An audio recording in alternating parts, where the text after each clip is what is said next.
Chapter 201, Shocking Council Meeting. In Naruto, Reborn with Talent. Any idea why this meeting was called Hiruzen? Danzo asked in his emotionless tone, but an underlying curiosity was unmistakable in his eye. Every clan head had a right to call for a council meeting if they had a serious issue to be discussed. Such a call, however, needed the approval of 2 more clan heads since it was not the Hokage calling it. This rule was actually a nice little way to get around the Hokage. I have no idea, my friend. Hiruzen answered as he walked towards the council chambers without a worry. Hiruzen knew the laws of Konoha by heart, and as such, he was aware that whatever would be discussed would not be overly important in the grand scheme of things. While the clan heads could bypass him in this way, they would still need his approval for any major change. My guess is either some dispute between clans or an announcement of a new business venture of the Nara clan. Hiruzen shrugged. Danzo, though, was very nonplussed by that answer. The whole problem was that it was the Nara clan calling for the meeting. The Nara clan never did things like that. Not once since the founding of Konoha. Announcement of a business venture, my ass. Danzo mentally grumbled. The whole clan is so lazy they would wait however long until the next scheduled council meeting to announce something like that? He rolled his eyes, not even deeming it necessary to mentally comment about the stupid idea of the Nara clan being in a dispute with someone else. It would take a murder or kidnapping of their clansmen to get them motivated enough to move their asses. Danzo knew. After all, that was the reason why he purposefully avoided recruiting any Nara into his route. He had enough problems without the motivated Nara clan on his ass. No amount of intelligence and strategic brilliance was worth that.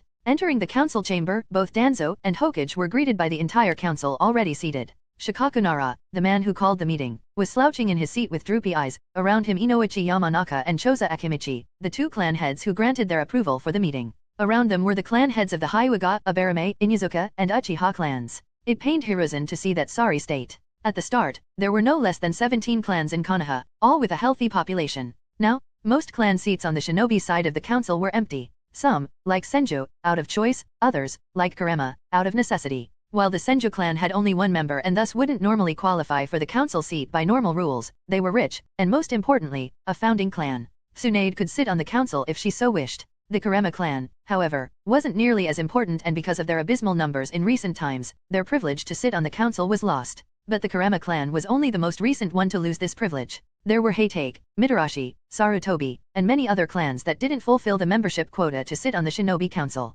As such, from the initial 17, only 7 clan heads now sat on the Shinobi Council. A pitiful state, really. The civilian side had 10 members. 5 seats were taken by rich merchants entrenched in very important business fields that provided the village with weapons, food, and other necessities. These seats were quasi-hereditary since the merchants usually gave the seat alongside their business to their progeny when they retired. The next 5 seats were voted in by the people of Konoha. Enlarging the civilian council was one of the follies Hiruzen agreed on to lighten his burden during the Third War. At first, it was only 5 seats with the important merchants, but now Hiruzen actually had a hard time finding a proper excuse to dismiss the 5 voted-in civilian members. It certainly was not a fun time, having 10 civilians and only 7 shinobi on the council. Not when the last set of seats belonged to the elders, Homura Mitokedo, Koharu Yudiden, and Shimura Danzo. That was yet another can of worms that usually gave Hiruzen a headache. The elders' support was very fickle. On one issue, they could support the Shinobi Council, on another the civilian one. Thankfully, the elders were quite limited in their influence. And lastly, there was him, Hiruzen Sarutobi, the Hokage.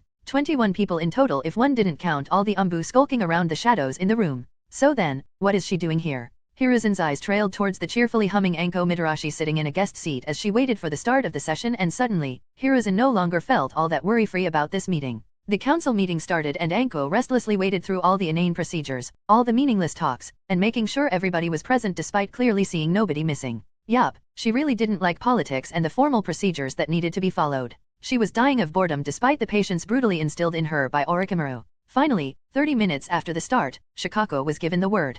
Anko watched the man lift his head from the table and confusedly look around after Choza nudged him before the gears in Shikako's head started working as he lethargically stood up.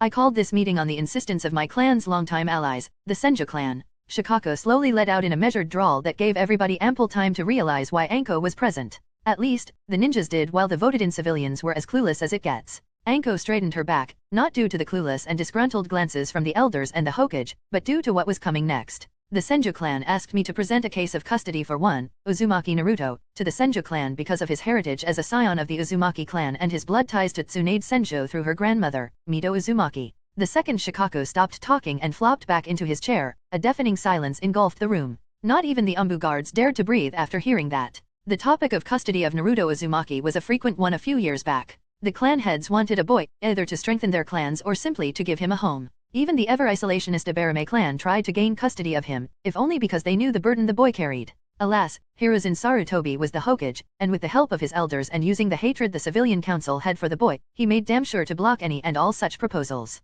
Hiruzen was blindsided by this. He spent the last few days trying to figure out Tsunade's angle. He knew her. She would not be appeased so easily. At the very least, the second she got to know about her birthright, he expected her to storm her way into Konoha and try to yell his brain out while also causing an unhealthy amount of collateral damage to vent her frustration. This, calm and collected letter with a working threat and set of reasonable demands was so far out of his apprentice's modus operandi. Hiruzen was really worried. She baited me. Hiruzen understood. She made me waste time on her knowledge of the Konoha Creation Act while his eyes coldly stared at Anko Mitarashi, the viper who slithered under his feet without him noticing. Hiruzen was not stupid. He knew well that Tsunade was the only one who could take care of Naruto even if he disapproved. They shared blood and that meant something. That was yet another reason why her absence in the village didn't bother him much. Unless she was in the village, she couldn't get custody. But now, Anko watched with an expertly hidden glee as the Hokage sighs swept through his fellow councilman and his lips set in a concerned frown. She felt proud of herself for pulling this off, especially since it was so obvious neither of the elders knew what was going to happen in the meeting.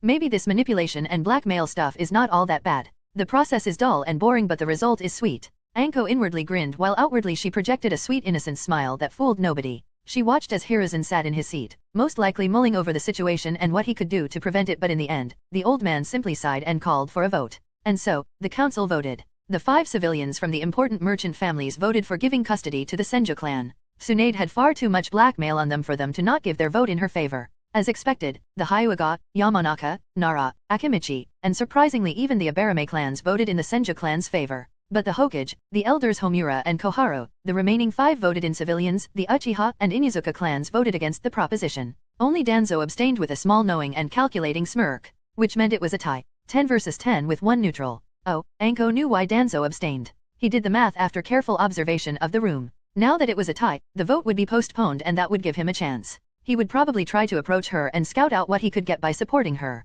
According to Rei and Tsunade, the man always wanted the Jinhura key in his grasp.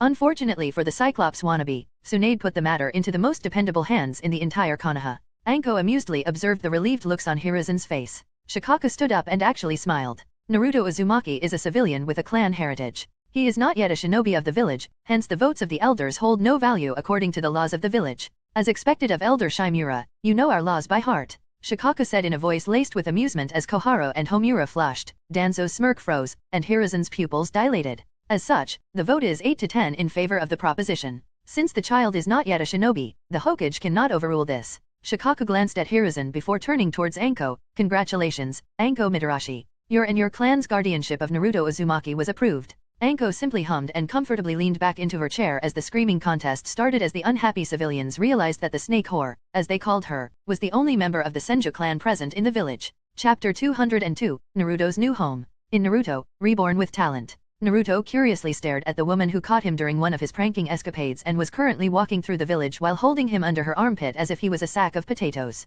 Admittedly, he would normally struggle but his body felt oddly sluggish, preventing him from moving much. Naruto was not stupid, he recognized when he was beaten with no way out. Then, in Naruto's opinion, yet another surprising thing happened. The woman walked into a secluded part of the village, a part that Naruto recognized as the Senju compound. To his shock, the woman who kidnapped him only stopped in the backyard of one house and dropped him onto the ground, causing him to groan in slight pain as he impacted the hard surface face first due to being unable to move his body. Maybe it wasn't that smart to verbally antagonize her during their trip. Yo, brat. The woman squatted near him and started talking in a very annoyed manner. I am Anko Mitarashi, your new guardian as of 2 hours ago. Now that was something that sent Naruto into a shocked silence, causing him to choke on his unspoken complaints. His eyes widened and his mouth started opening and closing while his mind was unable to comprehend what exactly was going on. Yeah, I know. Shocking, right? Anko dismissively waved her hand. Anyway, Lady Tsunade wasn't happy when she got to know her blood relative was treated badly by the village. She couldn't really come back due to the political climate in the village either, and that's where I came in. For the foreseeable future, we are stuck together. Pipsqueak. Get used to it. Anko grinned, causing Naruto to blanch. 1,000 questions were swirling in Naruto's head all at once, but only one was important enough that he found himself voicing it out without even realizing it. I have a family. Naruto's body shook in, even he didn't know what. Was he relieved? Angry? Sad? Anko slightly winced. She knew the kid wouldn't take the revelation well. Sighing, she shrugged. Yeah, sorry, kid. Your family is not in Konoha and getting to you is harder than you would expect. I suppose Lady Tsunade could get to you at a moment's notice, but it would cause a lot of trouble for her. The Hokage would never allow it, and even now it took a lot of blackmail for me to become your guardian, which put you into the purview of the Senju clan. Anko cautiously added, observing Naruto for his reaction. And as expected, Naruto hid it well, but Anko was not a high-ranked for nothing. The brat already knew his mother's name and... I am glad you already have mistrust towards the Hokage. She grinned at the widening of Naruto's eyes. I have no idea. He started. Anko then quickly poked Naruto's forehead, right where the seal placed on him by Ringo was located, instantly silencing him. The very same seal that gave the kid knowledge when he needed it and functioned as a lie detector of sorts. REI had no idea how would that go, but it was an experiment to see how would Naruto grow up if he had something teaching him the important stuff and showing him who is and who isn't trustworthy. Oh, I think you know exactly what I mean, Nara-chan. Anko's grin widened as the kid realized she knew about his biggest secret. You, what, how? He exclaimed. The thing giving him knowledge, teaching him, and causing him to know who he should trust was with him for as long as he could remember. It was his most important secret, the only thing he could depend on in his life. While people avoided him, the voice in his head always told him what to do to survive. Always taught him how to better himself. How could the woman in front of him know about it? The seal on your forehead was created by REI, the husband of Lady Tsunade, when it became apparent you were an Uzumaki and there was no way to help you directly. They couldn't really take you in since you are a Jinchuriki. Anko slowly said, looking for any sign of shock on Naruto's face. When she found none, she mentally nodded. The kid already knew. Konoha would not allow it, hence, it took them so long to get someone to take care of you. Which is you. Naruto slightly narrowed his eyes at Anko, who rolled her eyes. Yes. You will live with me in the Senju compound from now on. I will provide necessities for you and I will train you. You will start the academy soon. By the way, a good thing you didn't pester the Hokage for early admission. It would only annoy the teachers there. Lady Tsunade isn't really in a trusting mood, so I was made to retire from my kunoichi duties for a few years and will now focus on your and my own training in the time being. I will be trained? Yada. Naruto jumped up, cheering in a very silly way. Only a shuriken scratching his cheek stopped him in his spot with a deer in the headlights expression as he looked at Anko, whose eyebrow was twitching. Stop acting like an idiot. I know enough to recognize your facade. I have nothing against you using it to fool the idiots outside the Senju compound, but here you will act like yourself. Too much acting can be bad for you, lest you really start believing the act real. Anko admonished, walking forward and ruffling Naruto's hair. For some reason, Naruto couldn't find it in himself to give her a cheeky retort as he usually would. Nor could he tell her off for treating him like a kid. It feels kinda nice, he thought and blushed as he felt Anko's hand ruffling his hair. I too am not very liked by the villagers. Anko said, making the warm mood turn serious. I know it is easier to show a facade of cheerfulness, but it can hurt you if you overdo it. It certainly hurt me, kid. She bitterly admitted. It took a nice heart-to-heart conversation with Lady Tsunade to show me what I was doing is wrong. I don't want you to one day find yourself so comfortable with your facade that it will become reality. Naruto briefly pondered Anko's words and had to admit, he didn't want to always be his naive, stupid, cheerful self. When he grew up, he wanted to be able to drop his facade, but could he really get so used to it that it would become second nature to him? That was something he really didn't want to experience. Deciding to change the mood between them, Naruto quickly changed the topic. So, what will you teach me? Apparently, that was a wrong question if the sudden vicious grin Anko gave him was any indication. Not a second after, a wave of a killing intent strong enough to make him stiffen, but weak enough that he could still move, engulfed him. I will teach you how to survive. Naruto only barely dodged the kunai aimed at his shoulder as he thought. Maybe staying in my old apartment would be safer. Chapter 203, Stirring in the Kirigakur. In Naruto, Reborn with Talent. Really, no rest for the wicked. Rei sighed as he recounted the past few days in his head. He and Tsunade came home 3 days ago. Tsunade instantly went into his dimension to cuddle with Blondie in order to replenish her essential dose of fluff, as she called it. Rei also decided to check up on Black, finding out the foxes were already the size of a horse. That was quite a nice growth spur considering they were born only recently. What was not nice was Pakura coming to his dimension and telling him there was an emergency. Really, he was home not even for 10 minutes and there was already some screw up for him to fix? Fast forward to the current time, and grumbling Rei stood on a hill located in the land of water. Inconsiderate prick. Couldn't Yagura start with his genocidal urges a week later? 3 freaking days of paperwork, diplomacy, and preparations. Sigh, I really need a proper vacation. Rei lamented, only to get a blank gaze from Ringo who stood to his left, and an amused giggle from Mei who was on his right side. You just came from a vacation. Ringo deadpanned, crossing her hands under her chest. That was not a vacation. That was a business trip. No matter if I spent most of it relaxing with Tsunade, official documents state it was not a vacation, therefore it was not a vacation.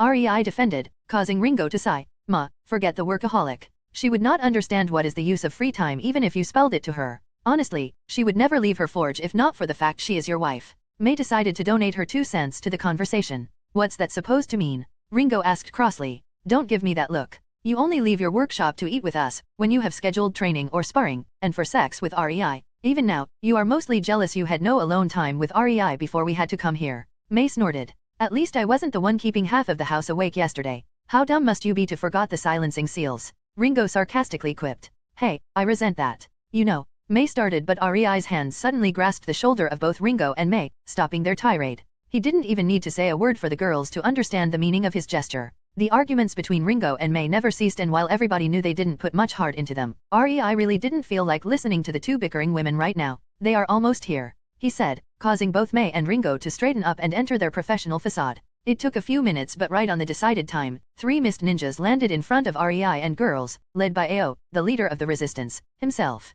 Because of the fact that the third Mizukage delayed Obito from influencing Yagura, the clans had more time to prepare. Thanks to REI, who warned them what was most probably the plan of Obito and that he would most likely succeed given enough time, many clans took the threat seriously. Frankly, if REI was just some unknown chump, nobody would care what he was rambling about. But since he was a famous SS-rank ninja, his word was akin to gospel to them. Really, REI couldn't help but find it incredibly amusing. Because of the warning, the second the third Mizukage was assassinated, the red lights started blaring in the heads of the clan heads. When Yagura finally started pulling anti-clan reforms out of his ass, the clans were prepared the best they could. Hence, the resistance was much stronger this time around. That, however, didn't mean they could just storm Kirigakure and win. Not without heavy casualties, at least. Even with the bolstered numbers and many clans intact, the resistance was still outnumbered 1 to 20. Which is why REI was currently in the land of water despite dearly wishing to be able to laze around in his bed right at the moment. They wanted help, and REI, Ringo, and Mei were the poor sods who drew the shortest straws, so they had to listen to their demands and possibly negotiate an agreement with them.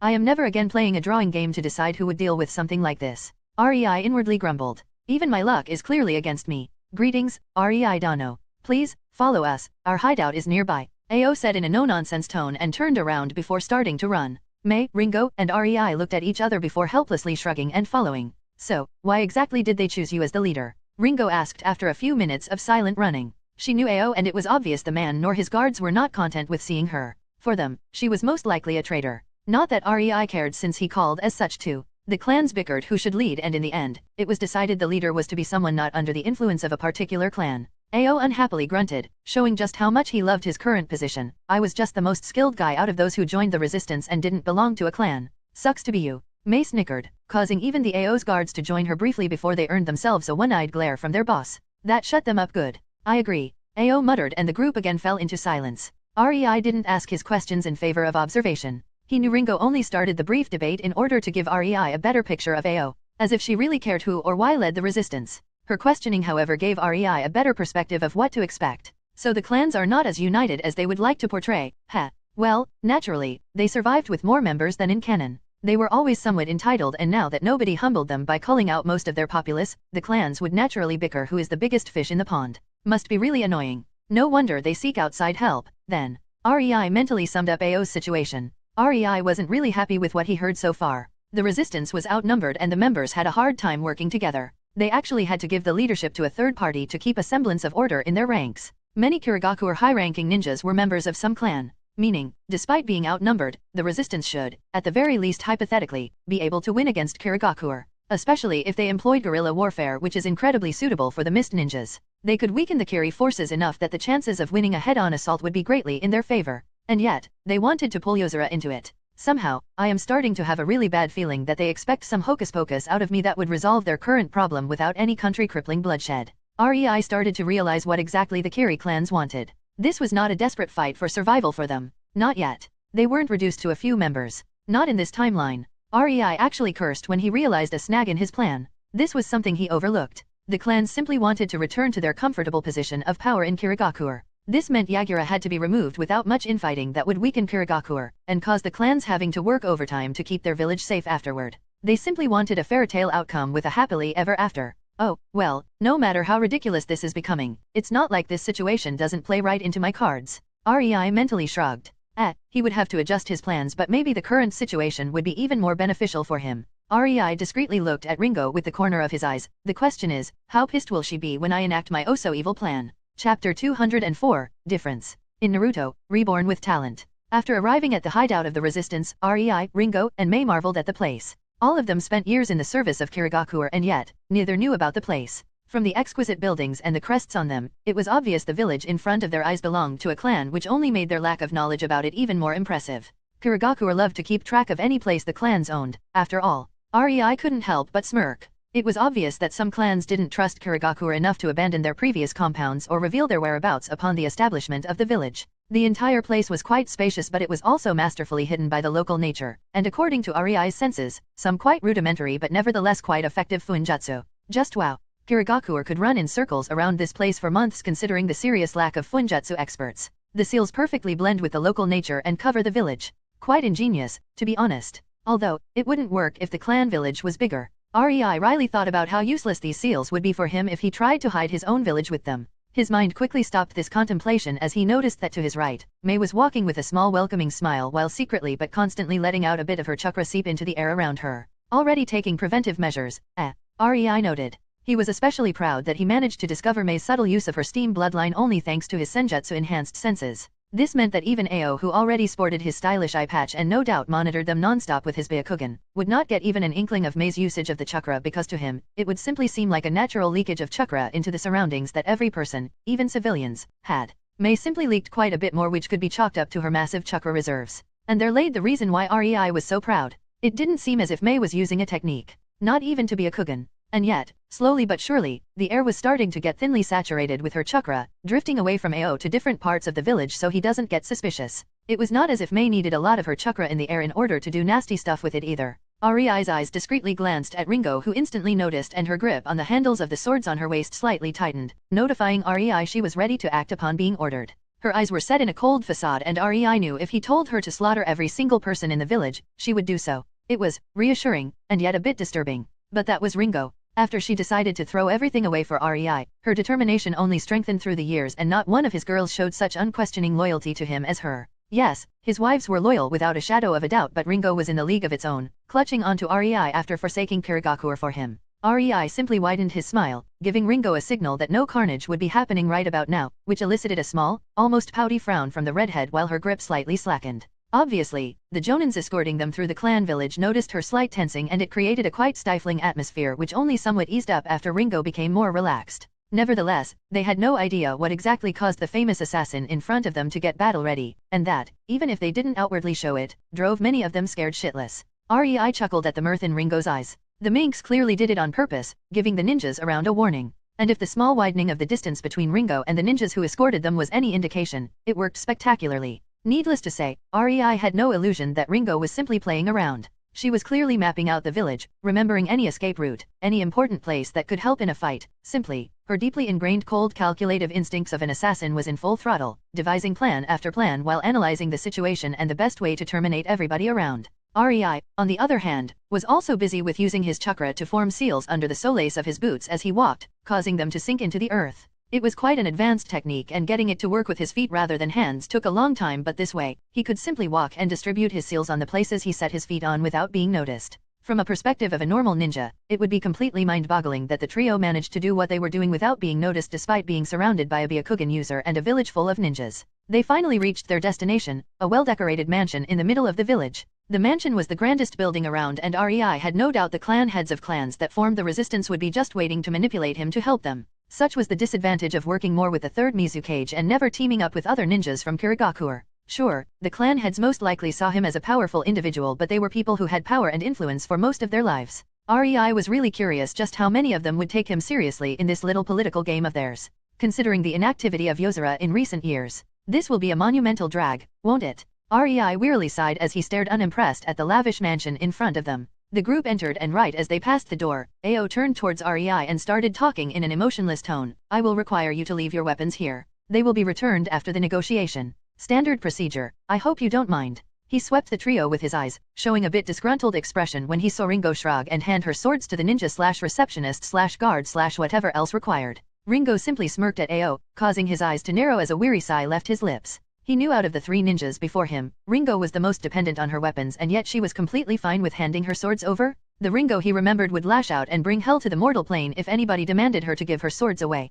Ao correctly assumed that what he was seeing was a whole load of trouble as his head started to hurt with a profound headache, while Rei only amusedly handed over his kunao pouch to the receptionist. Ringo's swords were still the same two chakra blades he gifted her when Kiba was taken away from her. There was only one thing dearer to her in the world than these blades, and that was Rei himself. Even Tsunade, Ringo's most favorite person out of Rei's wives, didn't reach the same level as the two blades. But Rei also knew that since she started focusing on her blacksmithing, Ringo made sure to improve the blades immensely. By now, she can summon them with but a thought in a span of a split of a second from literally anywhere in the world. It would take a quite strong seal to prevent her to get her swords. Rei inwardly snorted, knowing Ringo had no problem with handing out her swords only because she could resummon them anytime she desired. Noticing that Mei didn't move to remove any weapons from her person, the guard spoke, "Lady Terumi, could you please hand over your weapons?" Rei noted how polite they were, but he guessed that was given considering she was the first SS rank to come from their village, ever. Mei simply grinned and shrugged, "I have no weapons on my person." She turned to look straight at Ao,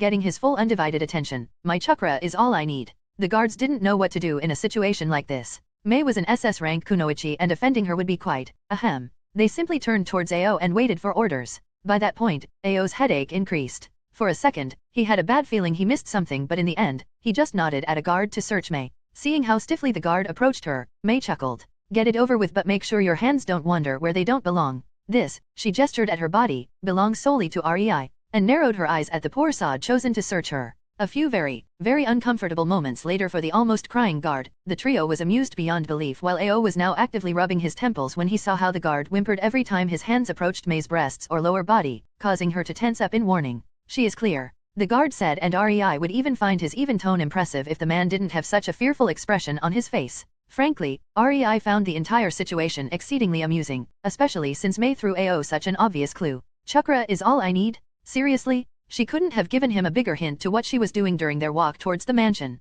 Rei giddily thought, "I really start to see why Itake and Kisame would stop for a snack in a dango shop in the middle of Konoha despite both being very notorious rogue ninjas and Itake being one of the most wanted men from Konoha. It's simply so fun to be surrounded by ninjas, especially elite jonins, the so-called cream of the crop, and seeing them utterly clueless when you do something. Ao having a Byakugan is just a cherry on the top." Mei even hinted that she did something right into Ao's face, and the man, the former best hunter ninja of Kirigakuer, simply couldn't figure it out. "Then again, if jonins could figure our tricks out, maybe we don't deserve the title of SS rank." Rei conceded in his mind. "Well, if everything is in order, I think it is time to meet the big bad boys," Rei quipped, getting an annoyed grunt from Ao who still couldn't shake off the feeling he missed something. He was not a happy camper right about now. Chapter 205, I Want. In Naruto, Reborn with Talent. Rei, Ringo, and Mei were led into a lavish meeting room where the clan heads and leaders of the resistance already waited for them, debating about this or that. The second the trio stepped inside the room, everybody quieted down almost instantly, and Rei could almost smell the curiosity in the air as the people turned towards them.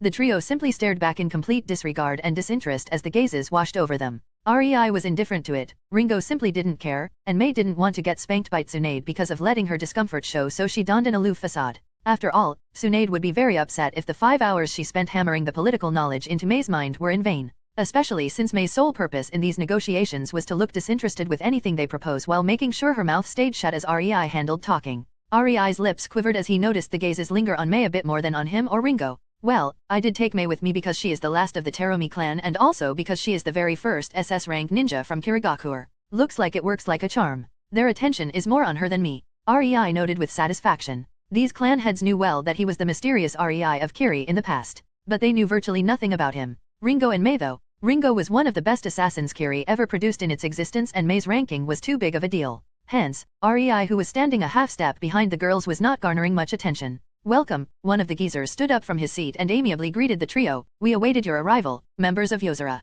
I am very glad Miss Terumi and Miss Amaeri feel enough patriotism to show up in Kirigakuer's time of need. My name is Kajiruyuki and..." Naturally, by that point, even Rei tuned the man's speech out of his mind. As for Ringo and Mei, Rei doubted they got beyond the word patriotism without mentally snorting in laughter. Both had to be strongly persuaded by Rei to come. After all, Mei hated Kirigakuer with a passion due to how she was treated there, and Ringo simply stopped caring about the village. While Kajiro was passionately talking about their dreary situation while introducing this or that unimportant clan head, Rei was getting more and more put off. The guy is talking as if he was the Mizukage who was overthrown by discontent children throwing a tantrum and was currently seeking a righteous help. Guess nobody told him to his face that it is he and his clan who are trying to do the overthrowing. Rei sighed. Finally, after a lengthy introduction of every person in the room, the man quieted down and Rei took it as his cue to start talking. "Nice to meet you. I am Rei of Yozora, to my right is Mei, and to my left is Ringo. We found a request for help from you and decided to come and listen to your offer. Depending on the reward we will decide if we accept or not." He gave Kajiro a fake smile. The clan heads in the room looked a bit exasperated when REI insinuated that his help is not yet set in stone. Obviously, they expected these talks to go smoothly, but REI would have none of that. If they couldn't offer a worthwhile reward, then why should he risk the safety of his people? Yes, naturally. Kajiro stiffly nodded and gestured towards seats behind a big round table where the clan heads sat. As the trio moved to sit down, REI briefly glanced at Ao, who sat a few seats away from their designated seats and looked somewhat bitterly worried. Clearly, the supposed leader of resistance didn't have much of a voice in the important matter since he didn't speak even once since they entered the room. So, let's skip all formalities. I am not very fond of those. Your offer. REI suddenly voiced out, stopping Kajiro in his tracks right as he spotted the man about to start babbling again. Many clan heads frowned at such a disregard for the mandatory small talk, but REI would have none of that. He ignored the suspicious mutterings sounding a bit like youngsters these days, and stared at Kajiro with a hard gaze, causing the man to feel a bit out of place. As you wish. Kajiro reluctantly nodded, unhappy his gift of speech would be pretty useless for these negotiations. He was, after all, chosen to be the spokesperson because he was a skilled politician who prided himself in talking his way out or into any deal he wanted. It also helped that it was kinda hard to ignore a hard gaze of a known SS-rank ninja. Unfortunately for Kajiro, Konan made sure REI knew about his reputation, which enabled him to put a stop to his silver tongue before the real negotiations even started. As you know, we currently need an aide to bring order back to Kirigakure. At that, Mei gave Kajiro an incredulous look and Ringo rolled her eyes, but bloodshed would lead to a severe weakening of the village. We seek your services for an assassination of the current Mizukage and subsequent takeover of the village by our forces. As for your reward, Kajiro slightly shifted in his spot, we will naturally reward you most generously once the village is back in our hands. Hearing that, REI slowly nodded. So, basically, what you are saying is that you don't have money to afford our help. He started, ignoring how Kajiro's expression darkened alongside the other clan heads while Ao looked as if he just gained a sudden realization and started glaring at the clan heads. I gotta praise your wording. If I was an inexperienced shinin, I would probably fall in line and agree to help you for not clearly stated reward. REI continued with a straight face, but everyone in the room recognized he was mocking them. Obviously, people of your standing don't deal with rogue ninjas much. We don't do things for promises of riches. We don't have an assurance that the village would reward us or give us retirement funds if we get injured. Or did you think if you appeal to our past loyalties towards Kirigakure you will get us to easily help you? Sorry to say, but we don't owe Kirigakure anything. We will get involved only once we clearly know what we are supposed to risk our lives for. REI was sweetly smiling. It went exactly how Konan predicted. Money was an issue when one ran a rebellion. Plus the civil war was freshly started. The clan heads didn't think it would last all that long and were unwilling to pay a huge price to put a stop to it. It also just so happened that Yozuru was inactive for the past few years because the price for them to get involved was very high. Konan made sure to scout the people behind the resistance and their situation. REI came here knowing the circumstances clearly, which is why he didn't let them react to his mocking and continued talking. That said, we do have something we want from you. Something I am sure you would be willing to pay since it won't cost clans all that much. That stopped the various clan heads short. Out of the people in the room, only Ao looked worried about what REI meant. He was no fool and knew the clan heads wanted the war to quickly end and get back their comfy positions in Kirigakure. Moreover, they wanted to accomplish this without incurring much cost to the coffers of their clans. Ao, on the other hand, simply wanted the war to end because he had no illusions how it would affect the village and how much blood would be spilled before it ends. There was a serious possibility Kirigakure would fall short of the other 4 major hidden villages if the war was prolonged and cost too many losses. The whole situation didn't have any positive outcome for Kirigakure in general. As a loyal Kiri ninja, Ao didn't like that. Yes, loyal. As stupid as that sounded considering he was rebelling, he believed the removal of Yagura was necessary if Kirigakure was to survive and keep its position in the Major 5. That was why Ao was very nonplussed at REI's wording. Clearly, he wanted something, and if the clans wouldn't have to pay, it would naturally be the village who would pay. It was the exact same situation that the clan heads previously propositioned. The money for hiring Yozuru was obviously supposed to come from the Kirigakure's treasury after they took over the village. Somehow, Ao doubted that REI desired money, which was a whole lot more worrying thought. I am sure we can at least hear your proposal out. Kajiro prompted REI to say what he wanted from them, excited at the prospect of his clan not having to pay anything in order to get help in the war. REI smirked and briefly glanced at Ringo. Gosh, I can already imagine the argument this will incur. Here goes nothing. I want Ringo Amaeri to become the 5th Mizukage. He loudly proclaimed, causing the whole room to fall into a deafening silence while Mei choked and Ringo's eyes snapped to him and slightly narrowed in a cold, furious bewilderment. Clearly, this was the first time she heard about it. Chapter 206, Might Makes Right. In Naruto, Reborn with Talent. The door closed behind the trio that entered their assigned room and REI swiftly touched the wall, causing seals to spread through the room, securing it while destroying any surveillance device or jutsu. With room secured, silence spread through the room and REI awkwardly looked at Ringo, who had a very telling frown on her lips. Her discontent became almost palpable the second they entered the room, and she made sure REI knew it due to her discreet but intense stare through the entire negotiation. Ringo knew it wouldn't do to show any form of surprise at REI's exclamation that he wanted her to become the fifth Mizukage. Discontent would be even worse than surprise, and as such, she simply set her expression into a cold facade and used years of her training to relax the tension in her body and erase any kind of body language that could give her away. She was simply happy she didn't have to talk during the negotiation of terms. But now the tiring talks were over and she was locked in a secured, soundproof room with REI. Ringo's eyes gazed into REI's and her lips opened. What the hell was that? REI sighed, knowing he owed Ringo a proper explanation. It couldn't be easy for her to stay indifferent during the hours he negotiated a satisfactory deal with the clan heads, especially since they were talking about her responsibilities, limitations, and rights once she became the Mizukage and didn't even ask her about her opinion. Sorry, Ringo, REI started, rubbing the bridge of his nose, but the opportunity was simply far too good to not go for it.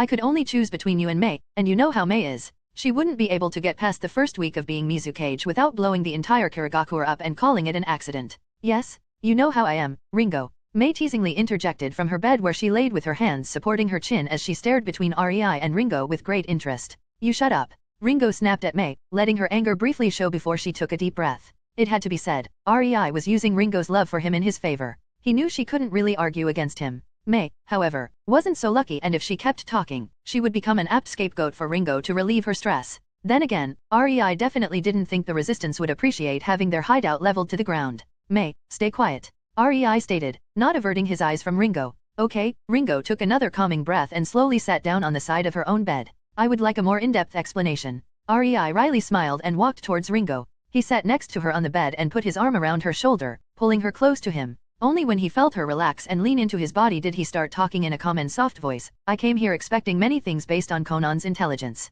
I expected leaving without making any deal, which would mean pulling things from the shadows to get things done. I expected a contract of trade agreement highly favoring us. I expected benefits for Yozora. And I expected many other things. REI noticed Ringo's eyes becoming a bit restless, so he decided to go straight to the point. More importantly, I expected the negotiations to last a few days, hence I would have time to ease you into the idea. Well, that obviously didn't work, since the second I saw exactly how much the clans wanted to end the war and how stingy they were about it. You pounced on their greed to get the ball rolling. Ringo nodded in understanding. But I don't want to be Mizukage. I love you, I love forging, I love swords. I can't do paperwork all day or lead a damn village. I have to agree that Mei would be utterly useless in such a position. A loud hey sounded from Mei's general direction, but I am not much better. If you want me to do this, I can. I will even with great reluctance stop my forging since I won't have the time for it. Ringo's expression showed exactly how painful saying those words were to her. Forging became her hobby after they settled in Uzushio, but by now, it was her lifeline, not unlike being one of the 7 swordsmen was her lifeline in her youth. But even then, I don't think I can do a great job at it. This is Conan's niche. This is something Tsunade was trained for. But me? I am a killer, REI, not an administrator, and definitely not a leader material. She added, lowering her head on REI's shoulder in resignation. Hearing Ringo out, REI chuckled. It was so like her to accept whatever fate he presented her with without any questions. Her assassin training really shone through in this aspect of what made Ringo. Don't worry. That's what the negotiations were for. REI playfully said with a knowing smirk, causing Ringo to become confused, whereas Mei's eyes bulged out as she burst into almost hysterical laughter. Enjoying the change of atmosphere from gloomy and resigned to a cheerful one once Mei's laughter filled the room, REI simply sat back, contently hugging the confused Ringo, who was slowly working out the meaning of his words as he caressed her hair. Few seconds passed and Mei was still giggling, trying to stop herself in vain when astonishment appeared on Ringo's face. You. The entire time you accepted the terms the clan had set up. It seemed that as long as I become the Mizukage, you care not if I am but a figurehead without any real power over the village. The talks lasted only a few hours and a deal was struck. Normally, something like this would mean days of arguing, but you were oddly accommodating, only asking for some privileges and advantages for me that clans were happy to give. It was all on purpose, wasn't it? Ringo finished, still in a bit of disbelief. It wasn't as if REI threw the negotiations. He secured a lot of advantages for Ringo, but from the political perspective, he might as well make her into a political eunuch. Once she became the Mizukage, the deal struck today would strip away most of her power over the village, which also translated into way fewer responsibilities for Ringo. You played them. Mei almost wheezed from her spot on her bed. The pricks probably think how brilliantly they outsmarted you and secured themselves help for the rebellion for no cost while also getting more power in the village afterward, all the while you got exactly what you wanted from the deal. She snickered, punching the pillow in giddiness. REI smiled, lowering his head slightly to look at Ringo, who was leaning on his chest. Yes. Making sure Ringo doesn't have to deal with the bullshit of being Mizukage was the least I could do for her since I asked her to take the position. REI said, and suddenly could feel Ringo's arms affectionately tightening around his waist. Leaning forward, REI softly pecked Ringo's lips. Plus nobody ever said you have to stop forging. Did you already forget we can teleport? All you will have to do is send a shadow clone to Kirigakure every morning and you are free to stay holed up in your forge all day. He shrugged with a mirthful smirk. Really, the clan heads grabbed more power for their clans and by doing so, they inadvertently took the responsibilities upon themselves. But, as for you being reduced to a powerless figurehead, that doesn't matter at all. The important part is you holding said position. REI said before turning towards Mei. Tell me, Mei, what is Ringo? Ringo furrowed her brows, thinking about the answer. She felt a bit stupid for not being able to answer instantly but REI simply reassuredly squeezed her. He asked Mei because he knew Ringo would take a long time to get the answer since she would have never considered it from the necessary point of view. She is an SS rank ninja. Mei instantly answered, knowing what REI meant. After all, she had enough bruises from all the sparring against Ringo to get such a thing thoroughly hammered into her brain. Especially since Ringo found a way to counter most of her techniques. Ringo didn't have a special bloodline or some other kind of advantage. She was all about pure Kenjutsu with lightning release mastery. It won't matter if you are a political figurehead, Ringo. Not when you have the power to level the entire village alongside its occupants. The clan heads have no clue what SS rank means. They probably still see you as someone they could get easily rid of as they do with problematic S-rank ninjas. Mei shook her head in amusement. Yes. REI took over. Might makes right only applies once one is so much stronger than others that it is not even a fight. That's why Hashirama and Madara could single-handedly change the way of life of the ninjas from the entire continent by just making their own village. Kirigakure never saw firsthand what it means to be an SS rank. They produced some pretty strong S-rank ninjas but there is a massive difference between S-rank and SS rank. Hence, once you give Yagura a beatdown of a century, it wouldn't matter what is written on some paper as the limitation of your power over the village. REI said in a smooth voice. You want to take over Kirigakure through me. Ringo understood. Not really. REI lightheartedly denied. I simply want to have the option to take over Kirigakure at any given moment. After all, Mizukage is a lifelong position unless you decide to retire. And with the nature energy packed into you and your Baijuyo, you will live a very long life. Just lucky that the clans so readily volunteered to take care of the responsibilities for you. Now that's positively evil. Ringo said as her lips curled up in amusement. Somehow, I don't think becoming Mizukage is such a bad thing anymore. Chapter 207, Ao's Decision. In Naruto, Reborn with Talent. REI sat alone in the dining room of the mansion, enjoying early breakfast after Ringo decided to cheer his night up after their little conversation about the Mizukage thing. Naturally, that meant Mei decided to join up and one thing led to another. Hence REI needed a very big breakfast to get back his energy and due to his schedule as the leader of his own hidden village, he was too used to waking up early to sleep in with the girls who were still deep in their dreams, snugly hugging each other's naked form under the sheets. As REI was eating his scrambled eggs, suddenly Ao sat opposite him, putting a plate with buttered bread and some kind of fish on the table. REI looked at him with a raised eyebrow, silently asking Ao what he wanted with his eyes. I came to talk. Ao gruffly said, making REI roll his eyes. No shit, Sherlock. He mentally grumbled but outwardly he simply sighed and continued eating. There was no harm in letting Ao talk and REI had to admit he was quite interested in what the big bad rogue hunter wanted with the albeit smaller but certainly badder rogue ninja.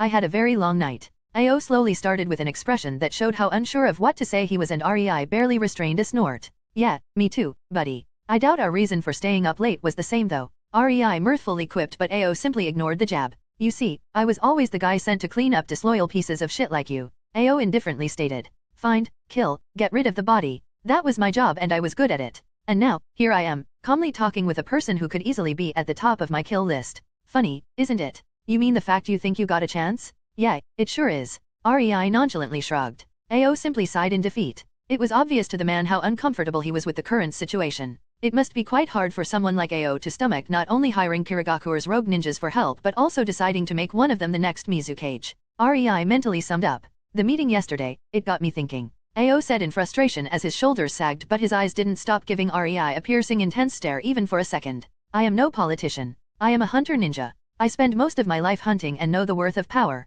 I know exactly what you aim for with making Ringo into a Mizukage. Oh, REI playfully hummed. Honestly, the second Ao started showing his feelings openly, REI knew there is no need to worry about him despite the man clearly hating his situation. If he was really hostile, he would be all cold and glaring. REI really didn't feel any need to hide his plan from the man the second he showed his frustration openly. It meant he made a decision. REI had no idea what kind of decision but it was certainly interesting. Then again, it was not like the clan heads would renege on the contract. It was too good for them to do that. I may not care for it but I know how the game is played. Ao started, pulling REI out of his thoughts. But it appears that yesterday I was the only one who realized you do not exactly play the same game as the clan heads. REI slightly leaned forward with a disarming smile, supporting his chin with his hands, and listened. It's sad, isn't it? Ao bitterly frowned. Before REI could react, however, he continued. But I can understand it. The politics of Kirigaku were always corrupted. After so many generations of it, it is no wonder the clan heads simply don't get it.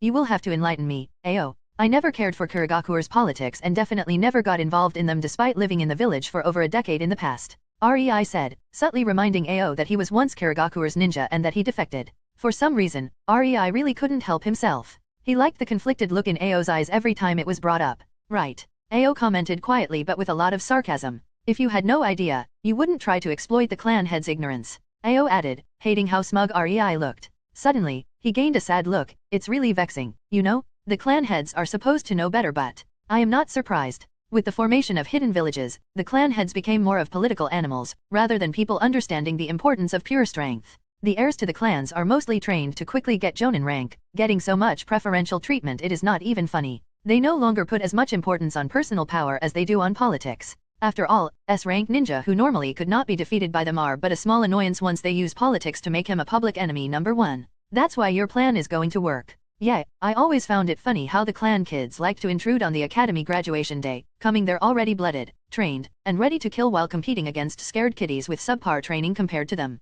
But I digress, it's all for the prestige of their clan. No, REI added, causing Ao to wince. I always hated when the clan kids decided to participate in the academy graduation ceremony. Then again, that's one of the reasons why I am fine with what you are doing. Ao explained and REI lifted his eyebrow again. What do you mean? REI's demeanor shifted. You know, Ao's expression bitterly scrunched. I always found it wasteful to kill off at the very least 50% of the graduating class. So much talent wasted. So many late bloomers killed, and for what? Sure, Kirigaku was raising jonin level ninjas quickly and efficiently, but our numbers were always lower compared to other villages of the Big Fire. That's also the reason why we are regarded as the weakest of the five despite our numerous advantages. Take Suna for example. They have a cold war between the daimyo and the Kaze cage going on. The daimyo has had them under an embargo for years now, and yet, Kirigaku can still not measure up to Suna. It's pathetic. Ao looked straight at REI. Simply put, I am sick of it. Kirigaku needs a change. That's why I betrayed my own village and everything I ever believed in by joining the rebellion. Not because of the clans.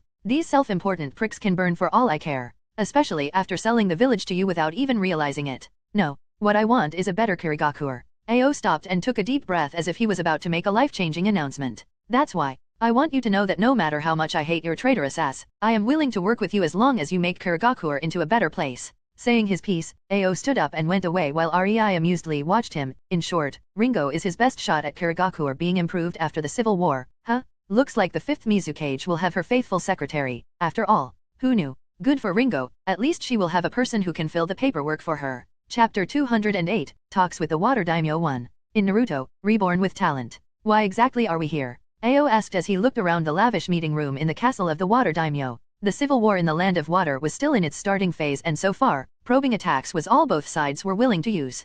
Thanks to that, REI didn't have to worry about large-scale battles erupting anytime soon. Hence, he and his girls had time to make and enact a good plan. We are here to meet with the Water Daimyo, duh. REI nonchalantly replied, causing Ao to scowl. Obviously. He quietly grumbled and gave up on getting a proper answer. REI was already working with resistance for a month, and Ao quickly learned that if REI didn't want to reveal something, it was useless trying to figure it out. REI, on the other hand, was also fed up with the resistance. Or rather, with their leaders. They wanted him to win a war for them, and so this last month, REI threw idea after idea on them only to have each one rejected. He couldn't just go to Kirigaku and openly deal with Yagura because the clan heads didn't want collateral damage. He couldn't have Yagura secretly assassinated because apparently, the clans wanted it known it was the resistance who was behind the deed. He couldn't simply defeat the Kiri ninjas in outposts across the country in order to diminish the Kirigaku's forces and draw Yagura out because the clan heads didn't want the number of Kirigaku's ninjas to be too small once they took over the village. He couldn't do this nor that. Honestly, after the past month, REI was considering Mei's idea of going for an indiscriminate rampage and destroying both the resistance and Kirigaku alike. If only Kirigaku wasn't in such a good strategic position. Only frequent visits to his wives and their foxes in his dimension alongside occasional check UPS on his village made REI calm enough to not go nuts. Plus he had to admit that Pakura did a marvelous job of running the village in his absence. There's an idea. REI hummed before the memories of the past month made him broody again. There were so many ways to win the civil war fast and somewhat cleanly, but every single one of them needed some form of sacrifice the clan heads were unwilling to make. With the amount of rejected proposals, REI quickly began to see that this job would take years if he did things according to the wishes of the clan heads. Years, he was unwilling to put into the job. Needless to say, REI quickly put his foot down and threatened to simply scrap the contract. Sure, the current opportunity to install Ringo as the fifth Mizukage was almost irresistible, but it was not worth years of their effort. Not by a long shot. At worst, REI could go back home and pull together another scheme to make Ringo into the Mizukage. Fortunately for both REI and the clan heads, a new contract was signed after a practically loud argument. Well, there might have been one or two threats of joining the Kirigakure side if they pissed him off too much. Anyway, this time, the clan head stipulated that as long as REI gets rid of Yagura without unnecessary bloodshed. Somehow REI didn't believe the old geezers yet realized they were at war, and without collateral damage to the village, its forces, and its outposts, he was free to do his job as he deemed right without the clan heads having any say in it. They basically asked him to win the war without doing any damage. Frankly, even the ever-serious Ao facepalmed after reading the new contract. For REI, it was all fine though. He only wanted freedom of action. As for their complaints at a later time, who cared? For this clause to be added, the clan heads in return asked for a massive monetary reimbursement in case REI decided to abandon the contract. Yet again, Ao actually dropped his head on the table with a thud and groaned in disbelief in front of every clan head while REI signed it with a bit too amused smile. He simply wondered how they would even go about demanding the payment from him if it came to that, really. And so, this was where the situation led them. Straight into the Water Daimyo Castle. A place where REI could finally start his plan of winning the ever-annoying civil war. The fat ass is really taking his sweet time. Mei mumbled, not liking having to wait for the daimyo who she was sure was making them wait only to feed his ego. That's why I signaled Ringo to retrieve him. REI lightheartedly said while shrugging amusedly, which caused Ao to snap into attention as his eyes instantly widened in pure horror and started hurriedly looking around the room for any sign of Ringo. He was too distracted to notice her leaving the room, but now that REI informed him, he could only fight back a forming headache as he imagined Ringo manhandling daimyo into the room. And surely enough. Unhand me? Do you know who I am, woman? No? Don't put my smelly sock into my mphhhffff. Ao whimpered when he recognized the terrified voice of the water daimyo and saw the door to the meeting room open with a bang while Ringo dragged the plump wriggling man by his right ankle while his hands were tied together on his chest and his mouth was stuffed by a sock. Then suddenly, the daimyo's head impacted the door frame with a loud bang, causing a whimper to leave the plump man's lips as he instantly quieted down while his tied arms shot to his head. Here you go. One water daimyo delivered. Ringo indifferently stated as he lifted the man up by the scruff of his robes and sat him up behind the head of the table, ignoring his tearing up expression. She then proceeded to dutifully stand behind REI, giving the sitting Mei a small whack to the back of her head to make her put her feet down from the table. Be more respectful to the daimyo, Mei, she reproached, earning herself a deadpan stare from the younger woman, Ao, and even the daimyo himself who still had the sock stuffed in his mouth. Realizing the situation, Ao quickly stood up and pulled the sock out of the man's mouth, and untied his hands. Surprisingly enough, the water daimyo didn't dare to open his mouth again and REI alongside Mei were greatly amused at how he was shooting Ringo unsure and terrified glances. Yeso, as you probably already heard from your servants, I am REI. REI started talking, pointing at himself before snapping his thumb at Mei, that is Mei, and the woman who dragged you in is Ringo. The dude to your right who is shooting you worried and mothering glances is not important. REI nodded towards Ao who gave him a brief stink eye before his gaze returned back towards the daimyo. Seeing the daimyo unsurely nod at him, REI mentally grinned. There is no better way to shut these self-important pricks up than a healthy dose of fear. He glanced at Ringo with the corner of his eye, well aware that she most likely swiftly took down every guard she encountered while dragging the daimyo towards the meeting room. After all, there was a reason why they were not interrupted by hordes of guards by now. And I gotta admit Ringo learned quite well how to threaten somebody without even saying anything. We are here to request you putting a trading embargo on Kirigakure. REI smiled at the water daimyo whose eyes bulged at the request. Next to the daimyo, Ao's jaw dropped. This was the first time he was hearing about it and sure, he knew it would be a very effective strategy since, unlike Kanahagakure, Kirigakure was not all that self-sufficient but he also knew the daimyo would never do this. REI could as well ask the daimyo to slit his own throat and be done with it. I can't do that. As predicted by Ao, the daimyo shrieked in fear after hearing REI's proclamation, they will kill me. REI lifted an eyebrow at that and looked at Mei who looked at him with the same half-confused, half-deadpan way before both turned back towards the daimyo in a very effective but also creepy way. Right. REI slowly nodded, let me rephrase that. He paused and Mei snapped her fingers, causing the daimyo to quickly start choking on the air and gnawing at his throat.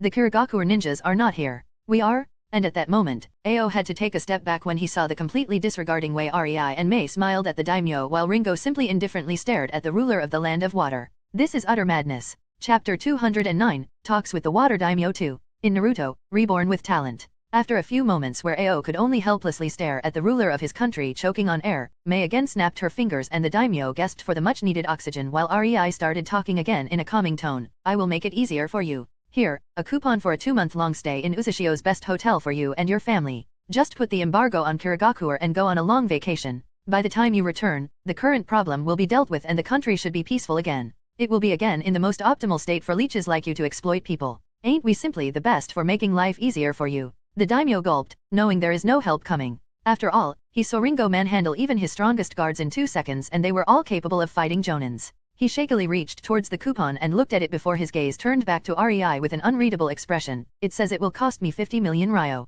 He unsurely half-asked, half-stated, bewildered at the huge price. Such a sum could afford him 50 S-rank missions? And you think saving your life would be for free? Rei threw the daimyo an incredulous stare which instantly shut the man up. Just put your most hated cousin, relative, or whatever in charge while you go enjoy yourself and I am sure Kirigakure would get you rid of him for free in a vain attempt to lift the embargo. You can consider that a bonus, pal. Rei dismissively waved his hand. As terrified as the daimyo was, he wasn't a new hand at these things. He often hired Kirigakure to do these kinds of persuasions for him when some business partner of his got too stubborn. It was simply the first time the daimyo was on the receiving end of these things rather than doing the blackmailing. That's why the daimyo was aware that the man in front of him, Rei, as he called himself, was extremely generous with him. He still had no bone broken and his fingers attached to his hands. More than those on the receiving end of his own ninja's threats could say. It didn't make the situation any less humiliating but it was the truth. Rei was basically telling him to provoke Kirigakure and then to scram but at least, he didn't choose pain as the persuasion tactic. The daimyo knew it could be infinitely worse. His shoulders sagged and decided to accept his fate. But he was still curious. Why are you doing this? The daimyo asked, a bit of his regal aura returning to him. Rei tilted his head, but after a while, he decided to indulge the daimyo. The second you put the embargo on Kirigakure, the 4th Mizukage will be forced to negotiate with you. But you will not be available, will you? You will be quite unreachable by any means behind the strong ceiling barriers of Uzushio. The poor sod ruling in your stead won't be able to lift a direct order from the daimyo. He will be only a temporary regent, after all. Alas, I have it on a good authority that Yagura will go bonkers and off the guy ruling in your stead anyway. Rei said, knowing that Obito didn't care for anything but causing as much mayhem in the land of water as possible. This was revenge for Rin and if he could legally and justifiably make his puppet start an all-out war within the country, he would already do so. This way, Rei was simply speeding up the process. Whereas we, Rei gestured at himself, Ringo, and Mei, will be hired for, say, 50 million ryo, by you, he pointed at the disbelieving daimyo, to make sure your embargo won't be broken. Wait, they want to get paid for protecting the embargo they are forcing me to sign off. The daimyo thought almost with tears in his eyes as he realized the man in front of him wanted yet another check worth 50 S-rank missions. Hence when Yagura orders the assassination of Lord Daimyo's regent, you will be able to challenge him for a battle in the name of the water daimyo. Ao finished, understanding the plan, but, are you sure Yagura would agree? I can't see a reason why he would do such a thing. Let me worry about that, will you? Rei chuckled. Obito will no doubt send Yagura to his death. There is no way he wouldn't after this becomes a political problem where other nations, purely hypothetically, influenced by the Biribiri company, start trying to intervene. If that happens, many things could go horribly wrong with his little plan of collecting the 9 Baijiu. Civil wars are fine but he simply needs the status quo between the nations upheld while making sure the countries won't start allying themselves tightly with each other. Rei could only grin. Outwardly, the resistance asked for help from other countries and even the Biribiri company. Everyone refused them, though, on the basis that they are simply rebels. Nobody wants to support rebels, or rather, even the people who would gladly support a rebellion in other countries to gain benefits from it had their own problems at the moment. Danzo, for example, was dealing with a bit of an Uchiha problem. Therefore Obito should be quite reckless, thinking nobody wanted to intervene in the land of water. Rei was almost sure he would go for the assassination of the daimyo's regent if only to stir the hornet's nest even more. Rei was also certain Obito would curse the heavens once the Biribiri company did a complete 180-degree reversal on their non-interference policy after that. Hence, Yagura would be sacrificed in order to calm things down. I am quite sure my plan will work.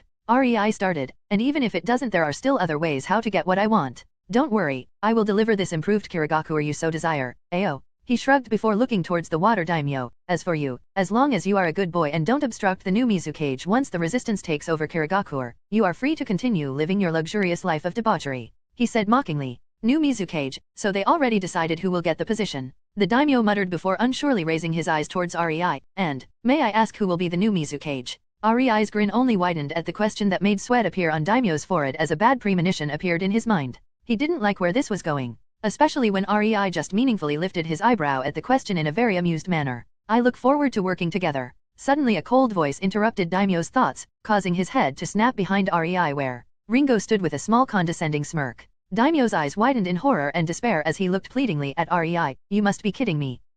He whimpered when Rei simply nodded. The first person who ever manhandled him was to be the next Mizukage. God, help me, the daimyo thought. The poor guy could only hope he won't be forced to taste more of his socks for Ringo's amusement.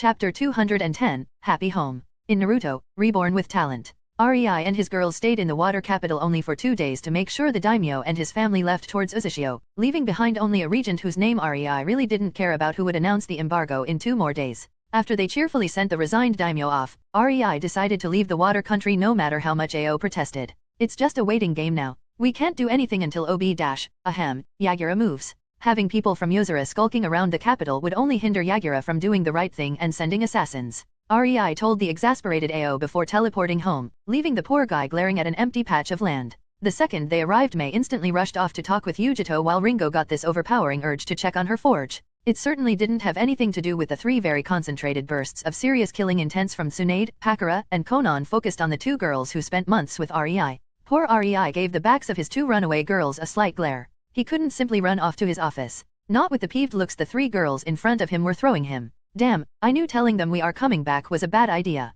Rei thought in regret. Surprisingly enough, it was the ever-serious Pakura who angrily marched towards him, causing him to stand rooted in his place, deciding to take it like a man. She came close and stopped only a foot away from him, Rei already preparing himself for a verbal tirade, when suddenly, Pakura's lips hungrily landed on his. Before he managed to shake off his shock, Pakura was already hanging on his body, her legs tightly locked behind him. At first, he was bewildered, not expecting the most reserved of his girls to just jump him, but then he decided to not think about it and started kissing her back, his hands snaking around her waist, downwards towards her butt, lifting her a bit more. Seconds slowly ticked away as Rei and Pakura were immersed in their own little world. Finally, their lips separated and teary Pakura whispered, "I missed you. You could have at least visited more often." She lowered her blushing head, still possessively clinging to him. Unlike Konan and Tsunade, Pakura had her hands full with running his hidden village so many times he actually visited in the past month. She was too busy. Smiling, Rei put his forehead on hers, making her even more flustered. "Sorry. I didn't have all that much free time either. Trying to implement any kind of intelligence into dealings with the Kirigakuer clan heads was frankly torture." Rei only briefly noticed that Tsunade and Konan made themselves scarce, and with a content feeling in his chest, he started pecking Pakura's lips as he marched them towards the bedroom. Little did he know that neither Tsunade nor Konan gave up and decided to give Pakura at most 2 hours of alone time. That night, Rei had to satisfy all 3 of them in what he would later describe as heavenly torture of pleasure. Why was he so stupid to show them how to use chakra in bedroom? The days started blending together as the girls took advantage of having Rei on hand. This was the first time he was away for so long. Sure, he stayed a week in the Land of Fire with Tsunade, but a week was much more bearable than an entire month. As such, Rei had to deal with quite a lot of exasperating yet cute drama. To his utter surprise, most of it came from Konan, who didn't like the idea of being separated from him. Only now did it strike home that this was the very first time ever they separated for more than 2 weeks in their whole life. That made Rei feel extremely weird when he realized how dependent on each other he and his girls became. Not that the feeling was bad, but it certainly cemented his resolve to proceed with his plans. He absolutely refused to have his family live in a world where murder is as common and natural as breathing. Not when the murderers had access to veritable superpowers. In the end, he made sure to follow the only way to attain personal peace for his family and himself. Hearing a soft hum from above, Rei slightly opened his eyes and squinted at Konan, who lovingly ran her fingers through his hair while leaning her back on the side of his sleeping fox, Blackie, who was already the size of an elephant. Rei petulantly decided to stay lying in Konan's lap despite being awake. He smiled at her, "Hello Konan." He then looked at the small, pup-sized fox happily lounging on the top of Konan's head, messing up her hair. "Hi, Indigo, how long was I asleep?" The small fox yipped while Konan rolled her eyes. "An hour. I must say, I didn't expect you to fall asleep. Tsunade must have been extremely demanding during the night," she playfully said in a knowing manner, but instead of blushing Rei proudly beamed. "Sure was." Rei slightly turned his head to the right side where Tsunade was playing with her fox, Blondie. "You know how hard it is to keep up with somebody with senjutsu," he added with a mischievous wink, knowing this was the only way to make Konan embarrassed. She absolutely resented that it was her who was every time sent to the dreamland through exhaustion when they had sex. As for Rei, he loved it far too much, especially since his girls started developing more and more jutsu that could help them in that regard. Alas, a daily intake of nature energy still proved to be superior to whatever they cooked up, hence, Rei had loads of fun while his girls stayed determined to defeat his stamina. Only Tsunade could keep up with him in the bedroom, no matter how barely, which usually ended with their bed destroyed no matter how many strengthening runes Rei drew on it. Fortunately for him, Tsunade was craving more of an emotional satisfaction rather than a sexual one, so they usually stopped before the house could collapse. "The foxes are growing quite fast." Noticing how flustered Konan became, Rei said to her in order to get her to think about something else than their sex life. "Indigo can already change her size at will," he praised, getting another proud yip from the fox on Konan's head. "Yes, she is very similar to her mistress," Konan proclaimed winningly before her proud smirk faltered. "Though, that might be because I actually spend my time training her." Tsunade tries but Blondie always coaxes her to play rather than train while Pakura is stern but she is far too busy to give Emerald enough training. God knows that both Auburn and Crimson missed May and Ringo this past month. Even Blackie missed you despite his grumpy self refusing to show it. A low grumble could be heard from the fox Kana was leaning on but it was promptly ignored by them, earning them an annoyed huff. Yeah, we will have to account for that the next time we have a mission like this. In the end, the foxes are our chakra made Baijuyo and deem our bodies to be their natural home. It can't feel good to be outside, much less far away from us, for them. REI stated and immediately sensed Blackie relaxing a bit when he heard him. REI smiled. He knew Blackie was considerate when he didn't instantly demand being in REI's vicinity like Auburn and Crimson did with May and Ringo. Blackie instead gave REI space to first focus on his wives who felt a bit left out after their first month-long separation. If it were not for the nature chakra and the growth increase in your dimension, we would love having them inside of our bodies. Conan grumpily said and REI understood. It felt weird, seeing his chakra with sentience and outside of his body. Every second in Blackie's presence, REI had this small almost unnoticeable urge to let him in and he had to prevent himself from doing so. It was an ever unsatisfiable itch that just refused to go away.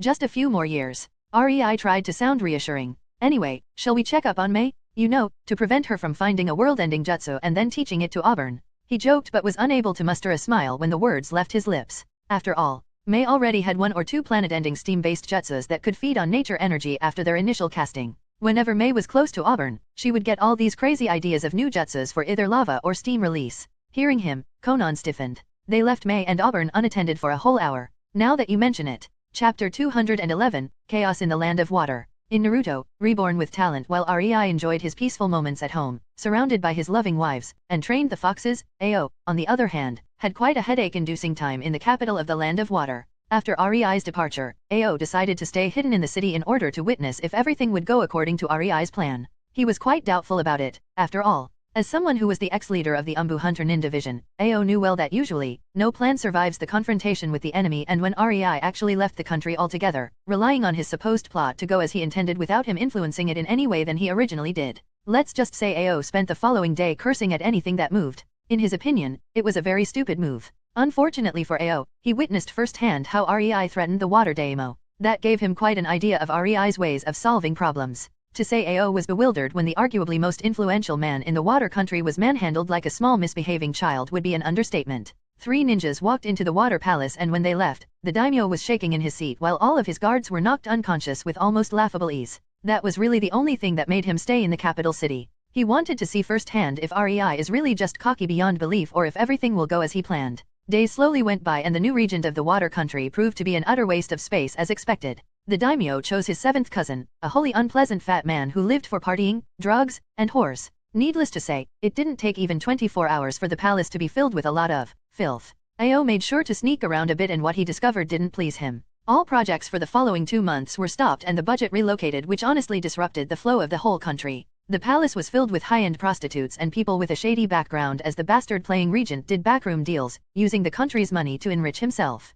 Sure, Ao knew the daimyo did the same. The lengthy meetings that were more about enjoying this or that girl rather than really negotiating were quite well known in the Kiri Umbu force. Not one female Umbu in the infiltration and assassination department was playing one of these easy girls. But the daimyo at least made sure the country and its government worked like a well-oiled machine and was moderate in his spendings. Nobody cared about his life of debauchery and lavishness if their own lives were going just fine and the country was actually gaining money rather than losing it. Thankfully, the daimyo at least made sure to limit the amount of money the regent could spend in the following 2 months of his reign. Obviously, the daimyo knew his cousin well and had his reasons for leaving this particular piece of his family to be assassinated by Yagura. Soon enough, it was already a month since REI left and Ao could only sadly shake his head at the chaos that erupted in the Land of Water. Only a month passed, it was quite surreal for Ao to witness what a disaster and economical collapse would be. The feudal system was ruthless and many countries had a wide divide between really poor people and really rich people with nothing in between. But the daimyos made usually sure the country is stable if only for their own benefit. To witness how quickly the country could collapse and how effective REI's actions were was quite shocking for Ao who his entire life believed that strength indeed makes right in some sense. Businessmen were dissatisfied due to the rate at which they were losing their money since the new regent disrupted the economy in the country with his budget allocation. A lot of underground trade was established and deals off the books started to be more common. Smuggling activity also increased since the Kuriguru was put in the trade embargo, making part of it quite pointless. The real surprise was when the Biribiri company completely ignored the embargo and started selling food to Kurigakur openly in exchange for becoming its sole supplier of many commodities and sealing unbreakable trading agreements that would last decades. Ao knew the elders would be unable to break them if they ever got the village back. It was official that the Beriberi company showed its support for Kirigakure, and for that, the company's word will have a lot of influence in the village, no matter who rules it. Ao feared such a scenario, especially because the company supported the clan-hating Kirigakure. Many ministers of the Land of Water were angry with them for ignoring daimyo's words. They, however, quickly realized the country needed the Beriberi company more than the Beriberi company needed the country, causing them to promptly shut up. Kirigakure, on the other hand, fared quite well as far as survival went, but the Beriberi company refused to sell them any equipment helpful in combat. Despite the company being known for selling offensive seals in the Third War, the only thing they sold to Kirigakure were mundane things. Hence, Ao's much-anticipated moment came just a month and a week into the reign of the new regent. The man was found dead in his bed, covered in his own fluids mixed with poison. He was butt naked with his nightly companion nowhere to be found, only a single message on the bedside table saying the 4th Mizukage expects the water daimyo to lift his embargo or suffer the same fate. And that's when the real chaos erupted. Ao watched from the sidelines, stunned as the Beriberi company, still selling various things to Kirigakure and its forces, completely turned their back on the village in the international scene, causing such a mess that everybody was left gaping. And with them acting, the domino effect swept the closest countries like a tidal wave. Suddenly, it was not about the resistance fighting Kirigakure and its corrupt Mizukage. No, now it was shaping up to be a prelude for the 4th Great Shinobi War. The biggest supporter of Kirigakure in the past month was out of nowhere and with ruthless fierceness rallying other countries to punish such a horrible injustice as the Mizukage ordering the assassination of the water daimyo's regent.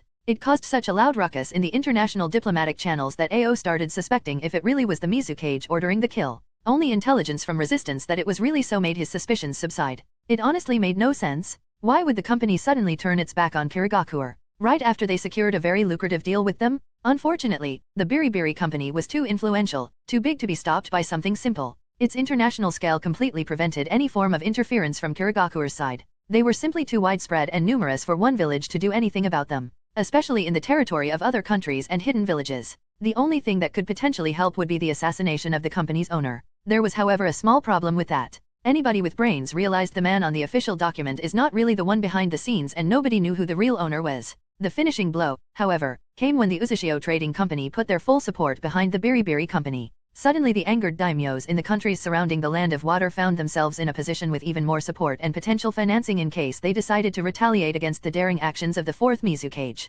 There was a reason why the villages usually didn't take missions to assassinate daimyos. It was a diplomatic mess that would usually drag any potential gains to a steep negative. Suddenly, Land of Fire with Konoha, Land of Lightning with Kumigakure, Land of Earth with Iwagakure, and dozen other smaller countries with a few small-scale ninja villages were all roped in by either the influence of the two major international trading companies, vision of getting rid of one of the big 5 hidden villages, avenging the death of a noble, or whatever other selfish and greed-filled reason they could have had. The politicians of the Land of Water, the council of the Kirigakure with the 4th Mizukage, and even the resistance and its clan heads, the entire country was on its knees both economically and politically with everybody who mattered pinning for the war that would bring demise to them. These torturous days, Ao could only silently stare at the wall in his hotel room in utter despair, wondering where did it all go so horribly wrong. Until he wasn't. The Beriberi company gave Kirigakure an ultimatum. They would either stop supplying Kirigakure with the merchandise, which would mean the village will be unable to legally buy it from anybody else because of the exclusive trading agreement they signed, and on top of that, they would support the other countries in their quest to decimate the village and take a generous amount of loot from it, which everybody knew would also decimate the whole country just because. Or there would be a battle between the designated proxy of the Beriberi company and Yagura, the 4th Mizukage. At that, the whole world was forced to blink. It was such a stupid-sounding announcement that nobody believed their eyes when they saw it. On one hand, they threatened to support the start of a new shinobi war, one that would certainly affect the countries to a much bigger scale than the previous ones, and on the other hand, they wanted a freaking duel to resolve it. 2 weeks of constant fear and subtle preparations for war. 2 weeks of trembling in the face of what's to come. 2 weeks of mentally draining negotiations. And in the end, it all ended with a promise of a duel. That day, many leaders couldn't help but laugh their way to unconsciousness from the sheer ridiculousness of it all. In the end, no war started and no country really gained anything out of it. Since no conflict really began, neither the Beriberi company nor the Uzushio Trading Company was required to give any sort of compensation to countries who rallied behind them in order to curry favors. At best, some deals that mostly helped both sides equally were signed. In hindsight, the Beriberi company actually gained from the whole worldwide tension the most as the countries started stocking on combat seals in massive amounts. The only one who really realized the depth of what just happened was utterly tired Ao as he dumbly stared at the announcement with his jaw dropped, realizing just how fucked up Kirigakure really was the second the resistance asked REI for help. The name of the Beriberi representative was, after all, Ringo Amaeri. Author note, or just a rant. Hi guys. I simply feel like ranting a bit since I started reading Naruto fanfictions again in my spare time, and I must tell you, 7 out of 10 cases I regret doing so. My reasons? Well, they are colorful. MCs who scream about becoming Hokage of people who actively beat and abuse them, which only makes me feel as if I was reading about a mentally crippled individual. Self-inserts who just don't feel real because they are so freakishly selfless and only focus on befriending Naruto and making his life better, disregarding the fact in around a decade there will be a continent-wide war where the MC will most likely have to face army killers like Madara, Obito, Juobi, and even maybe Kagaya. Self-insert fanfics where MC has these long-ass monologues about how they will save the world because they are child of prophecy for no other reason than being inserted into Naruto. Or where they want to save lives, saying attack it, Kisame, Konan, heck, even Obito, deserve better than dying because they are essentially the good guys, right? Sure, it's not as if they, without any real remorse, killed loads of people to get where they are. Why not focus your entire existence to make the lives of people who don't even know you exist better?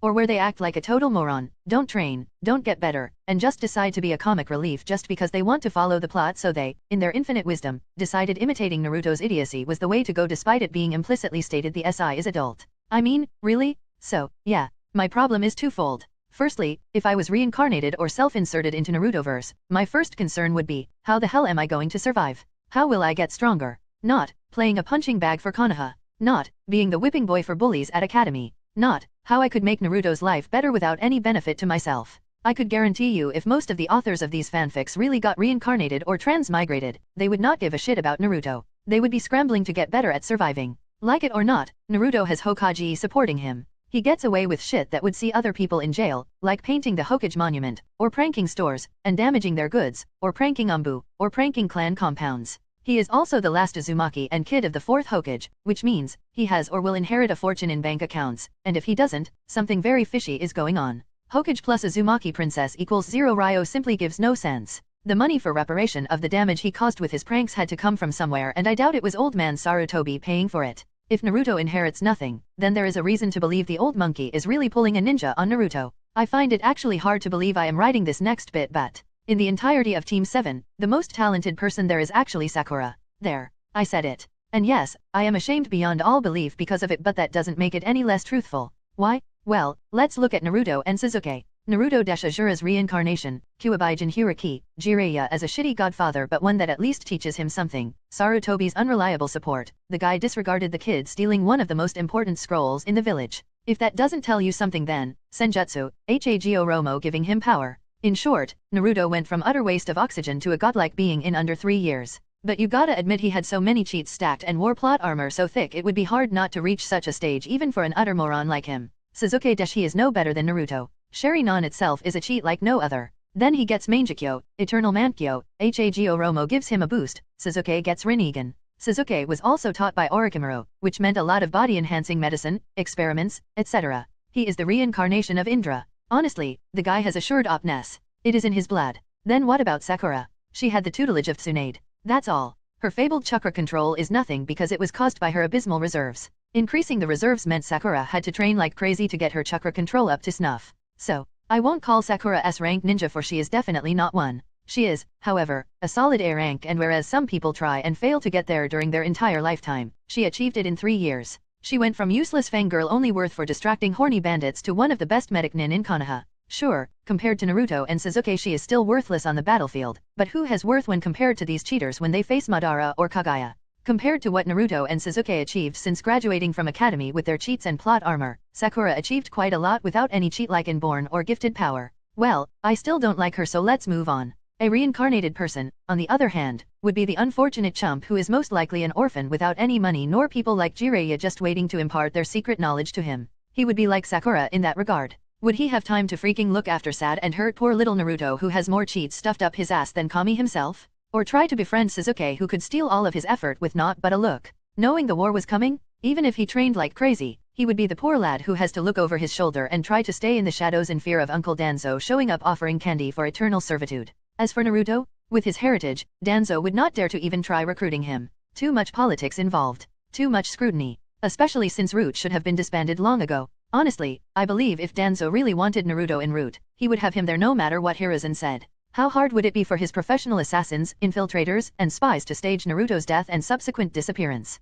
I doubt it would be harder than pulling off the Uchiha massacre. So nope. I believe Danzo is the least of Naruto's concerns. but for an orphan kid who shows himself as a prodigy to some degree, well, Danzo would be there in a jiffy along with his brainwashing kit for dummies. And secondly, when I read these fanfictions, I, as a reader, am not interested in MCS long-term plans. Definitely not in CH1. Why would I when I am almost assured the author will never even reach the stage where his plans begin? There are so many fanfics with MCS having a chapter-long planning session of what they will do later on only for the fanfic to be cut short after 10 chapters. I ask, what's the point? And the best are SI into Naruto that after 10 chapters of training with shadow clones, with more intelligence than canon Naruto, with the maturity of an adult still show themselves to be far below canon Naruto skill-wise. Those that after all of that training get almost beaten by bandits. I kid you not, there are fanfics like that. One just has to rub his forehead after reading utter garbage like that. After all the posturing, all the bragging about how the MC is better and more trained than canon Naruto, he gets hit by bandits. Oh, well, I could rant on and on but I will cut this short and end it here.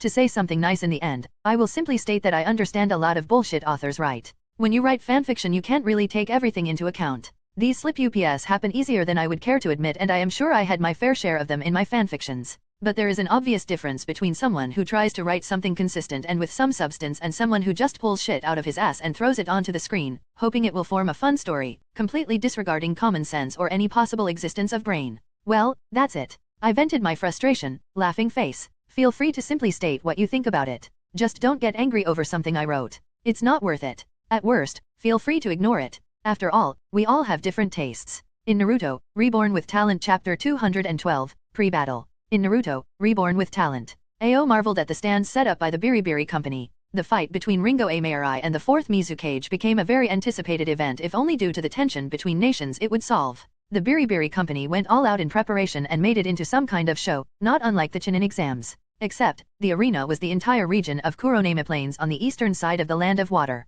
It was a very big empty inhospitable area with numerous water surfaces, many boulders, and trees strewn all over it. The entire plains were massive and it only hammered down the fact that the Biribiri Company prepared well for a fight where one participant is a Jinhyuriki. The entire observatory system was made by seals, that much AO noticed. He, however, couldn't recognize even one seal and that was a blow to his pride since he was quite proficient in the sealing arts, something the eye patch covering his Byakugan eye was proof of. The main stands were in the capital of the Land of Water and many important people gathered to witness this battle, buying overpriced tickets for spots or VIP rooms left and right. Honestly, AO was getting increasingly tired of getting to know how much was the Biribiri Company milking the situation for all the profits it was worth. The stands in the Land of Water were not the sole place for viewing the event either. Every capital city had something similar with seals that could transfer the image in an imitation of cinema. This was the first time a fight would be viewed by every country. The provider of the best seals worldwide, AO idly mused about the Biribiri Company's previous boasting. Clearly, they could back it up if they were capable of making an international broadcast of the fight.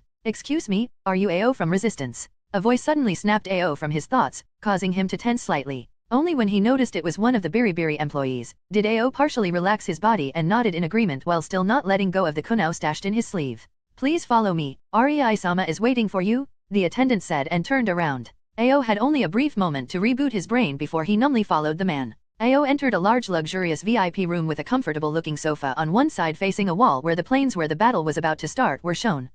Hello, AO. Rei's voice interrupted AO's observation of the room, causing him to switch his sight on the people inside the room. Noticing the shift in AO's interest, Rei smiled and started the introduction. This is AO, the supposed leader of the resistance, he said in a slightly mocking tone that made AO frown before gesturing to the woman sitting to his right. This lovely lady is Na Kona, the previous director of the Biribiri Company. To her left is Nadetsu Jusen, the current director of the company. Rei smiled at a slightly dark-skinned woman who gave AO such a piercing look it made him momentarily freeze. Seeing their brief interaction, Rei quickly motioned towards the fidgeting elderly man trying to make himself invisible. This is, as you already know, the Water Country Daimyo. AO gave a respectful bow to the man despite hiding a small frown. First, he dares to threaten a daimyo in his own castle and then he invites him to the battle that would decide the future of his own country and on top of that, he put him in a room with people who are so influential they could decide the fate of the Land of Water with a few signatures. No wonder the daimyo is so jittery. AO bitterly thought. Thinking about Rei and his actions, AO quickly understood that most of it was a veiled but blatant show of power. From persuading the daimyo to take a vacation to setting up the battle in some weird Chunin exam-like fashion. With each action, it will be harder and harder to stand against Ringo once she gets the position of the Mizukage. Rei was simply showing off Ringo's backing to an extent that would make her frightening. All he has to do now is show that her own power is even more frightening and the clan heads will be as meek as lambs. AO held back a grimace, knowing there was nothing he could do about Kirigakuer getting into Ringo's hands anymore. REI was observing Ao's reactions to the presence of the water daimyo, noting that Ao guessed what was going on in the room. Unfortunately, Mei stayed with Pakura, Maki, Yuriko, and Yujito in the mansion in their hidden village and will be watching the battle from there. It would be so much fun seeing the water daimyo fearfully squirm in Mei's presence. REI sadly sighed. Knowing the sort of person the water daimyo was, it would be poetic justice. Alas, the girl just had to go and invent another world-ending jutsu and be grounded by Konan. Anyway, Ao, come and sit. It's actually Kona who wanted you here. She is awfully interested in your future spot as Ringo's confidant. Secretary, REI mentally added with a snort. The brunette gently smiled at Ao, causing his instinct to start screaming at him he is in danger. Yes, I simply wanted you to sit with us when Ringo decimates your current Mizu cage. Ao, however, could read between the lines very well. I see. I guess this is what I asked for. He glanced at REI who raised an eyebrow at him. Sighing, Ao nodded. I understand. Thank you, and sat down in his designated place next to REI. Damn me and my mouth. I just had to say I wouldn't mind doing anything to better Kirigakure. His mood somehow sunk. Now I am here with people who will get the village in their grasp. I can't even complain since I am sure they will improve the village as I wished. Shaking his head, Ao despondently watched the wall in front of him where the image of Ringo approaching Yagura in order to exchange some pre-battle niceties was located. He didn't even notice when REI implanted a seal that would prevent him from revealing his relationship with either Konan or Tsunade who were in disguise. After all, it wouldn't be nice if the connection between Yozora and the Biribiri company was known. Only then did his hands find their way around Konan's waist and pull her onto his lap before starting to kiss his way up her neck while she made herself comfortable and leaned her back onto his chest. I wonder how long it will take Ringo to finish. Konan started in a purring voice, causing REI to momentarily stop kissing her neck. It's a show first and foremost. She will probably take her time. Plus it's the first time she can test her creations against something as sturdy as Sanbaijin Hiraki. Tsunade snorted. Right. She was oddly excited about the fight. I guess you made sure she looked at the situation from the correct angle, REI. I sure did. REI cheekily answered before returning his attention to Konan. To say Ao was bewildered would be an understatement. So they are not just business partners. Shit, what did I get myself into? Sadly for him, REI wanted to make sure the man who will run Kirigakure in Ringo's stead is trustworthy, so his discomfort went ignored. The man didn't even realize he was being watched and judged. On the screen, Ringo finally reached Yagura and the people in the room quieted down, all thinking the same. And so it's starting. Chapter 213, Ringo vs Yagura 1. In Naruto, Reborn with Talent. Ringo slowly approached Yagura who was already waiting in the center of the Kuronema Plains. As she looked around, she noted that it was really a bleak area with nothing extraordinary in it. Nothing anybody would mind losing no matter how much they wrecked the place.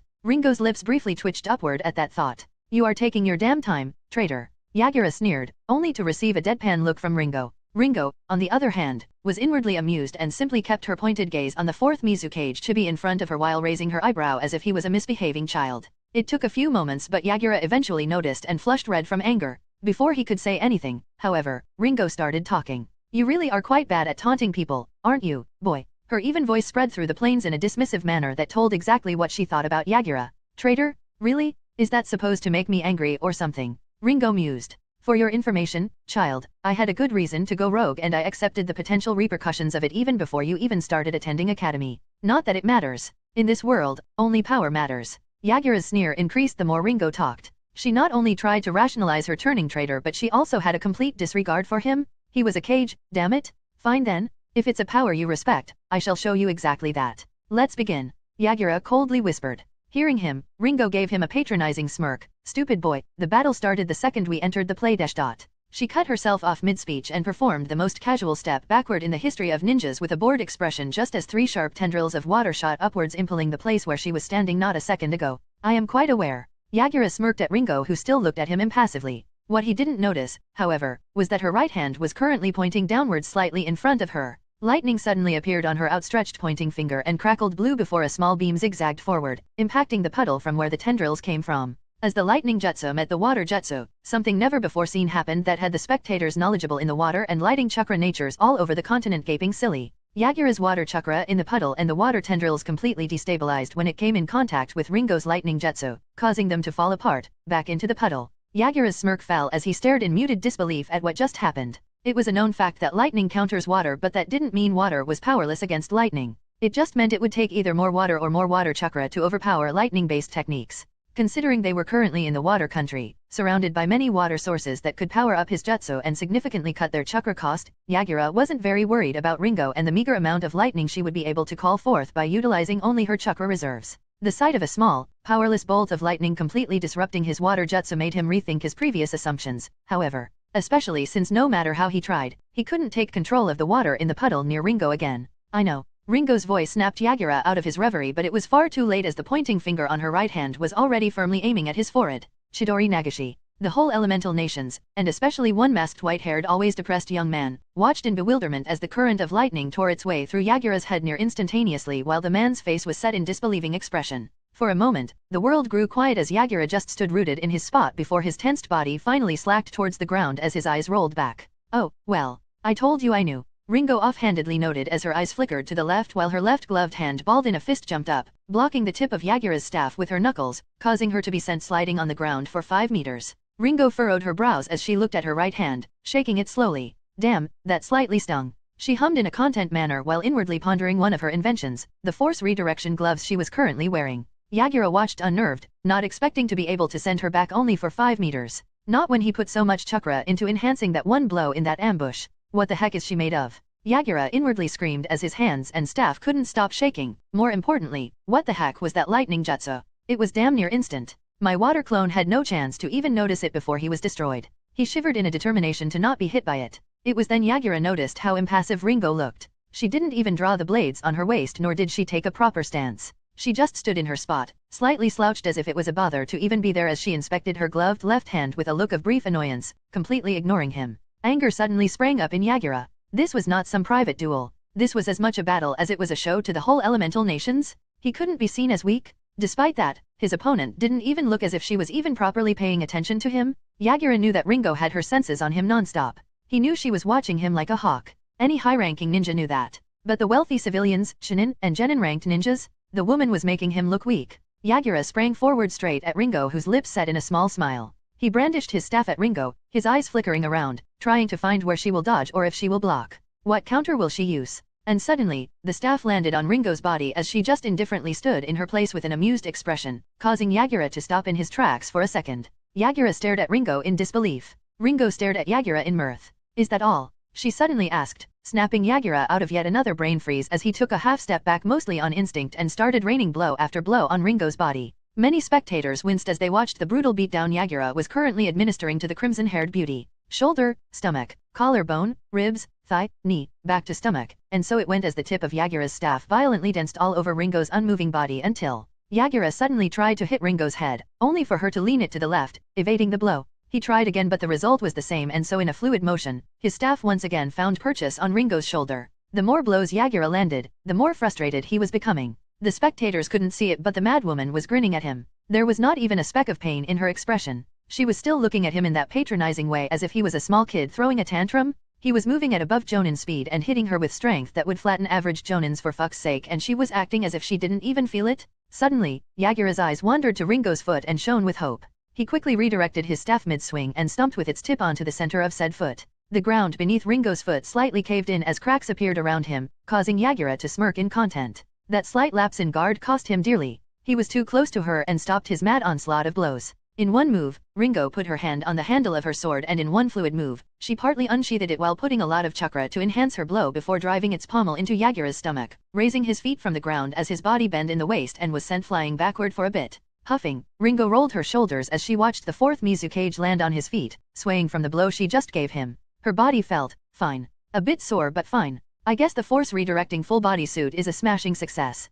A sweet smile bloomed on her face. Seeing such a satisfied and carefree smile on his opponent's face, Yagura's mind rapidly pushed any discomfort and pain from the previous blow away as he snarled, his eyes still looking at Ringo's foot. Why isn't it broken? With the strength I put into that blow, at least some of the small bones in her foot should have snapped. Noticing his look, Ringo's smile widened. I am currently testing a suit that can redirect force through its surface. Meaning, no matter how hard your hit is, I will barely feel a small percentage of its power. Ringo uncaringly shrugged before a sudden thoughtful frown appeared on her face before she added, naturally, it requires a special way of molding a lightning chakra, so only I can use it. She lied through her teeth to the entire elemental nation so nobody would pester her in order to sell it. In one particular room in the capital city of the Land of Water, Konan alongside Tsunade snorted and Ao groaned at the obvious lie, while Rei only thanked God that the lie would be obvious only for those who knew Ringo. Catching his breath, Yagura straightened up again. I am done playing with you, he said through his gritted teeth, but Ringo only looked at him curiously, which drove him even more sparse. Out of nowhere, his body was coated in a dark orange shroud of chakra, and Ringo's smile dropped, her face for the first time donning a dead serious expression. Damn. I wanted to leisurely test more of my inventions. Give me a break, kid. Yagura snarled. Chapter 214, Trying Out Knickknacks. In Naruto, Reborn with Talent. Ringo's shoulders sagged as she reluctantly watched one orange tail forming behind the chakra cloak of Yagura. She knew going against a Jinhuriki while fooling around is stupid. Since you want to play it that way, Ringo discontentedly muttered, more for herself than others. Suddenly, the air around her shimmered and her voice reverberated through the plains, lightning Susanoo. Instantly, blue armor similar to what samurai wore made of lightning sprang up around Ringo, covering her live form. The second those words left Ringo's mouth, every Uchiha who ever heard of Mangekyo Sharingan stiffened. It was not only Uchihas either. Many high-ranking old ninjas who knew about the special ability of the Mangekyo Sharingan had their eyes bulging out after seeing the armor covering Ringo. It might have been only a human-sized armor, but it was far too reminiscent of the real Susanoo that sent a shiver through the spines of these people. After all, Ringo Amarai was not an Uchiha. Worse yet, she didn't have Sharingan. This moment would cause many doubts and speculations among the higher UPS of the hidden villages. Yagura didn't wait for the special moment to end. His mind starting to give in to the influence of the Baijuyu chakra, he instantly lunged at Ringo while she just leisurely summoned a sword through a modified summoning seal on her wrist. Yagura neared Ringo with speed only rarely seen in the shinobi world, showcasing why he deserved the title of Kage. Ringo simply lowered herself into a basic stance, patiently awaiting her opponent to enter the range of her blade. No threats or useless banter was exchanged as it was quite pointless at the second Yagura started using Baijuyu chakra. Now was the time for power to do the talks. Ringo's sword and Yagura's staff met, but instead of the expected struggle of strength, Yagura's weapon was pushed back by an invisible force upon the clash, throwing his arms a bit off and disrupting his balance. Oomph! Ringo huffed in surprise as the strength she had to put into that single clash was far more than she expected. Damn, the kid indeed do pack a punch. She frowned, unhappy with the performance of the sword she was holding. Bewilderment momentarily appeared on Yagura's face, only for fury taking its place a second later as he reaffirmed his footing and attacked the patiently waiting and pondering Ringo again. Violent clashes resounded through the plain, leaving many cracks and small craters on the ground as both combatants had extremely enhanced strength, either due to a Baijuyu cloak or a full-body elemental chakra armor. Every time the two ninjas clashed, Yagura was pushed back by an invisible force while Ringo's frown was increasing. Suddenly, after 50 or so exchanges, Ringo's sword cracked when Yagura's staff smashed into it. Yagura's hands were yet again thrown off their intended course, pushing his body backward, which gave Ringo the necessary time to do something she did for the first time in their duel. She lifted her left foot and strongly kicked Yagura's gut, sending his body crashing a few hundred meters away while bouncing numerous times off from the ground. As Yagura was no longer an immediate concern, Ringo set her eyes on the now cracked blade of her experimental sword and wryly sighed. It's not really what I expected. I wanted our Chunin to have at least a chance against a Jinhuriki with it, but the amount of power I have to exert to not be blown away in a clash is not something an average Chunin possesses. Not to mention it couldn't really withstand even 50 clashes with Yagura. Nope, this one is clearly a failure. She let the sword go with disappointment showing on her face just as the blade finally succumbed to the crack and splintered into many pieces. Ringo, however, was totally oblivious to the fact that a normal non-chakra metal blade withstanding 50 clashes with a Jinhuriki was abnormal, or that expecting a Chunin to be able to put up a fight against a Jinhuriki was madness in itself, no matter what tools he had. No, Ringo's experimental sword was something extremely useful as a weapon that could imbalance opponent upon each clash, was something groundbreaking in the fights between more evenly matched opponents, and could give the user an incredible advantage in the form of an opening. After all, the sword managed to make even a Jinhuriki imbalanced. Alas, in Ringo's eyes it was simply not good enough. While leaders of various villages could only drool as they watched the effects of the sword, many making a note to discuss potential sales with Ringo after the fight. Ringo yet again made use of her summoning seals on her wrists and 4 daggers appeared in her hands. She leisurely threw one a few feet in front of her and one on either side of her before taking a step back just in time to avoid a punch from enraged Yagura, who now sported 2 tails and hatefully growled at her. Curiously lifting her eyebrow, Ringo threw the last dagger near her feet and watched the effect as a seal appeared in the place in between the 4 daggers, the same place where Yagura was currently standing. Yagura wanted to throw himself back at Ringo and continue his onslaught. He was now completely assured that leaving the woman time to make plans and prepare would be foolish. He had to push her and force her to make mistakes before capitalizing on them. He still held the edge in physical power and from what he saw speed. Although he wouldn't put it past his opponent to downplay her real speed. She was a lightning user and Yagura was not stupid enough to not figure out she was most likely much faster than him once she actually decided to go all out. No, he had to use her playful approach towards their battle and score a solid hit. There was a bit of a problem, however. The air around him stiffened and he was unable to move as a massive pressure landed on his shoulders. Yagura instantly noticed the seal under him and then he noticed the 4 daggers on the ground that clearly anchored the seal. What the heck is with this woman? How many chakra weapons with special effects does she have? Did nobody bother to tell her that they are supposed to be rare? Yagura mentally grumbled while using his chakra cloak to force himself free from the seal. Ringo critically watched as the restriction seal created by her 4 experimental daggers slowly but surely gave out as Yagura's body started to regain its mobility. Sighing, she took out a pink rubber duck from her wrist seal before casually throwing it at the still mostly immobilized Yagura. The entire plane suddenly quieted down as the spectators watched in muted bewilderment when the duck impacted Yagura's forehead and harmlessly bounced off, only causing his head to whip back, creating an awkward situation. Yagura's eyes stared upward with utter lack of comprehension of what just happened. Shame started to rise inside of him. So, she is not satisfied with using her weird weapons. Now she is even throwing toys at me. Yagura ever so slowly lowered his gaze back onto the amused Ringo, who watched him with almost a clinical degree of scrutiny. He had had enough.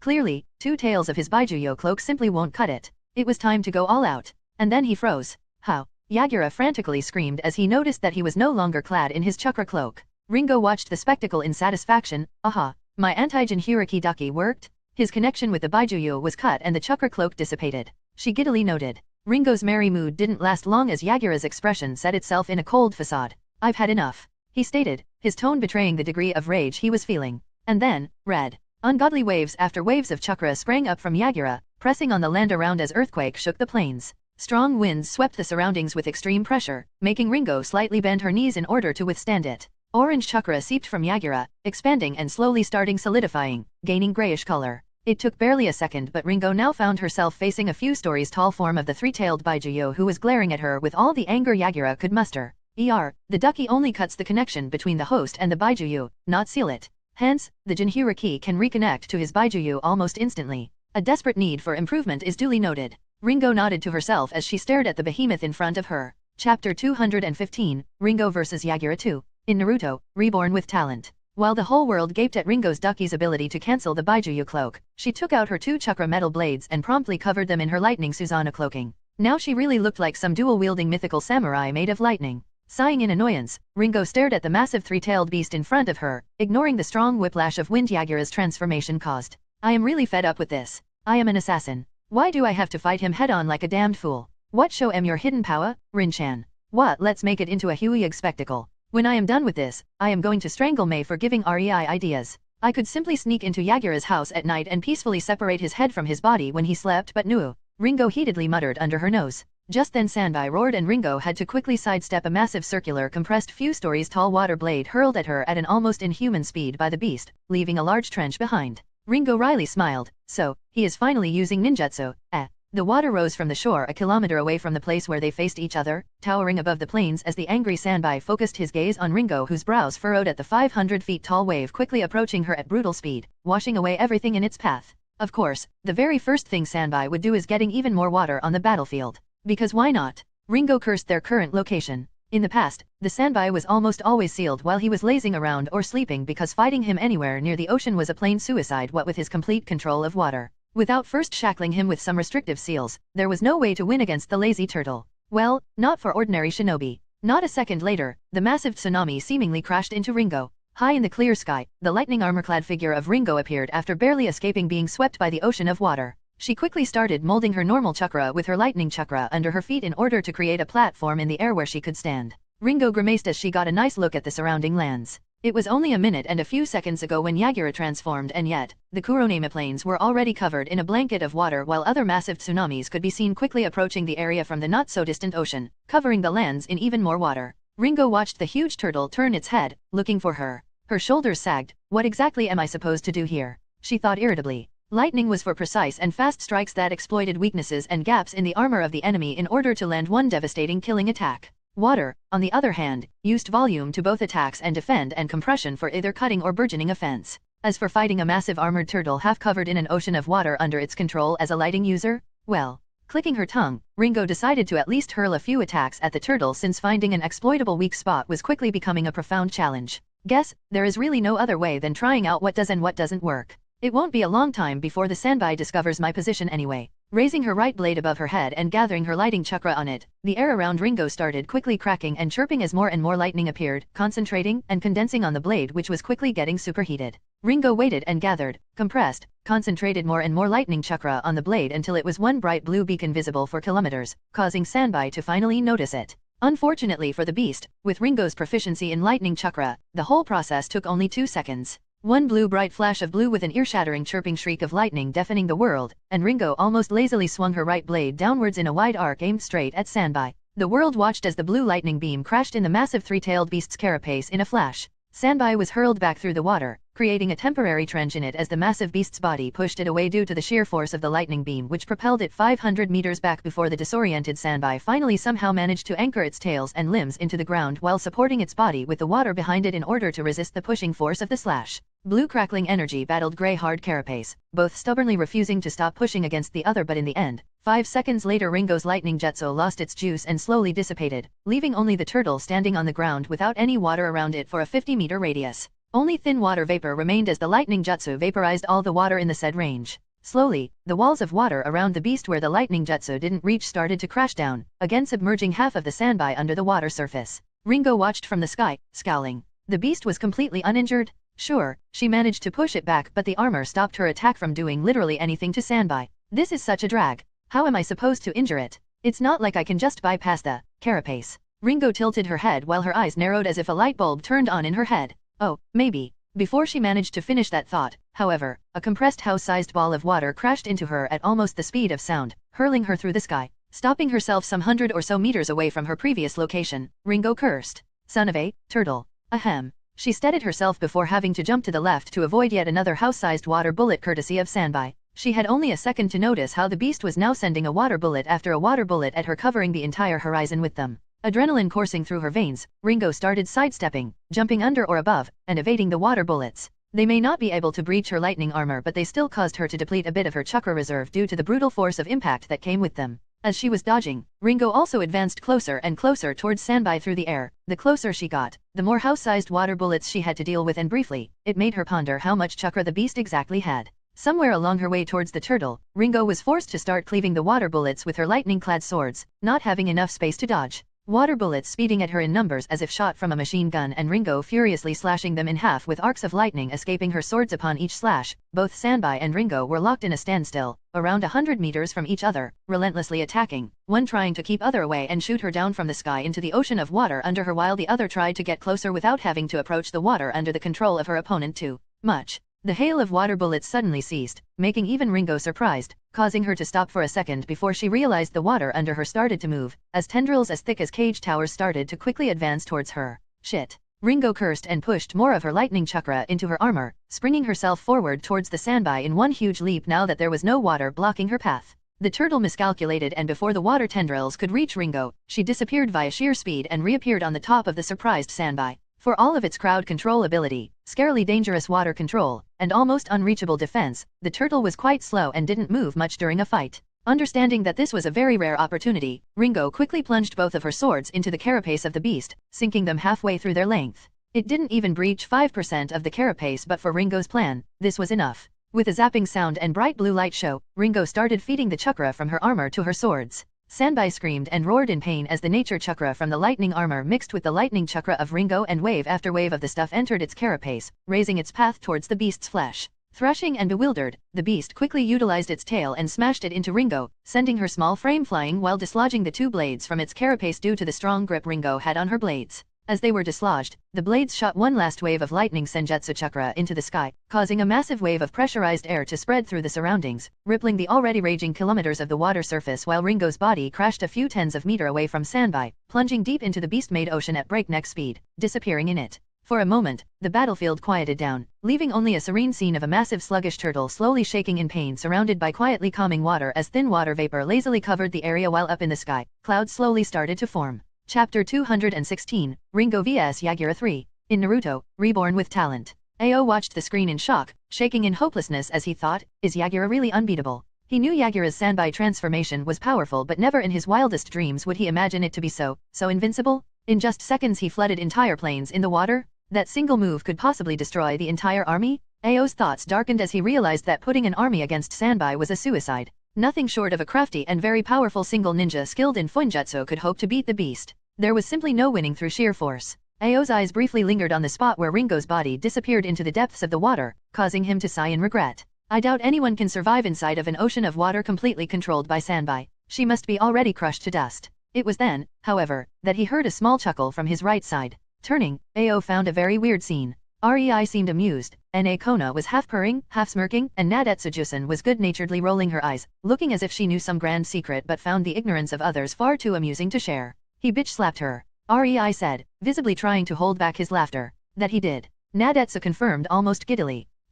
Kona mirthfully added. Ao froze at the complete disregard for Ringo. Aren't you at least a bit worried for your comrade? He icily asked, turning towards Rei. Before Rei could respond, Kona spoke with an eye roll. That's what she gets for holding back. She deserved it. Nadetsu snorted. He bitch-slapped her. Rei shrugged, still finding the situation incredibly funny. Ao was too flabbergasted to give a verbal reply. Instead, he simply stared at them in confusion. Could Ringo survive DHA? A loud booming sound suddenly resounded from the screen, causing Ao to whip his head back towards it in astonishment. Sanbai was calming down as the pain from being almost boiled alive through his carapace started to slowly dissipate. He was still somewhat vigilant but his guard was steadily dropping. He could sense his water and so far it seemed the fight was over. He was about to revert back to Yagura when his senses started screaming at him. It took only a split of a second but the serene water surface first started angrily bubbling crimson before suddenly bursting with massive pressure as a huge crimson-colored torso of a fox-like samurai armor appeared, crackling with an inhuman amount of crimson-colored lightning chakra. The water slowly cascaded down its helmet and shoulders, sizzling and visibly vaporizing as did the water around the whole armor, covering it in hot water vapor. The armored titan ever so slowly stood up, towering even above the three-tailed beast, causing the ground to shake when its foot landed on it. The air around the figure started shimmering from the sheer heat the special lightning it was made of produced, continuously boiling, superheating, and supercharging it from all the elemental chakra, nature energy, and Baijuyu chakra packed together. The surface of the massive fox-like armored humanoid samurai was gleaming as if burning with the crimson lightning, betraying what is happening to anyone knowing Rei and his girl's secret. Ringo finally decided to stop pulling her punches and started using Crimson's chakra in the fight. It was not yet a full Baijuyu transformation. Crimson was too young and weak for that. No, Ringo was simply mixing Crimson's chakra into her own lightning Susanoo in order to enlarge and strengthen it, causing the destructive potential of her lightning armor to skyrocket. Sanbai and the Titan stared at each other, one bewildered, the other with gleaming crimson orbs of lightning full of mirth. A second of silence passed between them before they both lunged at the other, both aware their fight will be coming to an end soon. Sanbai's body flew at the twice as big hulking mass of concentrated lightning chakra and scored a solid blow to its waist with its hardened carapace, causing the Titan to slide a bit backward but it was far tougher than the beast envisioned.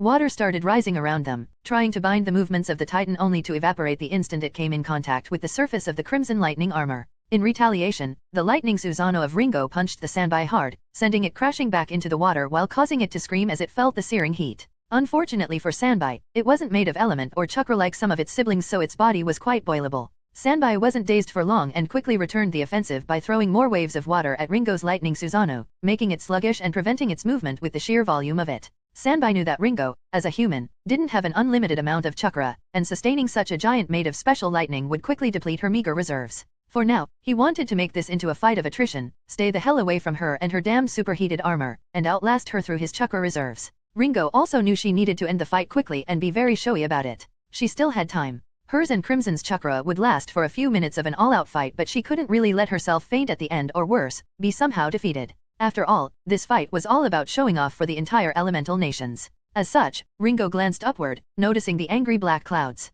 She could feel the lightning accumulating in them since they were caused by the last wave of her nature energy and lightning chakra when her swords got dislodged from Sanbai's carapace when he smacked her away. These clouds could be partly taken as hers and by now, they were soaked in quite a lot of naturally formed lightning, just waiting to be used by her.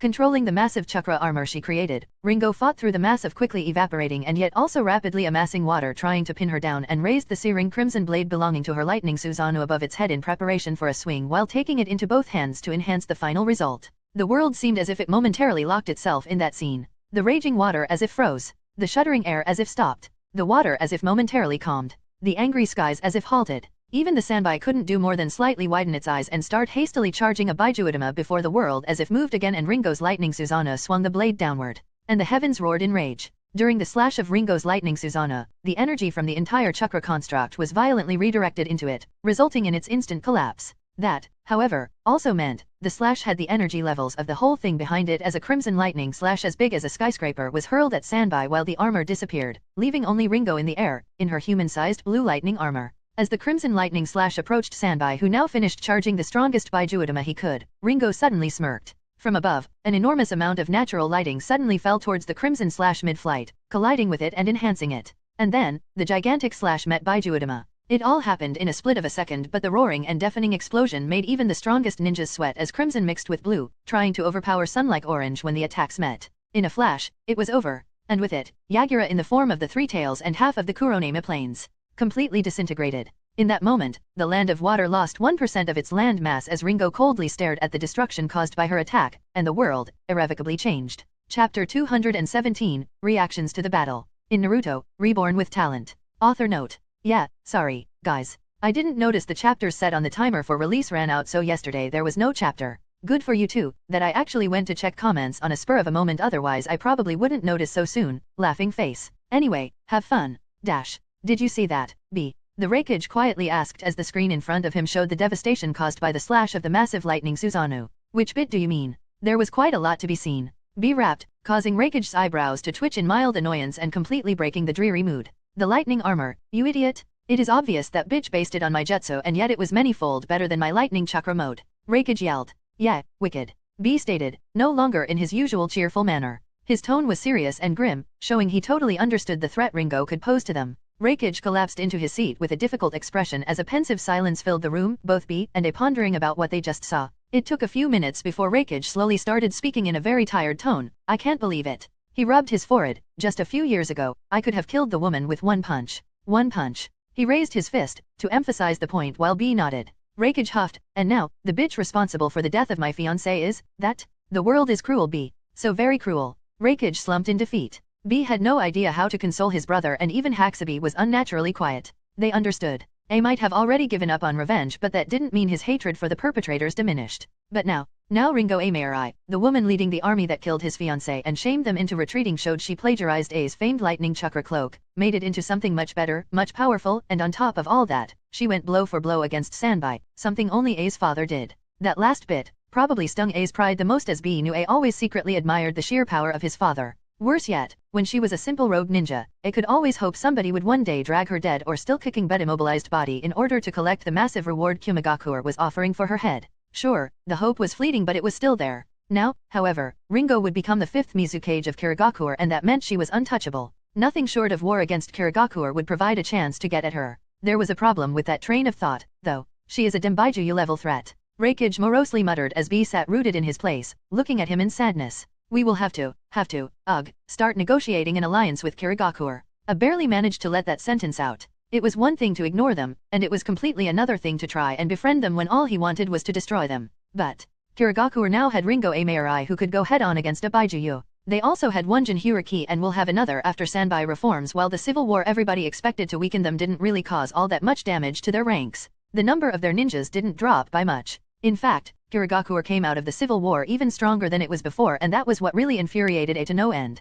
B, go and call Mabi. I need to start preparations. A grunted, making B nod and stand up. Well, I don't think I can comfort him much. Nope, this needs a woman's touch. Tell Mabi I shall. Kono Yaro, Baka Yaro. B walked through the door, stopping in the middle and half turning his head to look at A. His expression was so serious. A stiffened in anticipation for what B was going to say. Braza, don't forget to activate the silencing seals this time. He quickly ducked and ran out of the office as a paperweight flew through the place where his head was just a second ago, while a loud roar shook Kumigakuer. B. Almost catatonic Obito watched the battle from afar, not really believing what he just saw. Did that woman just disintegrate the Three Tails? He thought in shock, his body stiff and unresponsive.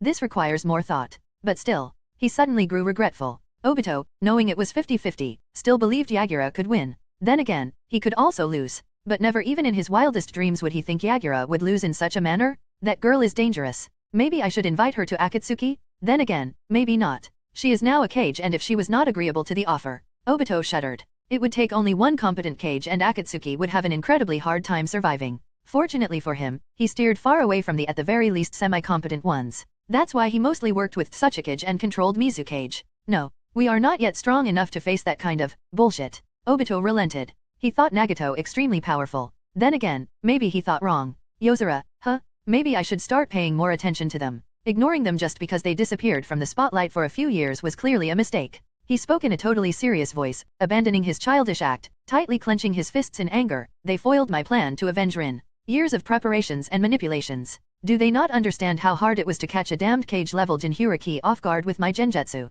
Suddenly, Obito screamed in rage and started rubbing his hair in frustration as he realized. I will have to start again from scratch. If only the Biribiri company didn't hire a member of Yozora to fight for them. His life would be so easy, but no, it just had to be the two most insufferable organizations in existence to band together and completely ruin his plans. He tried to infiltrate or spy on the Biribiri company for years and he somewhat succeeded, finding out they were not really a threat. They focused on money and business, hence, they were not direct competition for Akatsuki. No, Yozora was the problem. Organization much like Akatsuki. An organization capable of acting in the shadows, directing the flow of history according to their wishes. It only now became apparent to Obito they probably manipulated the Biribiri company to do their bidding, causing them to insert one of their own into a position of Mizukage. No, Yozora was shaping up to be a big headache for him and his plans. With a huff, Obito disappeared in a swirl, thinking how he should use his pawns in the Land of Water to set another anti-clan civil war into motion. Unfortunately for him, he was underestimating the newfound caution of the clan heads who will for all intents and purposes be ruling Kirigakure whenever Ringo couldn't be bothered. Which meant, all the time. Anko leisurely laid on a sofa in the main house of the Senju clan compound in Konoha, her legs on the table and a half-empty bowl of chips on her bare belly. She and the brat decided to watch this event of the century as the fight between Ringo and Yagura was advertised by the Biribiri company. She brought the viewing gem, which was according to the brat who had all that Funjutsu information stuffed in his head, a very nifty seal matrix that connected the viewing seal with the recording seal and then simply caused the viewing seal to produce a genjutsu of the events recorded by the recording seal, and they decided to have a nice afternoon watching the brawl. She was still not comfortable with the thought of the brat calling her mum, and the first time he did that, she showed him why exactly that was a bad idea. Nobody can say Anko Midarashi was a bad mentor. The kid quickly learned that the only acceptable way to call her is sis or better yet, sensei. And it took only a few broken bones and a shitload of bruises too. Then again, the brat was now scared of snakes. Oh, well. Anko decided the best cure for that was to throw even more snakes at him. They watched as Ringo Amaerai fought against Yagura, and later Yagura in Baijuyu Chakra Cloak, and then a fully transformed Sanbai. The entire time, Naruto had a weird expression on his face and Anko was starting to worry. It was one thing to tell the kid he is a Jinchuriki and he will have a lot of power at his command in the future if he trains it right. It was completely different for him to see exactly what it means to be a competent Jinchuriki. Yagura might have lost the battle, but that wasn't because he was weak. Will I really be that strong one day? Naruto quietly asked with his hand on his stomach. Anko raised an eyebrow at him, still with well-hidden jealousy, half processing how it was possible for a kunoichi to beat Sanbai. If you are a good boy, she replied teasingly. What? Nobody said she had this taking care of a kid down the pat. Naruto gave Anko a weak smile. He knew she liked him and he loved how normal his life became since she entered it. She was the first person who actually showed him she cared, even if it was only by making sure he trained a lot and ate well. It wasn't always smooth sailing with Anko, but in her own rough way, she showed Naruto she cared about him. It probably didn't help that she was as scarred and clueless as him in that department. Neither really had somebody extremely close to them before they started to live with each other. Thank you, Ankone. Whispering, Naruto turned around and left the living room, determination swirling behind his eyes. He will get stronger. If only to protect the only person who cared about him. Anko watched the small back of the child Lady Tsunade dumped into her care and sighed as her expression softened. Well, so much for motivating the brat. She shrugged, her sight returning towards the destroyed Kurinoami plains on the screen, her eyes hardening. Maybe it's time to start training more seriously. After all, I don't want to fall behind Naruto too much. That would simply be embarrassing. Chapter 218, Carrot and Stick. In Naruto, Reborn with Talent. Yagura slowly opened his eyes and instantly groaned as he felt the weight of the world press on his beaten body. Or at least, he supposed he was quite trashed from all the pain his brain was registering when he tried to move. What the heck happened? He sluggishly thought, fighting through his increasing headache while his eyes tried to adjust from their sleepy state. Suddenly, his mind stilled as he realized, I am free. The genjutsu was lifted. His body instantly sprang up into a sitting position only to jerk in pain a second later, causing Yagura to whimper in even more pain. Easy there. An amused voice coming from behind him said before continuing, don't make any sudden movements. Your body has many cracked bones and torn muscles. Thankfully, your organs are fine and nothing important is broken, but still, from the amount of damage you will be bedridden for some days yet despite being a Jinchuriki. Then again, you did eat a point-blank Baijuudama before being zapped by such an enormous amount of lightning it would vaporize you if I didn't pull you out of there in time. An aristocratic-looking blonde-haired man said as he finally entered Yagura's sight. Yagura stared incredulously at the man, so sure he never ever met him that it even temporarily overpowered his guilt at having to watch his genjutsu self order all those atrocities and wreaking havoc in his own country. Who? He rasped. Rei grinned and sat on a chair near the bed Yagura was placed on and handed him a glass of water. Name's Rei. I am something like Ringo's boss. He shrugged at casually admitting that Kirigakure was now under his rule by proxy, causing Yagura to do a spit take. As you can probably tell, I nicked you before Ringo's attack could completely disintegrate you to smithereens. As for why? Rei meaningfully paused, enjoying the questioning and wary look on Yagura's face before he grandiosely stood up, spread his arms wide, and exclaimed, I deemed it beneficial to steal yet another Jinchuriki. What am I? Some kind of toy. Yagura mentally deadpanned. Wait, did he say, another? His expression turned into an incredulous one. Before he could continue that train of thoughts, however, Rei chuckled and sat down, continuing speaking in a mirthful manner. That said, you don't really have much of a choice. Yagura's back stiffened, and then the man went completely slack as if all tension suddenly left him while his body fell back onto the bed in resignation. His instincts alongside everything ingrained in him by the brutal training Kurigakure put him through were screaming at him to return the threat, to not just quietly take it, to fight. And yet, his mind was far too exhausted to put up any pretense or participate in a meaningless power play. After all, if he really discounted his feelings and all that searing self-pity, he really didn't have much of a choice, did he? What exactly do you want from me? Yagura spoke in a resigned tone. I won't aid you in harming Kurigakure. If that's your goal, then you are at the wrong address. Funny. From where I stand, you were doing a good job of exactly that yourself before we decided to intervene. Rei replied with a chuckle, causing Yagura to grit his teeth. Don't even try to play a tough guy, Yagura. You are smarter than that. You are the first Mizukage who caused a civil war in his hidden village. And despite it being nipped in a bud, you will be remembered for as long as Kurigakure will exist. You, Rei smugly pointed at him, are the bad guy. Every sentence caused Yagura to visibly recoil, and despite that, he stayed silent. Everything Rei was telling him was the truth. Both of them knew there was no way to claim being put under the influence of Sherinon. Firstly, the Uchiha clan and Konoha would be quite angry because of that, which would most likely mean Kurigakure would deny any such claim, and secondly, there was no way to prove it now that the Sherinon Genjutsu was lifted. This was one of these situations where his rumored strength was playing against him. After all, how could somebody strong enough to become a Mizukage before even reaching 18 fall for a Sherinon Genjutsu? Especially a Jinhyuriki who has a Baijuyu in him? A Baijuyu that would normally destroy any attempt at mind control? Heck, even he had no answer for that? Rei indungingly watched Yagura's expressions change at a fast pace while thinking, poor sod, not even knowing about Mangekyou Sherinon. No wonder he was caught off guard by it. Heh. Yagura snorted, then tell me, what do you want?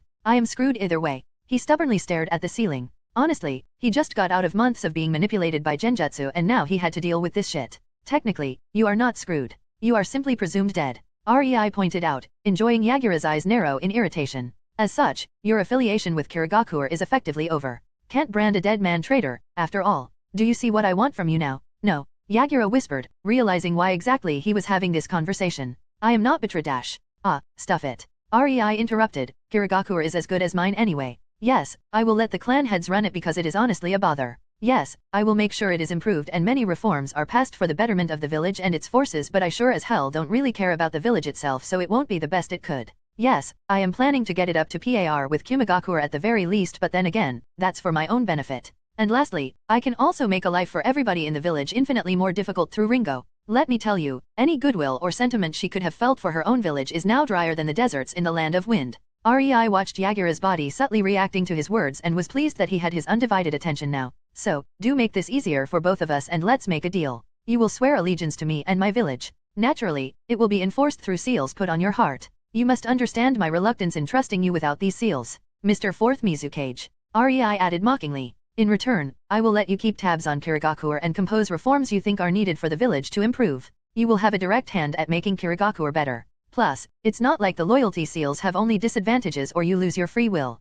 I want a capable ninja, not a slave. The seals will prevent you ever again from being manipulated via Genjutsu. They will also adjust your Baijuyu seal and make it infinitely more comfortable for Sanbai, which should completely calm him down considering his lazy nature. There are more benefits but, well, they are not really important right now. Rei shrugged and fell silent, letting Yagura digest what he just told him. Yagura wasn't a novice in coercion and negotiations. He half expected to be tortured when he declined, so having the situation so blatantly shoved into his face was a bit disgruntling, but still, when he put it that way, Yagura bitterly thought. He was quite literal when he said I don't really have a choice, wasn't he? Yagura realized. Damned if do, damned if don't. Oh, how I regret not becoming a baker rather than a shinobi. He wistfully reminisced. The sales pitch was extremely tempting for him in the current situation. He was a criminal on top of being legally dead. Showing his face would simply earn himself a quick addition to the bingo book with a high reward, whilst causing more problems for Kurigakure, as Ringo will either be forced to hunt him down and present his severed head, or worse, a new civil war would be caused because of that. After all, if the deed propelling Ringo to the seat of the 5th Mizukage turned out to be fake, yeah, Yagura decided then and there he would rather wear a mask his entire life.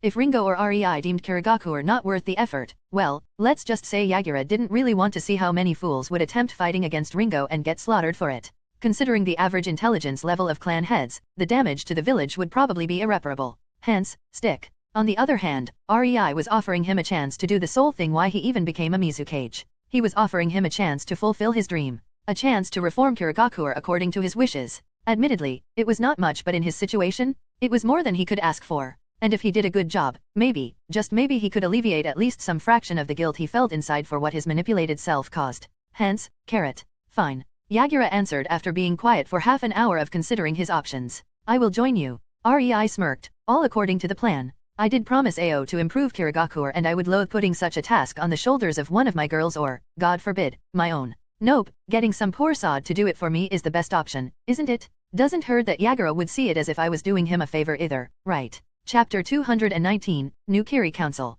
In Naruto, Reborn with Talent. 2 days passed since the battle between Water and Lightning as the people started calling the clash between Ringo and Yagura. Honestly, it was quickly becoming the stuff of legends on Par with Madara and Hashirama. For the first time in history, normal people from all over the elemental nations got to witness a battle between high-ranking ninjas from the comfort of their houses. The various ninja villages were of two minds on the matter. On one hand, people were shown the power of ninjas by someone who was a monster even by their most brutal standards. That could really lead to some unnaturally high expectations from their clients, and it would be awfully awkward resolving any misunderstanding if somebody asks them to destroy this or that country. On the other hand, ninjas would be now feared or respected even more, which was, yet again, a double-edged blade in itself. Nevertheless, it was more of a useful kind in regards to ninjas. But one thing was set in stone. After seeing the battle, there wasn't anyone, be it a daimyo or a kage, who was willing to antagonize Kirigakure. In fact, the village was flooded with requests for alliances, trading agreements, and so on. Naturally, all were offered under the assumption that Ringo will be the fifth Mizukage.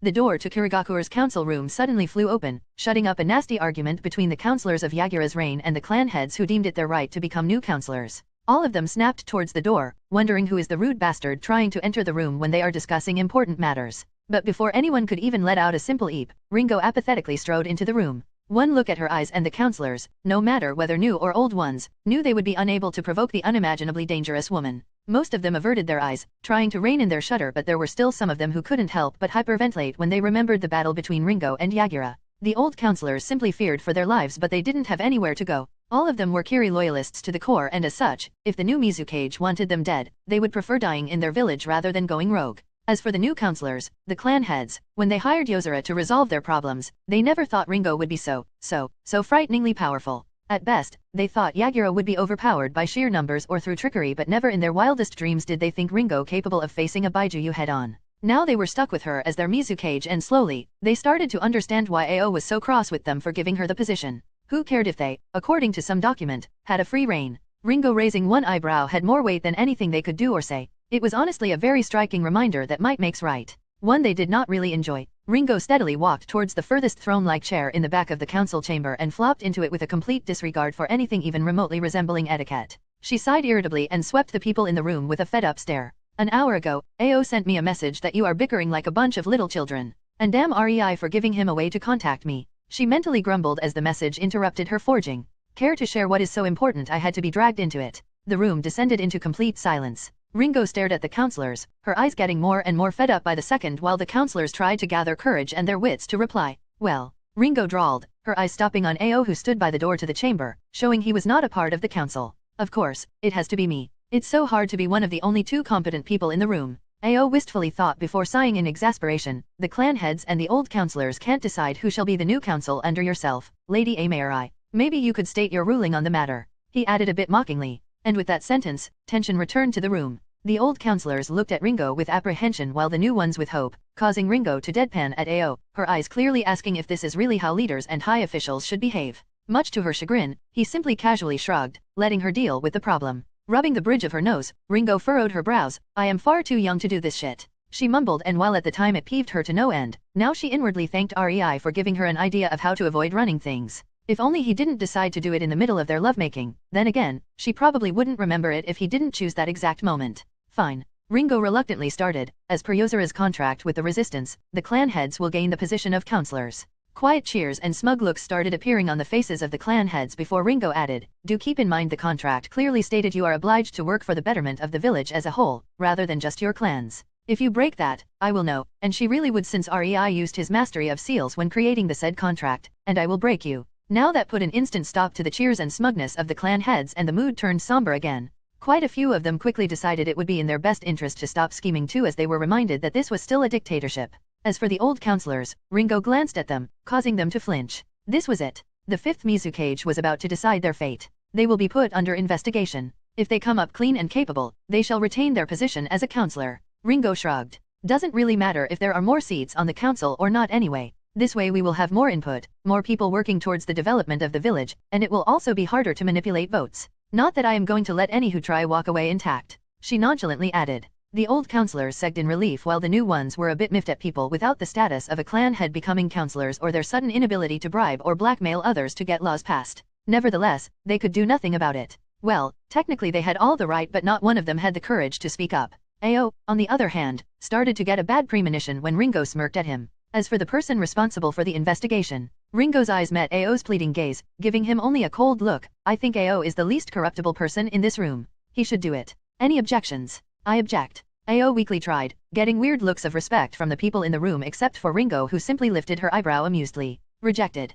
She happily said. I look forward to your report. Ao groaned but nodded in understanding. After all, she was now his Mizukage and he would be damned before he failed her. And with that, I believe my work here is done. Ringo hummed as she stood up and walked towards the door. Don't argue too much, kids. I don't enjoy having to come and teach you to behave because you're ahem, Ao gets too annoying. You wanted to rule the village so rule it, she said as she stopped in the middle of the door leading outside the council chambers. The air suddenly turned heavy as killing intent flooded the room, making the occupants sweat. Properly. Don't let me discover you are ruling it dishonestly. I want to see a clear improvement in the future. And with that she walked away, the killing intent in the air dissipating. It was then the various clan heads paled as they understood that they might have screwed up with the contract more than they dared to admit. After all, she just dumped all the work on us, didn't she? Many of them realized. Worse yet, what's the point of being in politics if we can't even use it to better our clans? Alas, they were already far behind the point of no return. Chapter 220, Start of a Beautiful Vacation. In Naruto, Reborn with Talent. Ah, finally peace and quiet. Rei exclaimed while enjoying the water in his indoor pool in the mansion in his dimension. He really couldn't stop praising himself for installing one of the spring generators in his dimension, enabling him to change the weather at will. Thanks to that, he could have anything from white-covered snowy fields to tropical heats. It's not as if you did anything substantial. As far as I know, it was Ringo who did the heavy lifting. Pakura, who sat in his lap, leaning her back on his chest, suddenly spoke. Oi, now that's just unfair. Rei dismissively drawled, not bothering to put any strength behind his words. I negotiated and set up the entire thing. That counts, you know. I guess I can give you some brownie points for kidnapping the fourth Mizukage. Pakura non-committally hummed, snuggling more into Rei. But, indeed, finally peace and quiet. She sighed in content. I was really happy when you gave me the responsibility to oversee our hidden village while you were away. Pakura continued, her eyes half-lidded. You didn't choose Konan. No, you gave this responsibility to me. It really made my heart flutter. Pakura grimaced. At least, it did before I realized just how much workload overseeing a village in the height of its development boom without shadow clones means. God, it was hell on earth. Pakura shuddered, causing Rei to snicker at her. That said, Rei started while gently stroking her hair. You developed the village on the other side incredibly well in the past few months. Setting up small spring generators in the training grounds so the ninjas can set their own training environment, hashing out the finishing touches upon the organization of our ninja ranks, creating fake misleading alliance documents with the Uzashio in case some busybody decided to check what exactly is going on between them and us, and my personal favorite, your initiative to set up secret forward bases in countries that don't have ninja villages. You saved me a lot of time, Pakura. Rei said and affectionately kissed the side of her neck in a show of appreciation. Yeah, Pakura agreed, I couldn't really leave that project idle. Honestly, that idea of yours to set up booths where locals can issue missions and our troops can respond via teleportation seals, it was golden. It just needed some very precise but strict woman touch to improve all the imperfection. By my estimations, the project should be finished in a few months at the latest and we will have a forward base with teleportation anchoring seals in most countries. I see, but woman touch, Rei amusedly stated, making Pakura giggle as she lifted herself from his lap and turned around, straddling him while leaning into his chest and letting him feel her soft breasts. Yes. I would be delighted to show you what I mean. Pakura replied before her lips softly landed on Rei's, giving him no time to gather his wits as her tongue started asking for entry. He did the only thing possible in that situation and his hands quickly found their way to her bottom, from time to time eliciting soft moans from the woman.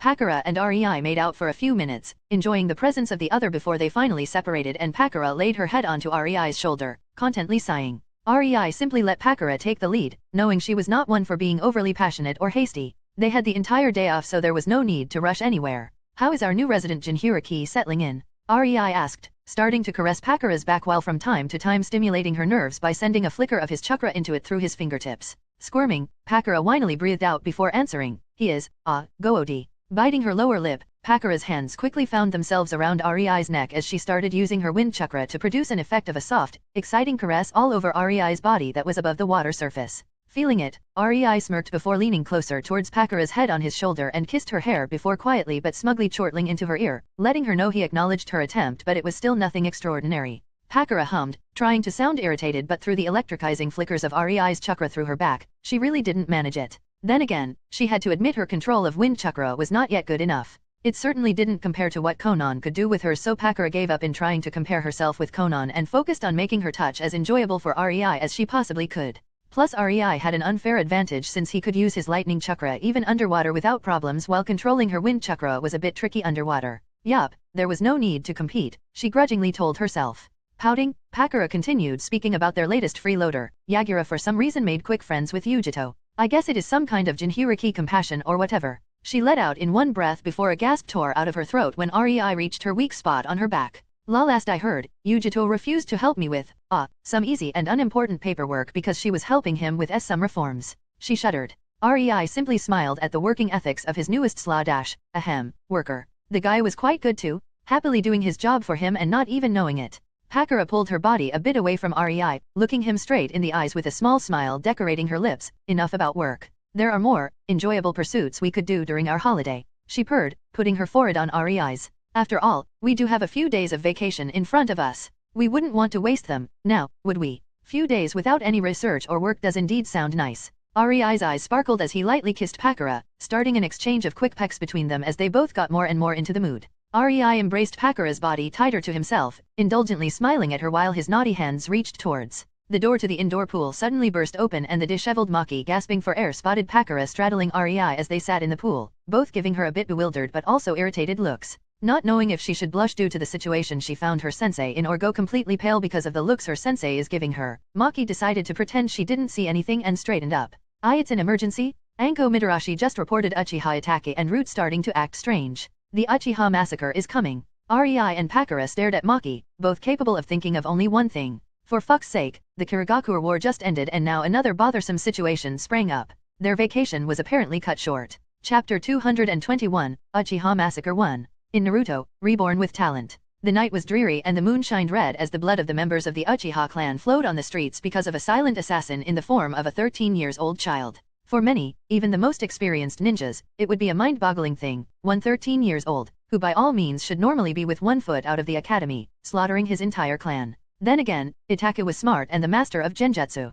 but most importantly, he was trusted by the people in his clan. And that was eventually their undoing. Rei, carefully hidden by the best concealment seals he could put together, watched from the treetops near the Uchiha compound as Itaku was doing a short work of his clansmen in the eastern part of it. Rei was also very pleased with the shadow core of his village. He knew he had around 50 of them and their leader, Shizuka Kagaya, hidden somewhere around, waiting for his signal to intervene, but for the love of God, he could not find their positions without using nature sensing, which meant no normal ninja could discover them. This was incredibly good in Rei's eyes since this outing could be said to be the very first official mass infiltration to a hidden village by his troops. After all, Rei doubted Kimo or Tsuke could successfully get 50 of their best in the enemy village without anyone being the wiser about it. Konan suddenly appeared next to Rei in a silent flurry of black-colored paper and whispered, "The radicals among the Uchiha clan are dead." Rei hummed in acknowledgement. He was not happy about it since most of these were high-ranked ninjas, but he knew he couldn't have everything. Good job, Konan. Shizuka, the Shadow Corps is free to start collecting the Uchihas. Rei ordered and instantly noted the shadows briefly flickering as the ninjas of his village got to work. Wryly smiling, Konan spoke, "I could have them bound in paper coffins with stasis seals in under 20 minutes. Maybe, but our ninjas need the practice." Rei nodded, knowing Konan was completely right. Her paper technique was extremely good at covert operations during the night, and considering she could color her paper black and put knockout, stasis, and teleportation seals on them, well, it could be almost called foolish to let the Shadow Corps do the job. Then again, Rei made a village so he wouldn't need to do everything himself. Maybe in a few years, he could comfortably sit in his living room while the village ran itself? Well, one could dream. Meh, you just want to see our ninjas work and feel proud of yourself. Konan rolled her eyes at him. I can't argue with that. Rei smirked. Sure, it was more of Shizuka Kagaya's achievement that the Shadow Corps were efficient and well-trained, but unimportant details. Konan chuckled, correctly deducing Rei's train of thoughts, and decided to change the topic. Shall we go? Itachi and this self-proclaimed Madara are still massacring our would-be kidnapping victims. Yeah, I guess it would be prudent to put a stop to that endeavor. Honestly, there is no courtesy amongst thieves in this world. Rei dramatically sighed and stood up. Soon, both were on their way to intercept their respective targets. Izumi Uchiha desperately ran for her life as her heart thumped wildly in her chest. She was confused and frightened, not understanding what was happening despite her fully matured Sharingan coloring her eyes red. The only thing she understood was that someone was attacking the Uchiha clan. It was really just sheer luck she spotted a small flicker in her peripheral vision and turned towards it, which allowed her to notice her assailant in time, making her able to dodge the attack. Izumi quickly understood the hooded man in black clothing was far above her pay grade. As such, she did the logical thing and turned tail as if her life depended on it. As she ran through the Uchiha compound, Izumi could notice a few instances where Uchiha ninjas tried to resist, but they were quickly and most importantly, silently taken down before they could alert other clansmen. From what she briefly noticed, their attackers played dirty, never really going 1 versus 1 against her clansmen and usually attacked from the back. Izumi contemplated using Fire Release, Great Fireball, to give others at least an inkling that something is wrong, but every time she slowed down in preparation for the jutsu, a chill ran through her spine which made her forsake her plans and run even faster through the shadow-covered night. How? We are in Konoha. Who could attack our clan? We are supposed to be safe here. She frantically thought as she quickly ducked into a side alley as her eyes spotted shadows flicker before Tadako Uchiha, her former classmate from the academy, suddenly fell backward as if she was paralyzed. It completely scared her out of her mind. She had her Sharingan activated. She should be able to see clearly even in the dark, and yet she simply failed to notice the attacker through the veil of night. Disbelief, shock, confusion, and hopeless desperation filled the mind of the recently promoted Shinin. She wanted nothing more than to get out of there alive. She wanted nothing more than to reach the house of her grandma and make sure she was fine. She wanted. Izumi finally ran out of the side alley into the street near her grandmother's house before the sight in front of her made her freeze in her tracks. In front of her stood her budding crush, Uchiha Itachi, clad in his umbu gear and holding a katana with bloodstains on it. Ida, Chi. Izumi, in utter disbelief, slowly moved her sight towards the open door to the house of her grandma, the woman who raised and cared for her after she lost her parents. What really made her rooted in her spot, however, was the body of her beloved grandmother on the porch in the puddle of her own blood. No, Itachi wouldn't? No, not my grandma. Tears started streaming down Izumi's cheeks as she fell to her knees. It was then, Izumi really understood why Sharingan was deemed to be a curse. The smallest signs of guilt on Itachi's cold face, the droplets of blood falling onto the ground from his katana, the unrelenting and ruthless yet sorrowful look in his eyes as he looked at her, his posture that told a story in itself. No matter what Izumi wanted to tell herself, her Sharingan mercilessly gathered all information for her and made the scene burn into her mind with complete clarity. The boy she dated, loved, killed the most precious person to her. I am sorry, Izumi. It was necessary. Itachi evenly said, taking a step towards her. I didn't want you to witness this. He said sadly, I at least wanted to give you a fulfilling life before sending you off. Grief, betrayal, pain, hatred, as if something broke within her as she dearly wished what she saw was just an illusion. As the raw emotions filled her head to the point it felt painful, her eyes morphed. Itachi only managed to widen his Mangekyo Sharingan as two voices reverberated through the street, one in disbelief and another in grief. Tsukuyomi. The standing Itachi and the kneeling Izumi absently stared at each other for 3 seconds before Izumi fell headfirst onto the ground, unconscious as tears of blood wet her cheeks while Itachi staggered backward, still in utter disbelief as his hand subconsciously reached towards his head due to the sudden headache. She almost fought me off right after awakening her Mangekyo. Itachi thought with wide eyes, gulping for air as a small tinge of jealousy made itself known in the back of his mind at what Izumi Uchiha just accomplished. He quickly squashed that thought though. He knew Izumi was extraordinary, but this. He wasn't even able to implant the illusion of a happy lifetime into her mind with her own Mangekyo so ferociously fighting his. Yes, letting Izumi see the corpse of her grandmother was certainly a mistake. Such a pity. Itachi whispered before sighing and started walking towards the unconscious form of Izumi. I am so sorry. He prepared to stab his katana into her when suddenly a bored and leisure voice stopped him in his tracks. Don't worry. She will get better. Itachi's head whipped in the direction of the voice, only to see a smug-looking blonde man assessing him. No. Izumi as if she was a particularly interesting research project. I think, the man started talking again, his lips stretching into an excited grin. I just found a girl I really want to kidnap. Chapter 222, Uchiha Massacre 2. In Naruto, Reborn with Talent. Rei stood and waited for the 13-years-old Uchiha kid to finally comprehend that someone not of the Uchiha clan just caught him slaughtering the Uchiha clan in the Uchiha district after he was reassured by the Konoha higher UPS that no non-Uchiha will be present for the so-called Uchiha massacre. Rei had to admit, Itachi really froze in a totally Uchiha-like way. It didn't take even 2 seconds but Rei recognized that Itachi was already over his shock and on guard. It wasn't his expression. Far from it. His face stayed cold and expressionless despite the boy's shock. So much that Rei was sure Danzo would praise the boy to the high heavens in his heart. No, it was the small, almost unnoticeable twitch of Itachi's fingers gripping the handle of his katana that gave him away. Who are you? Itachi coolly asked, the only sign of his unnerved state being his tight grip on his weapon. Does it really matter? All members of the Uchiha clan who wanted to rebel are dead except your father. I am here simply because I don't want to see the Uchiha clan dead because some albeit skilled but still foolish prepubescent child decided to listen to barmy old men's idiocy. Rei dryly said. He meant every word too. He simply omitted that his vision of the Uchiha clan's survival meant removing them from Konoha for good. In fact, there was no way Konoha could slaughter every single Uchiha even if they rebelled. First, they were a founding clan and had an important bloodline. Second, there were a lot of non-combatants and killing those would create a very dangerous situation for Konoha once the daimyo heard of it. Third, with its reputation, Konoha could not afford to seem like a village that executed innocents and there were a lot of innocent Uchiha ninjas who knew nothing about the rebellion. In short, Itachi was simply the naive but too skilled for his own good kid who got manipulated by empty threats into doing the deed for a hateful old man who couldn't do it himself without causing a lot of problems for Konoha. Sad, really. Rei watched as Itachi started considering what he told him. Itachi's eyes first showed surprise before a small flicker of hope shined between the cracks but was quickly squashed. Itachi's gaze lingered on Rei and slowly, the emotions within halted, only a deep cold determination remained as Itachi made his decision and his eyes narrowed. So, this is the way this event will ensue, Rei thought in amusement, slowly unsheathing his sword. It was all too obvious the boy decided to kill him first, ask questions later.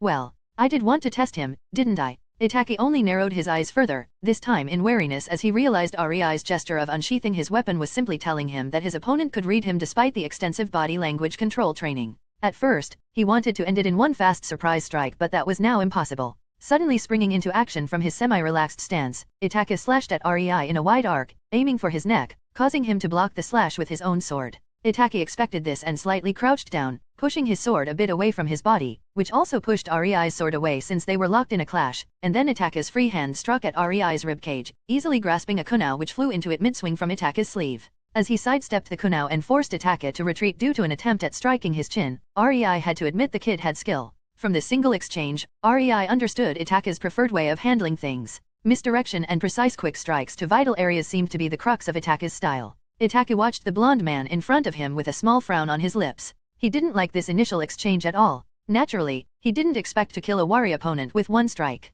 That said, he definitely didn't expect the man shrugging off his illusions. Itachi always had to rely on precision and timing to breach the distance between him and adult ninjas. When he first attacked his opponent, he used his Sharingan to make his actions seem a bit delayed from his foe's perspective. He also cast it at the last possible moment. It should have either made his opponent delay the block enough to allow Itachi's sword a clear passage towards its target or it should make his opponent need at least a split of a second to dispel it, giving Itachi much needed time to perform his follow-up before his opponent could even realize it. And even then, he actually cast another illusion when he was about to strike with the kunai, one that made his strike seem aimed at the gut, rather than ribcage, two targets close enough that he could simply deviate his arm a bit from the previous trajectory so the illusions would be hard to spot in a reasonable time frame, much less counter. With his timing, it should have been downright impossible to have time for dispelling the illusion. Hence, Itachi would have understood if his enemy jumped back. But the blonde man simply shrugged both illusions off as if they didn't exist. He did that while looking straight into his Sharingan the entire time. This combo worked against most jonins when they were cocky enough to underestimate him and didn't dodge. Even then most were smart enough to try avoiding his eyes. To think someone could counter him while looking straight into his Mangekyo that had an even better effect for enhancing illusions than 3 Tomo Sharingan. Needless to say, Itachi instantly understood just how outmatched he currently was since his strongest skill, his illusions, and his biggest advantage, his frightening timing and precision, were easily countered. Nevertheless, it doesn't seem as if the man took me seriously. Is he simply testing me? To what end? Itachi analyzed when he saw his opponent not moving from his spot, simply waiting for him to do his next attack. Stalling? No. Fine, he sighed, I guess there is no other choice. Itachi crouched in preparation for an attack. Honestly, he started feeling a bit of respect for his foe. If only because not for a second did their eyes separate during the fight. Let's see how you will react to. Casting 3 illusions on his enemy, Itachi turned around and ran away as fast as he could, bolting into a side alley to make it even harder for Rei to follow. Rei blinked at the silent, dark, and empty street where only he and the unconscious form of Izumi were left as a chilly breeze mockingly swept through it. It took his brain 3 seconds to reboot enough to realize what happened before he chuckled in amazement. The kid actually ran. Rei rubbed his forehead with his hand but his lips refused to stop smiling. No wonder he went places. He quickly assessed there is no way to win and retreated. Smart kid, I guess. Rei amusedly shrugged. Honestly, he felt a bit cheated but he had to give praise where it was due. Most ninjas Rei met so far in his long career were total crazed idiots not capable of correctly assessing their enemies from a brief controlled exchange. Most would at least try to fight, hoping for him to make a mistake they could capitalize on. The problem with that was that during the said process, they usually got injured enough that retreating suddenly stopped being such a viable alternative. As such, Rei could respect Itachi for briefly testing waters and then retreating when he realized that this is not really a fight he is capable of fighting. The only thing Ataka could really do was another Tsukuyomi, since that could be called cheating in the ninja world. Then again, if he did that and I broke free out of it, which from Ataka's point of view was most likely a slight possibility since I could shrug off his Sharingan illusions, he would be done for. Rei thought. He knew that Ataka was not yet his older Akatsuki self. The kid was 13. Rei actually felt a bit like a bully,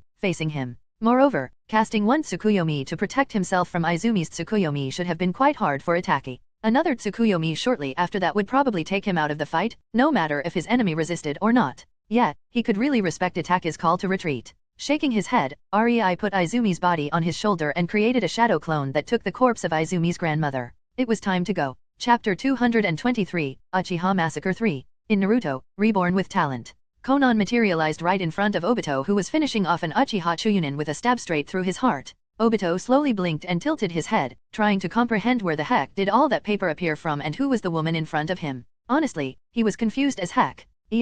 Toby is a good boy. He weakly tried as the body of the Chunin fell lifelessly onto the ground. Obviously. Konan patronizingly nodded, but her tone was totally sarcastic as her eyes glanced at the dead Uchiha between them. It didn't take Obito long to realize that something went horribly wrong with this straightforward operation. As such, he decided that useless banter was unnecessary and quickly sprang into an attack. Crossing the distance between himself and the patiently waiting woman, Obito lashed out with a kunao and gleefully watched as Konan tried to parry, only for her kunao to pass through him. To Obito's surprise, the only sight of shock on Konan's face was an almost pleased widening of her eyes. He didn't have a long time to see her expression though, and even less to contemplate it. He quickly passed through her body in his intangible state, and the second he finally separated from her, he quickly spun on his heel and plunged his kunao deeply into her upper back, aiming straight for the heart. Obito watched his kunao enter Konan as brief satisfaction filled him and thoughts of continuing with his mission sprang up in his head. It was only the sheer primal instinct honed for years of preparation to fight against the fabled yellow flash that caused Obito to rapidly let go of the kunao embedded in Konan's back and switch into his intangible state just as the Konan in front of him burst into paper slips and a very sharp tip of folded tesson suddenly poked out from his chest,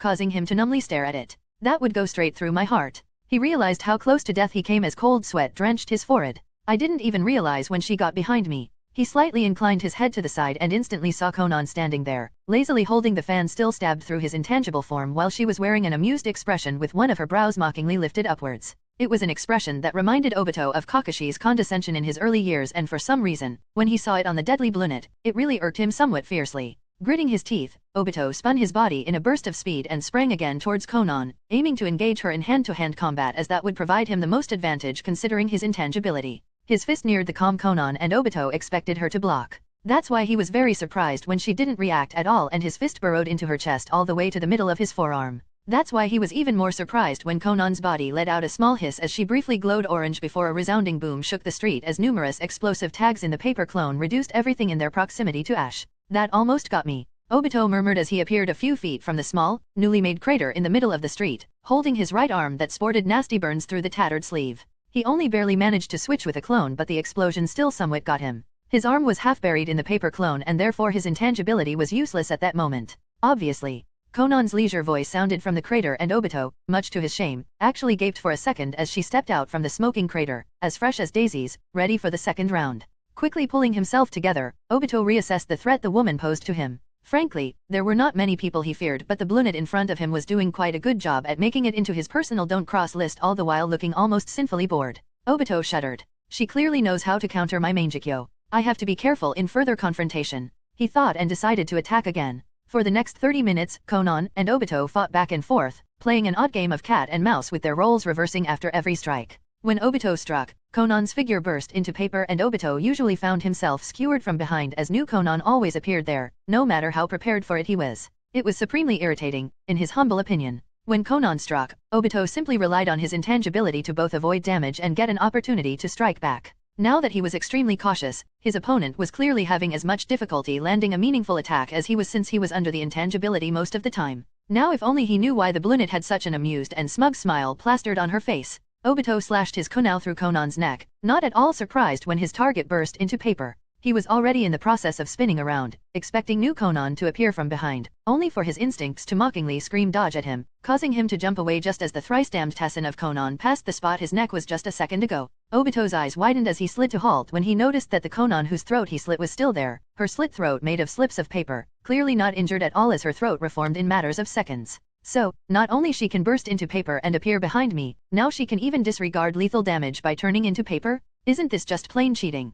Complained the sole ninja who could go intangible at will without any significant restriction. That singular lapse in judgment was enough for Konan, however. A sharp pain suddenly erupted from Obito's chest as blood burst from his mouth. He could only briefly note that he was alive because he subconsciously leaned his body to the right and as such, the spike made of paper missed his heart. He fell on one knee, gritting his teeth at the satisfied expression of his opponent. How? He rasped in disbelief that he was caught off guard. I counted. Obviously. Konan snorted and rolled her eyes at the wide eyes of Obito. Inwardly, however, Konan was a bit sullen that she couldn't make the paper spike from exploding tags. Unfortunately for her, during the fight, she found out that Obito was far too sensitive to chakra and had almost inhuman instincts, so she was severely limited in her offensive means. That's why she didn't even bother using wind chakra in the clash. With her opponent's chakra sensing ability, it would be a waste of chakra.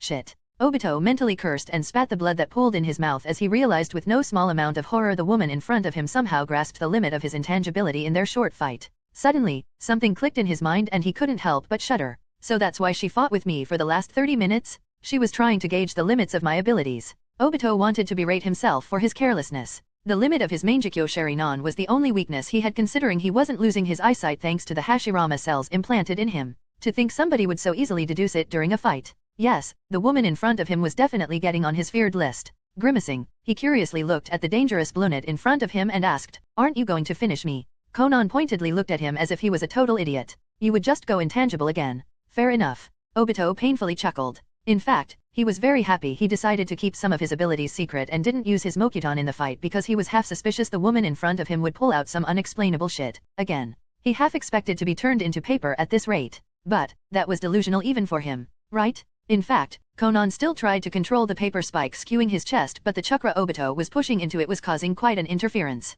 He definitely knew what he was doing, she mused. Well, Toby had enough. "You are not a good girl. You cheating piece of, ahem." Obito slipped into his cheerful persona, not minding the winces he did mid-speech before he went serious again. "Next time we meet, I will be prepared." And with that, he disappeared in a swirl, making Konan chuckle at the empty threat. Such a drama queen. Chapter 224, Uchiha Massacre 4. In Naruto, Reborn with Talent. Rei gave the unconscious Izumi and the corpse of her grandmother to the members of his Shadow Corps and they quickly set to work, pulling out a scroll with 2 corpses of bandits. The members of Shadow Corps then drew a bit of blood from both Izumi and her grandmother's corpse and used a special sealing technique that would mimic the appearance of the person keyed to the blood seal. It didn't take even 2 minutes for the Shadow Corps members to produce 2 flawless replicas of both Izumi and her grandmother's corpse. Naturally, both came with the added bonus of having their eyes damaged so nobody could find out these replicas were not Uchiha corpses. Rei really wondered how Danzo would react to that little surprise. It would take blood tests to find out these bodies do not belong to the members of the Uchiha clan.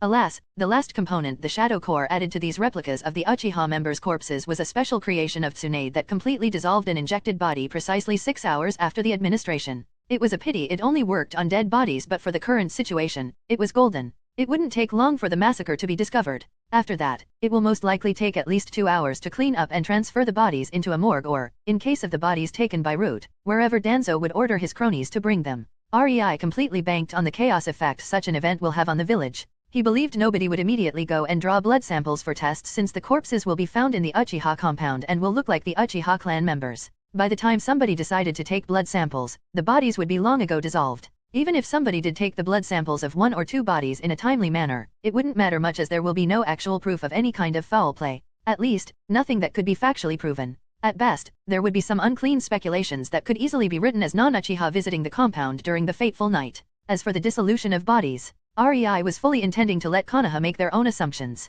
His bet? He believed Konoha higher UPS would simply write it off as a secret way of the Uchiha clan to prevent their bodies from falling into the hands of Konoha. After all, they did plan a rebellion in a few days, so having a way to prevent such a thing would be sensible. Considering the Uchiha clan liked to burn their deceased, it wouldn't be such a stretch. Naturally, it didn't really matter to Rei if the Konoha higher UPS assumed as such or if they came with their own theory. He didn't intend to leave any proof that someone not from Konoha intervened. Done with replicating the bodies, Rei watched as Izumi's body was put into stasis before being sealed into a prisoner scroll while the corpse of her grandmother was put into a storage scroll. And they thought me mad when I said we are going to relocate most of the Uchiha clan overnight. Rei snorted as he remembered the expression of his Shadow Corps commander, Shizuka Kagaya, and many more division leaders of his village when he told them about the goal of this mission. Infiltrating Konoha with 50 ninjas was one thing, stealing the entirety of the Uchiha clan without leaving any proof and putting the blame on the back of Itachi Uchiha was quite another kind of crazy. And yet, here we are. Rei heard Conan's voice from behind and smirked.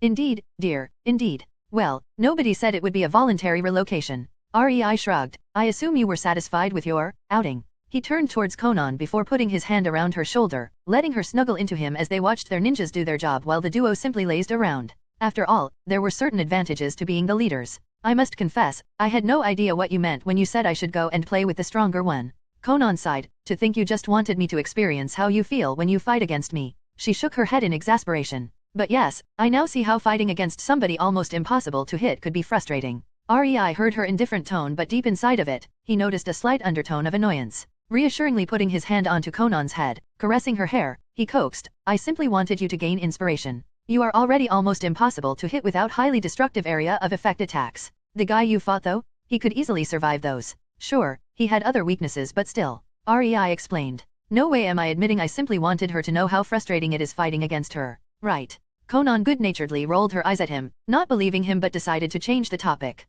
How was our little scapegoat? You wanted to test him yourself. Was he any good? Oh, Itachi? Well, he was certainly a sensible kid. Retreated when he realized he doesn't have a chance and is quite disadvantaged. To be honest, he was impressive for a 13-year-old kid. We had only one exchange and yet, it was very informative about his preferences and style. Rei hummed before pausing slightly in order to recollect his thoughts. I think, he was a bit hyped up in rumors though. He is a technical fighter who depends on precision, subtlety, and speed.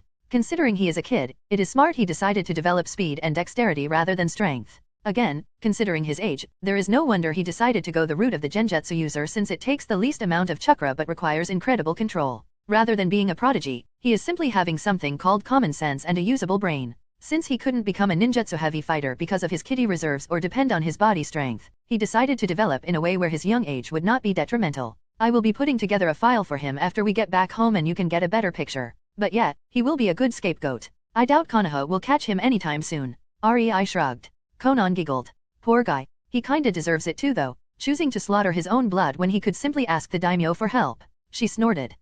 You know these political moves are not widely known. He probably didn't even realize there is a daimyo. Most ninjas don't after being brainwashed by this fabled will of fire. Rei snarked. Well, their loss, our gain. It was then Shizuka Kagaya approached the duo. We are finished, Rei-sama, Conan-sama. Results? Conan asked, quickly snapping into her serious mode. We packed the clan library, money, and valuables. We substituted every corpse or living Uchiha with replicas, and made sure to erase every clue about our presence here tonight. Uchiha Itachi was let through as instructed but he managed to kill his parents before escaping. As for the Uchiha clan members, we are only missing the youngest son of the clan head, Uchiha Sasuke. Conan and Rei looked at each other at that. Neither expected any Uchiha missing. The only way he could not be accounted for is if he was not present in the Uchiha compound. Rei could only wryly smile as a decision had to be made. I guess that's all we can do for tonight, he said, more for Conan rather than Shizuka. Yeah, better forget the kid. Konoha will take care of him. We can't afford to be discovered just because he decided to not be present for his execution.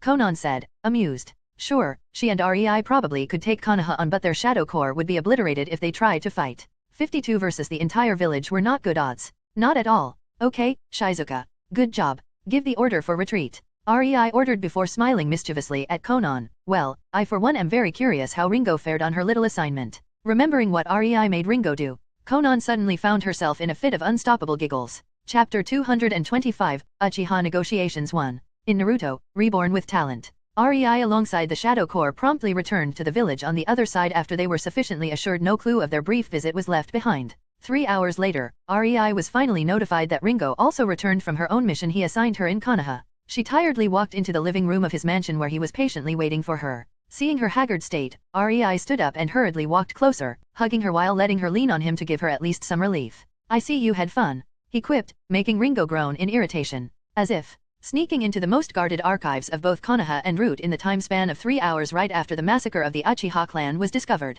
Ringo huffed into his shoulder, her embrace possessively tightening. Sure, the personnel in both the Hokage Tower and the Root headquarters could be seen as almost non-existent compared to what is there normally because of the massacre. But everywhere else ninjas swarmed the village. Honestly, an hour after the discovery, every able Chunin and above in the village was called to duty and the civilians were ordered to stay inside. Getting through the village without being spotted was a veritable nightmare. And I am not even talking about the protective seals I had to get through. Ringo's shoulders sagged. Well, you are the best assassin in the world. Who else could I rely on than you to infiltrate and steal from one of the most guarded places in existence? REI flippantly stated, caressing Ringo's back. His tone might have been joking, but both he and Ringo knew he fully meant every word. The cage towers in their respective villages had tons of active and passive protections. Sneaking there was a clear suicide too, considering the numerous seals, both hidden and otherwise, and the fact they are in the middle of a village full of trained killers. After all, at no time and under no circumstances are there less than 5 Umbu operatives inside. Kuwabai could rampage through the village and these 5 Umbu would still not leave the Hokage Tower. That's also not counting all the otherwise ranked ninjas normally present in the tower. REI could really only shake his head in exasperation when he remembered the first episode of Naruto and how easily the protagonist sneaked in and out of the Hokage Tower with the Forbidden Scroll. Really, only once somebody gets a reality check about how tightly these places are guarded can a person understand how impossible such a thing is.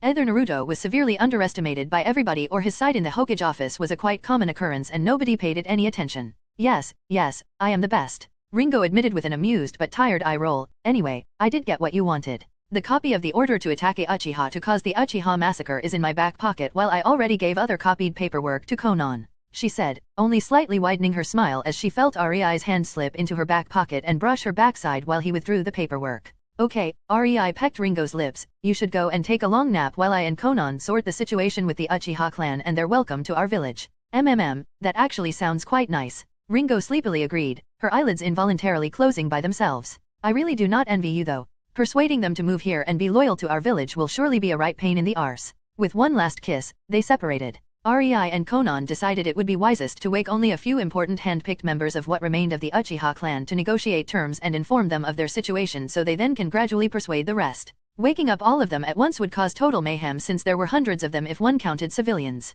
As for choosing who to awaken from the stasis for the negotiation, that didn't pose a problem thanks to the previous months of spying via Konan's Kekkei Genkai. Since REI knew the Uchiha massacre would be happening sometime after or around Naruto's 7th birthday, he made sure that Konan set up her surveillance of the Uchiha compound at least a year prior to that. In the end, one simply didn't go and meddle in such an important historical milestone happening in the middle of a village full of trained assassins without being sufficiently prepared and well informed. It took some time identifying who is and who is not alive since Itaki and Obito did manage to get to some people, but ultimately Konan was able to choose the individuals that should be most effective in persuading their clansmen. That's why on the couch in the living room of REI's mansion now sat REI and Konan on one side and 3 unconscious people were slumped on the other. The first was an old balding man of 89 with many wrinkles, Isamu Uchiha. He was kind of an obvious choice since Konan reported he was the mildest of the Uchiha elders. The guy was one of the very few people alive who were old enough to remember things like Uchiha Madara, Hashirama Senju, the creation of Konoha, all 3 ninja wars, and so on, and on. REI would like to believe with that age came wisdom since the guy was the only one from the Uchiha Elder Council who opposed the plans for rebellion.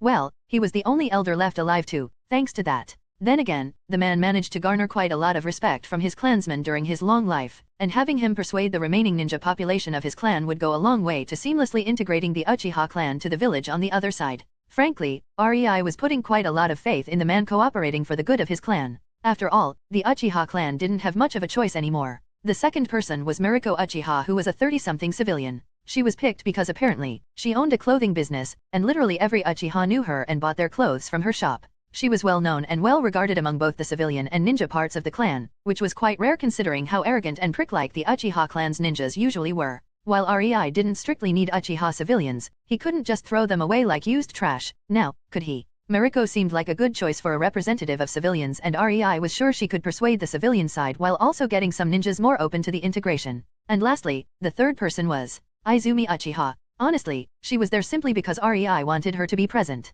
The girl was 13 and already had Mangekyo Sharinon. It was a sad truth that could prove very beneficial in the long run, so REI saw no reason not to use it to his benefit. Oh, she was no Itaki Uchiha, that was for sure, but she was the most valuable thing REI collected on his little expedition to Konoha. Okay, then, let's wake them up, Konan said, and the ceiling tags that kept the 3 unconscious instantly detached themselves from their foreheads, causing them to stir. Isamu was up and about in a split of a second, a true testament to his instincts and a small show of a reason why exactly he managed to outlive all of his peers. Mariko was quite slow, but even she got wary and woke up fast when she found herself in an unfamiliar room. Only Izumi showed a bit more childish side when she mumbled about requesting 5 more minutes but was promptly woken up by Isamu, who ruthlessly poked her ribs, causing her eyes to go wide as she gasped in pain and slouched forward. REI watched in amusement the antics of his involuntary guests, his smile widening when 3 uneasy and questioning pairs of eyes finally landed on him. It was time to show them why following him was their only chance at surviving. Naturally, he just had to start cheerfully. Hi, there? Didn't expect to wake up again, did ya?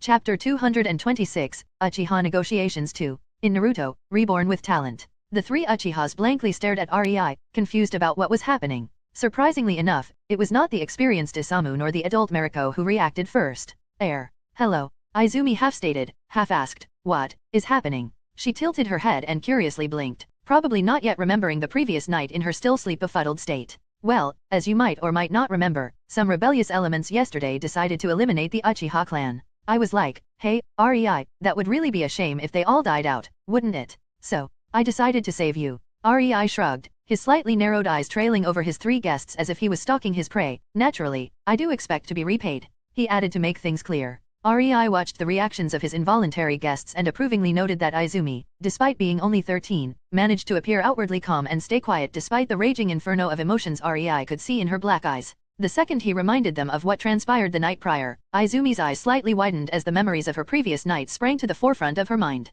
From there, it was a cocktail of shock, anger, sadness, grief, and confusion mixing visibly for anyone who would bother to look. Yet, it was so very obvious the girl had ninja training as her expression was blank and her body, while still giving some tells, at least didn't telegraph it to the whole room. The most visibly distressed of the three was the civilian, Mariko, who looked sickly pale as she realized how close to death she came yesterday. She was fidgeting and looking around in panic, her brain trying to comprehend what will happen to her now and what to do. And as expected, the eldest from the group, Isamu, looked almost anciently calm, his emotions perfectly veiled by both ages of experience and his training. If one looked deeper, though, it was obvious the man felt sad about what happened to his clan. So Itachi really betrayed us? Isamu asked in a resigned tone of a man who already knew the answer, causing the two women to snap their eyes towards him, demanding answers. What do you mean? Itachi? That sweet quiet kid who was kind to everyone. Mariko questioned with a shocked gasp while Izumi only hung her head low. Rei, however, could clearly see her clenched and shaking fists on her knees in barely restrained anger and anguish. To Mariko's question, Isamu only sadly shook his head, showing he himself didn't want to believe that Itachi would be capable of such a decision as slaughtering his own family, and yet, it happened. Izumi took a deep breath and slowly raised her head towards Rei as she quietly asked, my grandmother, may I bury her corpse? Rei smiled at her determined look and nodded, of course. He said and saw Izumi instantly relax in relief and her guard slightly lowered in a show that Rei was slowly gaining her trust. It was almost cute how easy it was to garner some goodwill, really. What use would he have for the body of an aged civilian? He resisted the urge to shake his head in amusement. That said, he wouldn't go telling them his shadow core harvested the Sharingan from the corpses of the ninjas who wanted to rebel or were far too arrogant for their own good and therefore forsaken by Rei. These corpses his ninjas didn't bother collecting when they were retreating from Konoha, so unless someone broke the secrecy seal on his shadow core, Tsunade will have a neat supply of Sharingan eyes for a study with nobody from the Uchiha clan the wiser. Not like they could complain since the results will be used to improve the bloodline of the loyal Uchihas anyway. Rei was quite content watching the reactions of his three guests. If he took lead in the discussion from the start, he wouldn't be able to assess them as thoroughly as he did now, which led him to some interesting discoveries, especially when Isamu's reactions were concerned. You suspected Itachi? Rei asked Isamu, his eyes glinting at that bit of information. Does that mean everybody in the Elder Council suspected Itachi of being a spy? Better yet, does that mean Fugaku suspected Itachi? His amusement was only increasing as he imagined how Fugaku must have felt when after he sent his son to be an umbu for Konoha in order to better the Uchiha clan, he found out the said son actually did his job and was an umbu for Konoha, and not for the clan. Isamu gave a tired half-smile that looked quite pitiful on the ancient man. Let me first introduce myself. I am Isamu Uchiha, as you probably know since I was picked to talk with you. He lightly bowed his head, showing his age was not as restricting as his wrinkles would signify. May I inquire what exactly do you expect from our clan now that you have us in your grasp? The second Isamu voiced that question, both Izumi and Mariko stiffened, only now understanding what Rei meant when announced he saved them. Only now they at least partially realized the implications of what happened yesterday and what it meant they woke up opposite to Rei. They were not here to discuss the weather and have fun. Only now did the severity of their situation really enter their mind with the subtlety of a sledgehammer. Rei was happy, hearing Isamu's question. Honestly, if the old man actually let himself be led astray by useless chatter and ignored the important bits, Rei would be disappointed. After all, the man was chosen because of his lifelong care for his clan. I want to integrate your clan into my village. Rei started, raising his hand to forestall any arguing from Izumi and Mariko who were already opening their mouths. You should understand that your clan has no home in Konoha anymore. Any Uchiha who would show up in the world will most likely be pronounced as a rogue ninja and hunted with extreme prejudice by Konoha. For Konoha, your clan is extinct with only Itachi and Suzuki Uchiha remaining. It would be awfully suspicious if more Uchiha clansmen started popping up all over the elemental nations, now, wouldn't it? Rei grinned at the disgruntled look of Isamu. The old man clearly knew what it all meant and what was not explicitly told. He knew what was in the shadows, not clearly seen. Mariko and Izumi though had no idea, and as such, REI had to elaborate. The people who orchestrated the Uchiha massacre can't let the Uchiha clan live. Even if you manage to return to Konoha and reinstate your clan, in due time, another attempt at wiping you out would be performed. Just think, what would it mean if it came out that Konoha tried to wipe out one of their founding clans? That it was not just an act of one maniac but of Konoha higher UPS? What would it signify for the other clans in the village? REI shook his head. No, the Uchiha clan had to be silently buried if Konoha was to prosper. Otherwise, it would eventually lead to a civil war that would destroy Konoha. Clans would not be able to trust the Hokage if the information that he condoned a massacre spread. To give things more into the perspective, here, REI put a paper on the table between him and his three guests. Taking and reading it, Isamu's eyes widened and his jaw slightly dropped in astonishment while his body shook in disbelief. There. It was the order for Itachi Uchiha to kill his clan, signed by Danzo Shimura and Hiruzen Sarutobi alongside his two advisors. If Isamu had any complaint against the integration, it was a long-forgotten history now. He understood his clan has no other choice in the current situation. REI could basically throw them out and they would be systematically hunted by Konoha, other villages that would want to breed them or get their hands on Sharingan, rogue ninjas for monetary reasons, and, well, they were quite screwed and the man in front of Isamu seemed like their best and only bet. Isamu sighed and handed the document to Izumi and Mariko. Hiruzen's signature is forged. He doesn't have such exaggerated strokes while signing things. That doesn't matter though. He sighed again, this time more tiredly. Yes, Lord REI, I think our situation and your proposition are quite clear. On behalf of the Uchiha clan, I accept and vow to help integrate my clan with your village, he stated, getting a goggle-eyed stare from Mariko and Izumi to which Isamu just bitterly smiled. He was a part of the Elder Council. It was simply too easy to deduce why he was the only elder present for an important negotiation such as this or why the clan head was not present. The fate of his clan was now on his shoulders and he would be damned to doom it. Good, REI nodded in satisfaction before a Cheshire grin spread through his lips. Now, I would like to hear the bit about Itachi and your suspicions. I want to hear about the supposed rebellion from your point of view. I want to know what the Uchihas were thinking, doing something as stupid as planning a rebellion against Konoha. REI's eyes sparkled in anticipation. Well, do tell. Chapter 227, The Tale of the Uchiha Rebellion. In Naruto, Reborn with Talent. Isamu grimaced, not really in the mood to tell that kind of tale. He actually hoped his host would not ask again about Itachi and their suspicions, but REI looked far too eager to hear it. Sighing in resignation, he decided he might as well tell the story from the very start. To put things into proper perspective, I have to start right at the founding of Konoha. I have no desire to repeat well-known history nor spin some long-winded and boring tale of the Uchiha clan's evolution since the founding. All I want to point out is that people close to Madara's level are extremely rare and valuable to clans. Isamu pointed out with a sad smile, since the founding of Konoha, the Uchiha clan produced only 5 S-rank ninjas altogether. You must understand that strong ninjas are the lifeline of a clan, any clan. And yet, currently, there is no S-ranked ninja from any Konoha clan except Tsunade Senjo. Aha, so that's where Itachi comes in. He was supposed to be your secret ace and the symbol of Uchiha's resurging power. The new Uchiha genius. REI chuckled in understanding and Isamu smiled sadly. Yes. When Fugaku discovered the sheer talent of his firstborn, he was immensely proud. He might not be the best man but he genuinely cared about his son despite not really showing it. On the other hand, he was also the clan head and that meant certain responsibilities. Having a strong heir was a must for Fugaku and so, Itachi was trained and raised to love his clan. After all, one day, should have been him to lead the clan. Isamu explained bitterly, our clan was always somewhat shunned. Sometimes justly, other times not, that was fine. The real problems, however, came with the Kyuubi rampage. He quieted down for a second to calm himself. We were relocated to the outskirts and that was unacceptable for many. Demeaning, even. The proverbial last straw. And so, the young Itachi got an even heavier burden placed on his shoulders since some radical views started to appear among some of the more arrogant Uchiha clansmen. Hearing that, Izumi seemed a bit saddened before her eyes hardened as any compassion drained from her when she imagined the corpse of her grandmother. It was obvious that whatever friendship there was now completely shattered. Itachi was the most promising Uchiha in the last 50 years. It was only natural Fugaku would push him hard in his training. Though, Isamu grimaced. I warned Fugaku not to place the boy into Konoha Umbu. I vehemently argued against that. The boy was supposed to be our most important pillar. Sure, in Umbu, Itachi won a lot of prestige and political leverage for the clan. Sadly, it also gave Hiruzen free access to the kid. Isamu shook his head in discontent. And it again goes and comes to the fabled Hiruzen Sarutobi. Honestly, how many talented young boys did the man corrupt? REI idly mused. He was aware that being Hokage didn't come with a free pass to do anything one desired. Dictatorship or not, clans had rights. The Hokage couldn't really go on his merry way influencing clan heirs without any reason. Around 2 years ago, the situation became more unbearable for the clan. Discontent voices rose to more prominence and the more arrogant ninjas started to openly complain. Funnily enough, I have no idea where it even all started. Was it intentional or not? Who knows? Isamu admitted. That said, Fugaku had to do something and fast or face a civil war in the clan, something he wanted to desperately avoid. It would simply be a lose-lose situation no matter which side would win. It was obvious Isamu was disgruntled at remembering that. Not like Rei could blame the man. Family killing a family really didn't have any positive outcome. No, the Uchiha clan would be weakened either way. Civil war?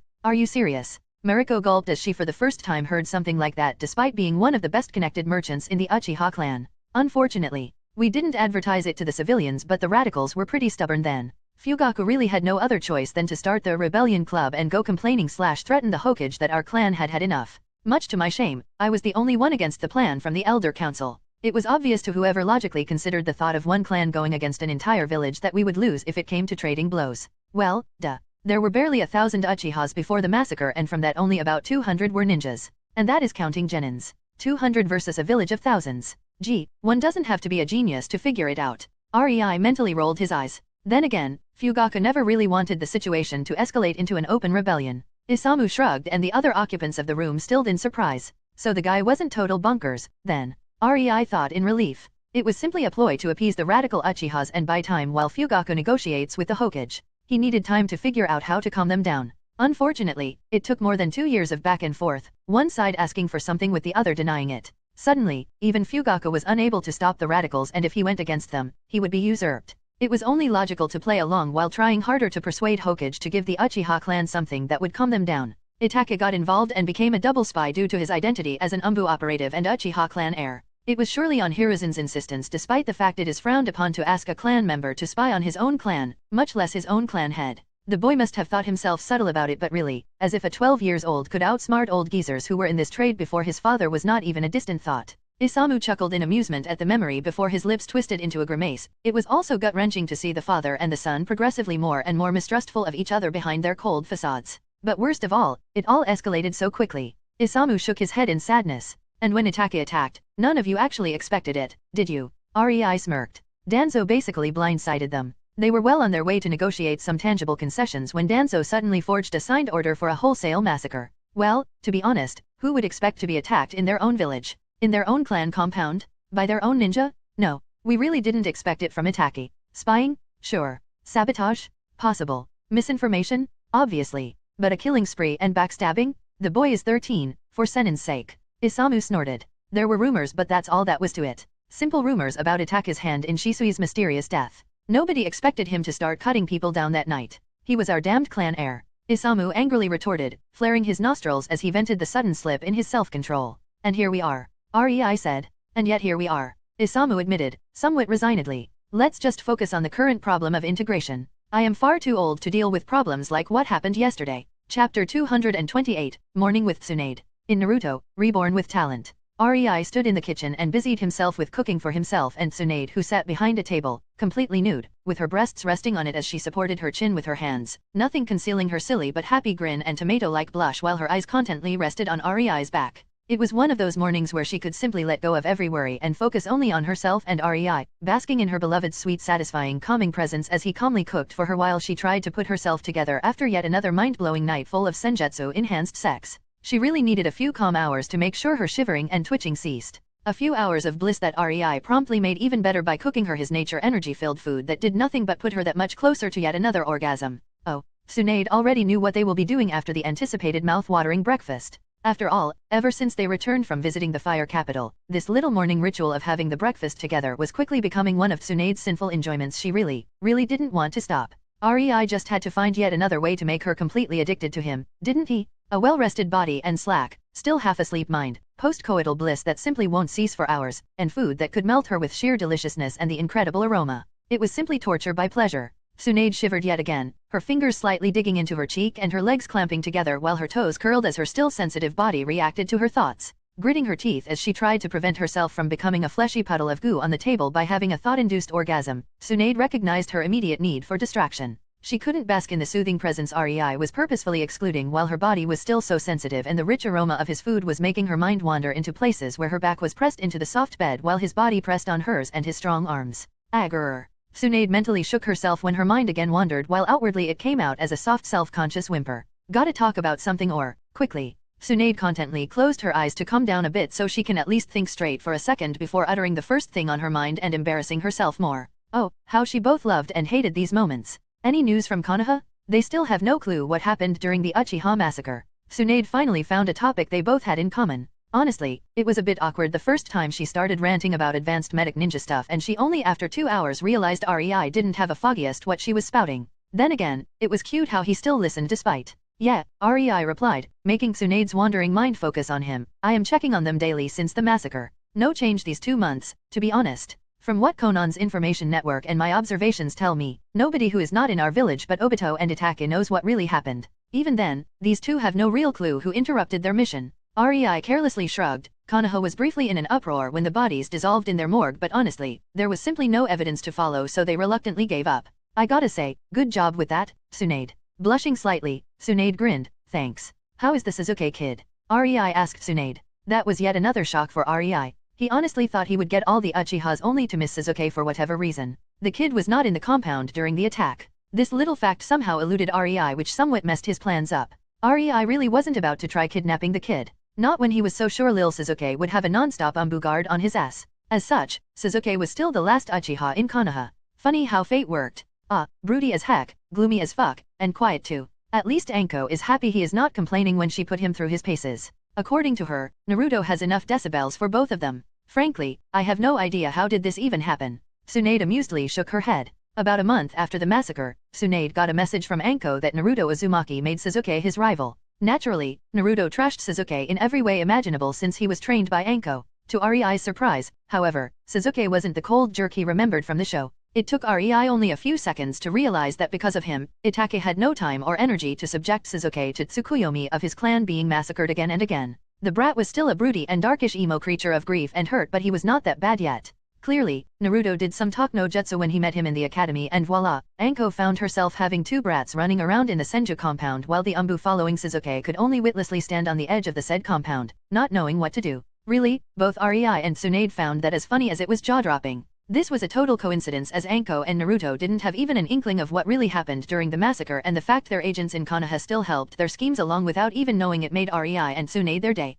REI finished the food and put 2 plates on the table, one in front of Tsunade, who slightly moaned when she smelled it, and one in front of himself as he sat down and briefly enjoyed Tsunade's nude chest laying on display on the table, her nipples still hard, showing just how horny she still was. Not for a second did REI doubt she did that on purpose, and damn was it working. I heard you joined the Uchiha retraining program as an instructor. REI spoke, trying to divert his attention from Tsunade's breasts and the tight feeling in his pants. 1 senju against the entire clan? That must have been humbling. Tsunade smirked in glee at how reluctantly REI tried to lift his eyes from her chest. This feeling was only enhanced as she relished in the knowledge he failed. She could still see how his pupils were slightly lower than they should be. A normal person wouldn't even notice, but she was both medic and ninja. It was easy to note that REI's eyes were positioned to look at her face, but he was still staring at her breasts. There is no better feeling than knowing my man desires me. Tsunade basked in REI's attention, straightening her back, which pushed her breast slightly forward, made them that much more tempting. That's the entire point of the program, isn't it? She almost purred. Beat the arrogance out of them. REI took a long breath and finally tore his eyes from Tsunade's chest, centering himself and slightly smiling at his victory when he saw her lips curl into a small frown. Yeah, I am just happy Isamu did his job and nobody tried to run away. Now that would be awkward. Well, you do have silencing seals on them. It's not like they could go blabbing around about the existence of our village. Uchihas are arrogant ponces. They are not stupid. I am sure most of them actually realizes their situation in full and see this chance you provided for what it is. A chance at survival. It really helps you are offering them additional benefits. Once my research is done, I really don't think the Uchiha clan will ever leave the village even if you try to remove them kicking and screaming. Their bloodline is simply that important to them. Tsunade hummed and started eating. REI nodded. Tsunade was researching how to awaken Sharingan in every single Uchiha kid. She was actually almost done with it, and yesterday's night of wild sex was a celebration of the partial completion of her research. REI assigned her that task, and so she felt she was entitled to certain rewards. Not that REI would argue that point with her. It was as much rewarding for him as it was for her, after all. In any case, Tsunade found a way to help awaken Sharingan and mature it in a few years without all that near-death situation crap. By the time the Uchiha clan kids leave the academy in their village, they will all have fully matured Sharingan and actually know how to use it. In hindsight, yeah, REI could see how the Uchiha clan would never leave. Especially since the method will be one of the village secrets locked behind so many secrecy seals it would spook even Danzo. Well, I still think subjecting kids to traumatizing genjutsu of their parents being slaughtered and tortured in front of their eyes on the starting day is a bit too brutal. Rei pondered aloud. But I can see the benefits. It will just require quite a bit of psychological help. Tsunade rolled her eyes. Leave that to me. That's the job for my department. She dismissed his concerns. This way our little ninjas will be prepared for the day when they find themselves in the kill or be killed situation. If they complain about it or can't put themselves together after the experience, they are not fit to be a ninja. She shrugged. My Sharinon awakening serum can only do so much. It can only grant the kids who would otherwise never be able to awaken the bloodline a chance to do precisely that. I am afraid, the trauma still has to be administered in proper amounts for it to work. Leave the academy to me and Konan. We both know our methods are brutal, but I would rather encourage our academy students to explore their mental and physical limits in a controlled environment rather than die somewhere in a ditch because they overestimated themselves. Rei snorted but let it go. He knew she was right. There was nothing to argue about. He decided to attack his food with a newfound vigor to vent his slight frustration. Tsunade watched as Rei chomped on his food and the feeling of contentment again spread through her body. The first stage of her surprise plan was finished thanks to the Uchiha massacre. Since she and Rei came back from the visit to the fire capital, she wondered how she could be useful to Rei. With the recent events and their consequences, Tsunade finally found an answer and pulled together a plan. From what happened recently, she was sure Rei would be pleased and she couldn't wait to see his shock and delight once he found out. Briefly, Tsunade pondered if she should tell him about her plan, but then again, that would take away the whole point of surprise. In the end, she decided against it. After all, what could go wrong? Chapter 229, Coming to the Wind Capital. In Naruto, Reborn with Talent. Days quickly passed and while Tsunade departed from the village on the other side to polish and enact her own plans, Rei had no idea about it since just a day prior he left with Pakura to deal with his own machinations. They were currently on the front of the deck of a boat sporting the Uzushio Trading Company logo on its sails, about a few minutes away from entering the Wind Capital's docks. They naturally could just teleport there, and if they did that, they would already be in the Wind Capital long ago, but sadly, in politics, posturing and appearances do matter. Rei was amused when Pakura vehemently refused to be subtle. According to her, the nobles of the Wind Country are too thick to understand a subtle approach. Hence, they decided to go with blatantly obvious. After all, it was Pakura who was born in this country. As such, Rei decided to leave everything to her and simply enjoy looking at her at her from behind as she deals with the pompous aristocratic gits. It wasn't that Rei hated nobles. On the contrary, to be honest, he quite liked to deal with them, but the nobles of the Wind Country were a tad bit too much for his exalted tastes. The country was situated in a desert and that meant harsh life for its inhabitants. Food, wood, and sometimes even water had to be imported because of that. Needless to say, the prices for these things were a bit higher than in other countries. This put the import of food into an entirely new perspective for both nobles and merchants in the country. Usually, one made a pact with another, and then the noble tried to appeal to the daimyo for exclusive import rights for the merchant on various types of food during one of the bidecadal conventions in the Wind Capital, trying to rake up as much profit as possible by legal means. Hence, the prices were even higher than they should have been. Rei wasn't against stealing. He understood the urge. That said, he firmly believed when a person is in politics, he or she should first do the job before stealing from the remaining funds. What irked Rei was that the nobles of the Wind Country swindled money by feeding their subjects, which is basically their primary responsibility anyway, and then had the gal to be arrogant about it? Well, that was the entire reason why Rei was even here. He simply wanted to see how Pakura presents herself and the interests of the Uzushio Trading Company at the next convention. After all, they were going for a literal steal? Seeing how nervous Pakura was, Rei chuckled before placing his hand on hers in a comforting gesture, earning himself a small smile from the usually strict woman. Don't worry. All you have to do is to shame a few stuck-up pricks and propose the Uzushio Trading Company's food import deal. With the prices we are offering. Rei shrugged in a show of what he thought about the chances of the daimyo agreeing to anybody else's deal. He had to agree. Pakura was not very good at negotiating a business deal. In fact, she was possibly the worst of his wives for such a thing. Even Mei and Ringo could bully and threaten somebody into doing something, but Pakura liked a more level-headed, polite, and rational approach. Honestly, her personality hindered her more in these situations. Pakura was first and foremost an administrator. That's where she shined, while Tsunade took care of business and Konan of politics. Compared to Tsunade and Konan, Pakura wasn't exactly talented, and Rei surmised that's why she was currently nervous. I am not worried about our cover. I am worried about our real objective. She wryly frowned and snuggled closer to Rei. Rei nodded knowingly. Don't worry about that. I have it all arranged. He smugly added, causing Pakura to give him an inquisitive look, but it seemed Rei was dead set on not revealing anything to her. You should relax, Kara. Rei kissed her forehead. I know it was years since you interacted with anybody from the Wind Country, and being back might feel weird. Rei suddenly found himself unable to continue as Pakura's lips landed on his, interrupting his sentence. For some reason, he didn't really mind as he gazed into her grateful and somewhat relieved eyes. They parted, still embracing each other, and Pakura finally smiled. Thank you, Seeing her body finally relax, Rei nuzzled his chin on the top of her head, quite liking her shorter figure at the moment. Just remember, we are not here to cause a conflict. We are here only to threaten one. As long as you remember that, you won't go too far. And if I do, then, may Hagoromo have mercy on their soul. Rei snorted before affectionately whispering into her ear. No matter my schemes and their success, in the end, you and my other 4 vixens are the most important thing to me. The continent could burn as long as you are safe and happy. Rei paused and enjoyed how Pakura's embrace tightened before grinning. Then again, it's not like the Wind Daimyo's family would suffer from a bit of preventive culling. There is certainly enough of them. Honestly, the pest control of this country. Pakura rolled her eyes at that, but there was far too much amusement in them for the gesture to seem anything but jovial. The Wind Daimyo was a bad man, Rei. He is a very approachable and reasonable person.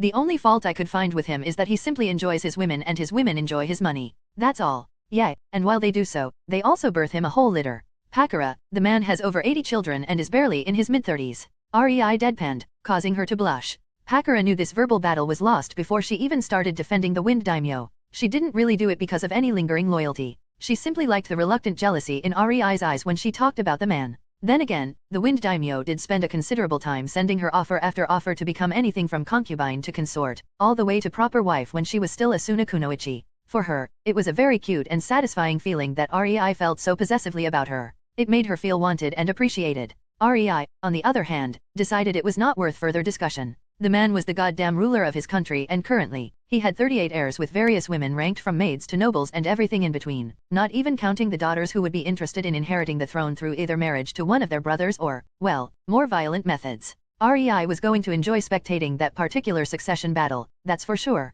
Fortunately for both of them, the wind capital harbor peeked from the horizon, ending their discussion as they enjoyed the marvelous sight spreading in front of them. Chapter 230, Feast. In Naruto, Reborn with Talent. Rei and Pakura sat on their knees on the plush pillows, in front of them a well-decorated wooden table of low height, barely reaching their waist. They were located in the corner of a massive throne room of the Wind Daimyo, unnoticed because they forgot to mention to the waiters which company they represented, simply saying they were here for the food import convention. Since anybody could turn up as long as they represented a food-producing company, nobody really paid much attention to them in the chaos of seating and serving all the guests. Rei was amused that nobody even asked the name of their company while Pakura looked mutinous at the mere thought of such disregard for safety, taking notes of what the organizers did wrong so when she has to organize such an event, she will know what needs special attention. As for their seating, the more important one's company is, the closer to the daimyo he was to be seated. This was something everybody was supposed to know, hence when they didn't complain at being given a seat as far away from the ruler as possible, even the waiters simply dismissed them, not even bothering to ask about their identity.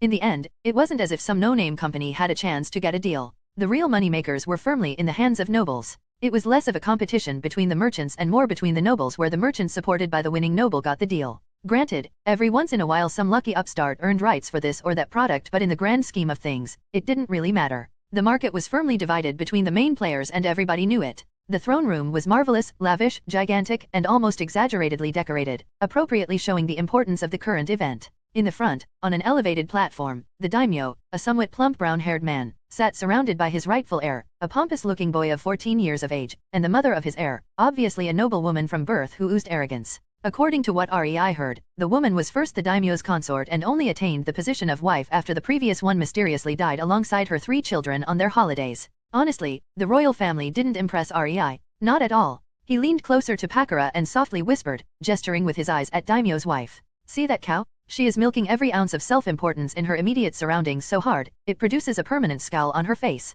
To think you could have been in her place. Rei snickered, earning himself a playful swat from Pakura as she mock-scowled at him. It indeed was a bit amusing for her how unpredictable fate can be. If she didn't refuse the daimyo's offer all these years back and insisted to be his legitimate wife, it would indeed be her scowling next to him, most likely with a child or 10 around her. Shuddering thoughts. I am actually surprised Mikumai has only 1 child with her. Pakura quietly replied, that tells you how he really feels about her considering she became his consort 15 years ago. Right. With his, stamina. Rei bit the inside of his cheek to stop himself from laughing. Pakura rolled her eyes, trying to appear fed up but the slight smile on her face was ruining it for her. She quickly pecked Rei on the lips in an attempt to shut his chuckling up, right as the daimyo stood up, causing the hall full of nobles and merchants to quieten down. Countrymen, friends, and visitors, welcome. Today, we came together to decide who will gain the responsibility of feeding my subjects. I am pleased to see so many of you here, prepared to present your offers and willing to make a trading agreement with me for the next 5 years. That said, I formally open the Wind Country Food Convention. Before we start with the main point of this day, I would like you to partake in the hospitality of the Wind Country. Please, enjoy the feast. The daimyo's surprisingly pleasant voice spread through the room, causing a moderate cheering and clapping before the servants started serving food to the guests. It was a tradition to have a monumental feast with loads of food from every corner of the known world before the main event began. That's actually why so many guests turned up despite knowing they will likely be leaving without getting the deal. After all, it wasn't as if they could not sell food in the Wind Country. It was just that the winners today will get many advantages, tax exemptions, and benefits that would actually make selling their food products even more profitable. Rei and Pakura quietly ate in peace, enjoying the delicacies served to them, acting as if it was a date and not an important political event. At times, they affectionately fed each other all the while whispering small sweet little nothings, completely ignoring the bewildered stares of their neighbors from the tables around them.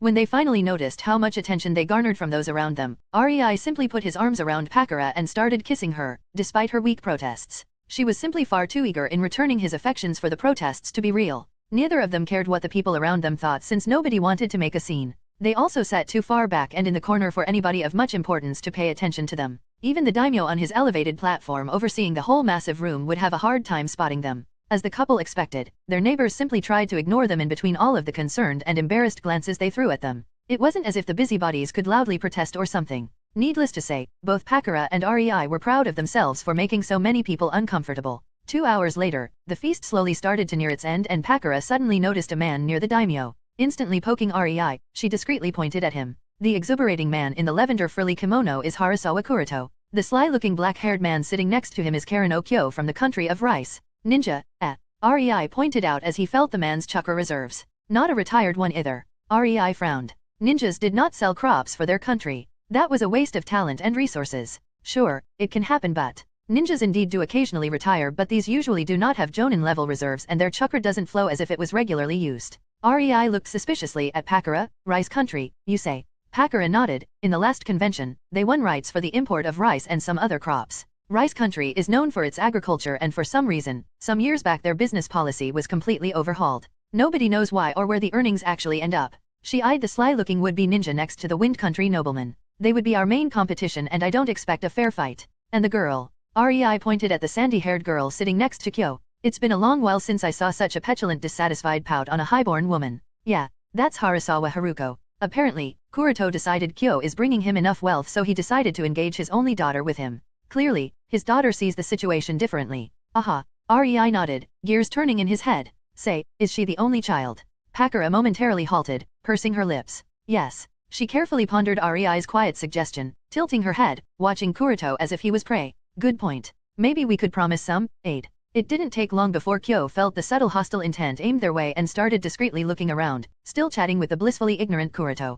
Pakura averted her gaze from them, causing Rei to smirk as he saw her brain plotting and scheming in overdrive. He had to nudge her in an attempt to make her stop for the time being. I just found Raza. The right side of the room, near the wall, shrouded by some concealment seal. Damn, he really must hate the Wind Daimyo if his glare is any indication. Yeah, as you can see, Mikuma is quite tense and slightly leans to the left every time Raza looks his way. I noticed the kaze cage in the first 15 minutes. Pakura distractedly confirmed, still shrewdly glancing between Haruko and the Wind Daimyo. To think she was such a ball of nerves before. Rei thought proudly. He wasn't about to bring Pakura's attention to her state but he was satisfied with how she held herself. All it took was to redirect her attention towards work. Typical Pakura. He reminded himself affectionately. Suddenly silence spread through the room as the daimyo finally stood up, and exclaimed, "Esteemed guests, I hope you enjoyed the feast. Now, let the main event begin." Chapter 231, Unbeatable Deal 1. In Naruto, Reborn with Talent. As the Wind Daimyo stood up and announced the beginning of the main part of the meeting, the whole hall became completely silent, waiting for him to proceed.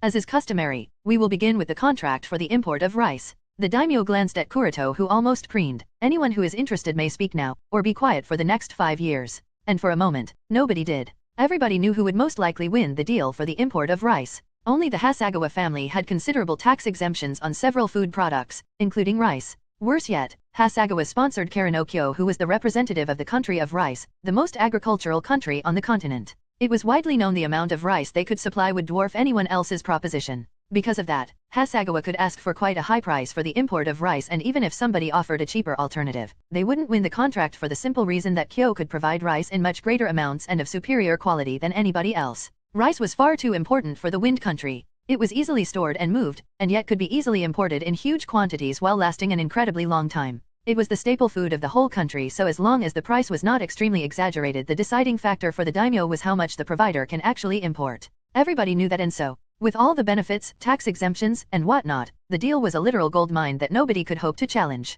Kuruto smugly stood in a leisure manner when everybody stayed silent and beamed at the Wind Daimyo. Since it seems nobody is actually concerned with the well-being of the people, I, Hasagawa Kuruto, would like to offer my humble service. I am sure that my family's contact with the rice country, Karanokyo, will be delighted to broker a deal between our two nations. I just hope we can settle on a deal beneficial for all the concerned parties. He finished with a light smile. The Wind Daimyo nodded, looking completely unamused. The bastard basically subtly told him the previous deal and imports of rice would continue only if he gave some additional concessions to the Hasagawa family. Considering nobody else actually offered an alternative, the daimyo didn't have even a flimsy excuse to refuse. He simply could not refuse. Between all the bribed ministers, blackmail, no other alternative, and the fact that in the previous 5 years somebody was sabotaging most caravans importing rice that is not from the rice country. Fucking Raza. That damn no good piece of trash? 5 years and he, a person in charge of an entire village of ninjas, can't figure out who is attacking the food merchants? Bullshit. I am sure the rice prick has some kind of deal with that bastard. The daimyo wistfully thought while inwardly sighing. He was sick of having to employ ninjas from other countries as guards for important things because, obviously, Raza was not as loyal as his position would suggest. Yes, the Wind Daimyo knew that Suna was suffering extreme financial problems since he and Raza started silently feuding. That however didn't mean Raza could just go behind his back and make deals that would in the long run hurt his country. If only the blasted fool realized that. I might hate him beyond all reason, but Suna is my freaking main war deterrent. Yet, I can't even make use of them because of an arrogant twit who wants to play political games and then dump all the blame at my feet, saying the Suna villagers suffer because I refuse to play nice with him. The daimyo started to get a bit irritated and decided to squash these thoughts as he turned towards the silent hall. With one twitch of his lips, he decided to follow the protocol and give one last customary question in the usual self-assured tone. I ask for the last time, is there anyone else in attendance who would like to compete for the benefits of the main provider of rice for the Wind Country? His hopes plummeted as nobody said anything. The daimyo knew it wasn't that nobody wanted the position. It was simply that nobody thought they could win, and even if they did win, they would be disadvantaged. It simply wasn't a good deal. Most of the biggest rice suppliers already withdrew from the country anyway because of the rice shipment raids as of late. Well, I tried, but I spotted the problems with the other rice imports far too late to do anything substantial before this meeting. Guess I will simply have to gift another 5-year-long license to Hasagawas and spend more time trying to drive this filth away from my country in the following 5 years. I wonder if I should start employing Konoha or IWA ninjas for that. Realizing the people are waiting for him, he spoke, hating how gleeful Kuruto Hasagawa looked. In that case, the deal goes to Hasdash. The people grew confused as the daimyo cut himself in the middle of the sentence. Not long after that, their attention was drawn to the clanging sound of footsteps. Turning their heads, they saw the reason for the unexpected distraction. A woman was walking closer towards the front of the hall, her steps echoing with confidence and purpose. The daimyo couldn't believe his eyes as he stared at the woman in wonder and felt as if a lump blocked his throat, preventing him from speaking. The only thing he managed to choke out was a quiet disbelieving, Pakura. The woman to whom he owed his life and the safety of his country, the hero of the Third Ninja War, was alive. As the daimyo was looking at the people in the hall for somebody wanting to fight Hasagawas for the rice deal, Pakura kissed Rei one last time. I guess, that's my cue. Wish me luck. Rei simply nodded, supportively squeezing her hand before letting go with a whimsical smirk on his face. Give em hell, dear. Pakura chuckled before silently standing up and starting to raise her path towards the front of the hall, weaving through the guests, attracting a lot of attention the closer she got. Finally, the daimyo spotted her and Pakura had to stifle the urge to snicker at his baffled expression when she stopped a respectable distance before the elevated platform and slightly bowed her head in a show of respect, ignoring the gasp of surprise from the right side of the hall where Raza sat. I am Pakura, the representative of the Uzushio Trading Company. That elicited more surprised gasps from the audience and even a hopeful widening of the daimyo's eyes. We recently decided to branch out, she nonchalantly shrugged. As such, we would like to compete for the rice import agreement against the Hasagawa family. May the better supplier win. With an amused and somewhat mocking smirk, she looked at Kyo and Kuruto, who looked as if they ate a lemon. The Uzushio Trading Company may have started operating only recently, but everyone in the hall suddenly grew restless as they realized the most important thing. How in the hell were they supposed to compete against one of the richest international superpowers once it started encroaching on their business field? Just like that, the hall descended into mayhem. Chapter 232, Unbeatable Deal 2. In Naruto, Reborn with Talent. I object. An angry snarl broke everyone from their reverie. She is a rogue ninja? She should be detained. Pakura turned to the right as one of her eyebrows rose upward in a completely unamused fashion while her eyes landed on Raza, who was standing up, preparing to attack. If I remember correctly, in the documentation of the Tsunagakur, I am a dead ninja, not a rogue one. Pakura replied in a cold tone, after all, you did send me on a suicide mission and then wrote me off as an unfortunate casualty. It's not my problem that I survived your blatant attempt at sacrificing me because I was your strongest political opponent. She sneered, stopping Raza in his tracks, his eyes worriedly glancing at the daimyo, who now listened with quite intense interest, angrily narrowing his eyes at what he just heard. Unimpressed, Pakura simply continued, "Don't worry, Raza. This convention would last for a few days. I am sure we can make time with the daimyo to discuss why exactly you so stupidly broke one of the very few laws that still apply to the Kaze cage." In the back of the hall, Rei smirked. He couldn't wait to see that conversation. After all, any cage was exempt from many laws of the land. That however didn't mean they could do whatever they wished. There were still a few laws they had to abide by. Not willfully sending ninjas to their death without a good reason or a good benefit showing for it was one of them. Unfortunately for Raza, an attempt to kill one of the biggest threats to him keeping the position of Kaze cage was not a good enough reason. Normally, Raza would face no repercussions no matter what he did, but right now, they were in front of the only man who was figuratively speaking higher than him in the political pecking order. Having Pakura reveal this little incident in front of the man, well, staring at the angry but silent Raza as he stupidly stood, confused about what he should do, Pakura deemed he didn't have anything more to say and turned back towards the Wind Daimyo. "I think we should get back to discussing the reason why we gathered here today before the rude interruption." She then retrieved a document from her pocket and gestured for a nearby servant to take it and bring it to the daimyo since she couldn't approach closer due to the rules. "That is our offer. I am sure you will find it more than generous." Everyone stared in silence, eagerly awaiting daimyo's response while he took the document from his servant and started to read it. Only Kurito Hasagawa and Karinokyo stared in starstruck disbelief that somebody indeed dared to try competing against them. The same disbelief started to slowly morph into a foreboding sense of dread the more the daimyo's lips started widening into a smile as he read Pakura's offer. They obviously knew that the Wind Daimyo wasn't pleased with them having the contract for rice imports. Seeing the same man smiling as if Christmas came sooner than he expected when a counteroffer was provided, yeah, they really didn't like what they were currently witnessing. Finally done with the document, the Wind Daimyo softly chuckled and his eyes landed on the leisure form of Pakura as she indifferently stood in front of him. The daimyo couldn't help but appreciate the sight of her, both her physical beauty for which he so relentlessly sent offer after offer to her a few years prior and the fact she yet again pulled him out of a dastardly hard situation. "Saving me from trouble again, huh?" The daimyo pursed his lips in amusement and averted his gaze towards the crowd. "Anyone else wishes to participate in the competition for the rice import contract for the Wind Country between the Uzushio Trading Company and the Hasagawa family sponsoring the Rice Country representative?" He firmly asked and waited for a few seconds. When nobody reacted, the daimyo smiled. "In that case, I declare the Uzushio Trading Company winner."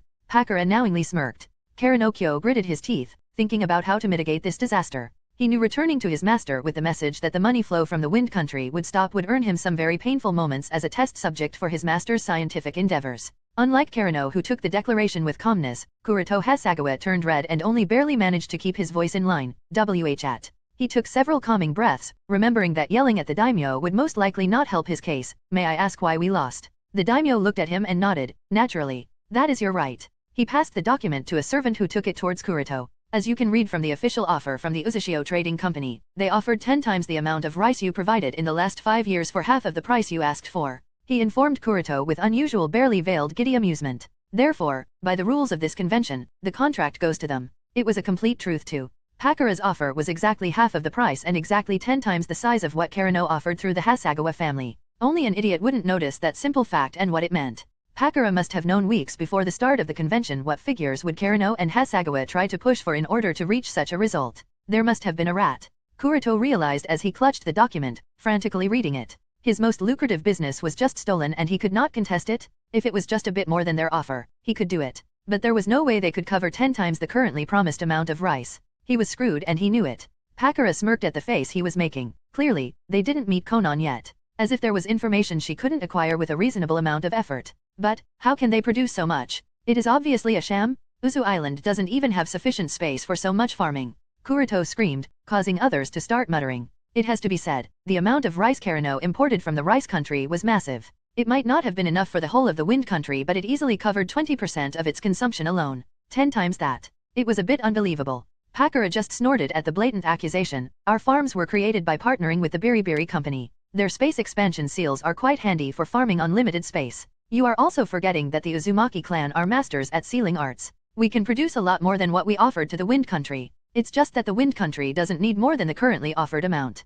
Pakura then sharply turned towards the seated guests. "By all means, if you are interested in buying more rice or other kind of crops, contact the Uzushio Trading Company." Pakura was very aware that many representatives of various countries were present at this event. It wouldn't hurt to make a free advertisement like this, no? And with that, she turned back towards the daimyo, slightly bowed before leaving back towards her seat at the far end of the hall. "Well, then, let's move on." Daimyo's eyes twinkled with amusement. "Since our staple food is already covered, the next item discussed is the import of Tuning out the daimyo and ignoring the various stares, Pakura finally reached her seat and sat down next to Rei, snuggling into his side. Well, that was fairly easy. At least one of our goals is finished. With this, our other goals will be a lot easier to achieve, she contently whispered. For them, the convention that would drag on for a few weeks yet, already ended. There was no real reason to take a bigger chunk of the import contracts after acquiring the one for rice. It's not as if they did all that for money. Don't let anybody say there is a better way to control a country than to provide what they need most. Rei agreed, gently kissing her cheek.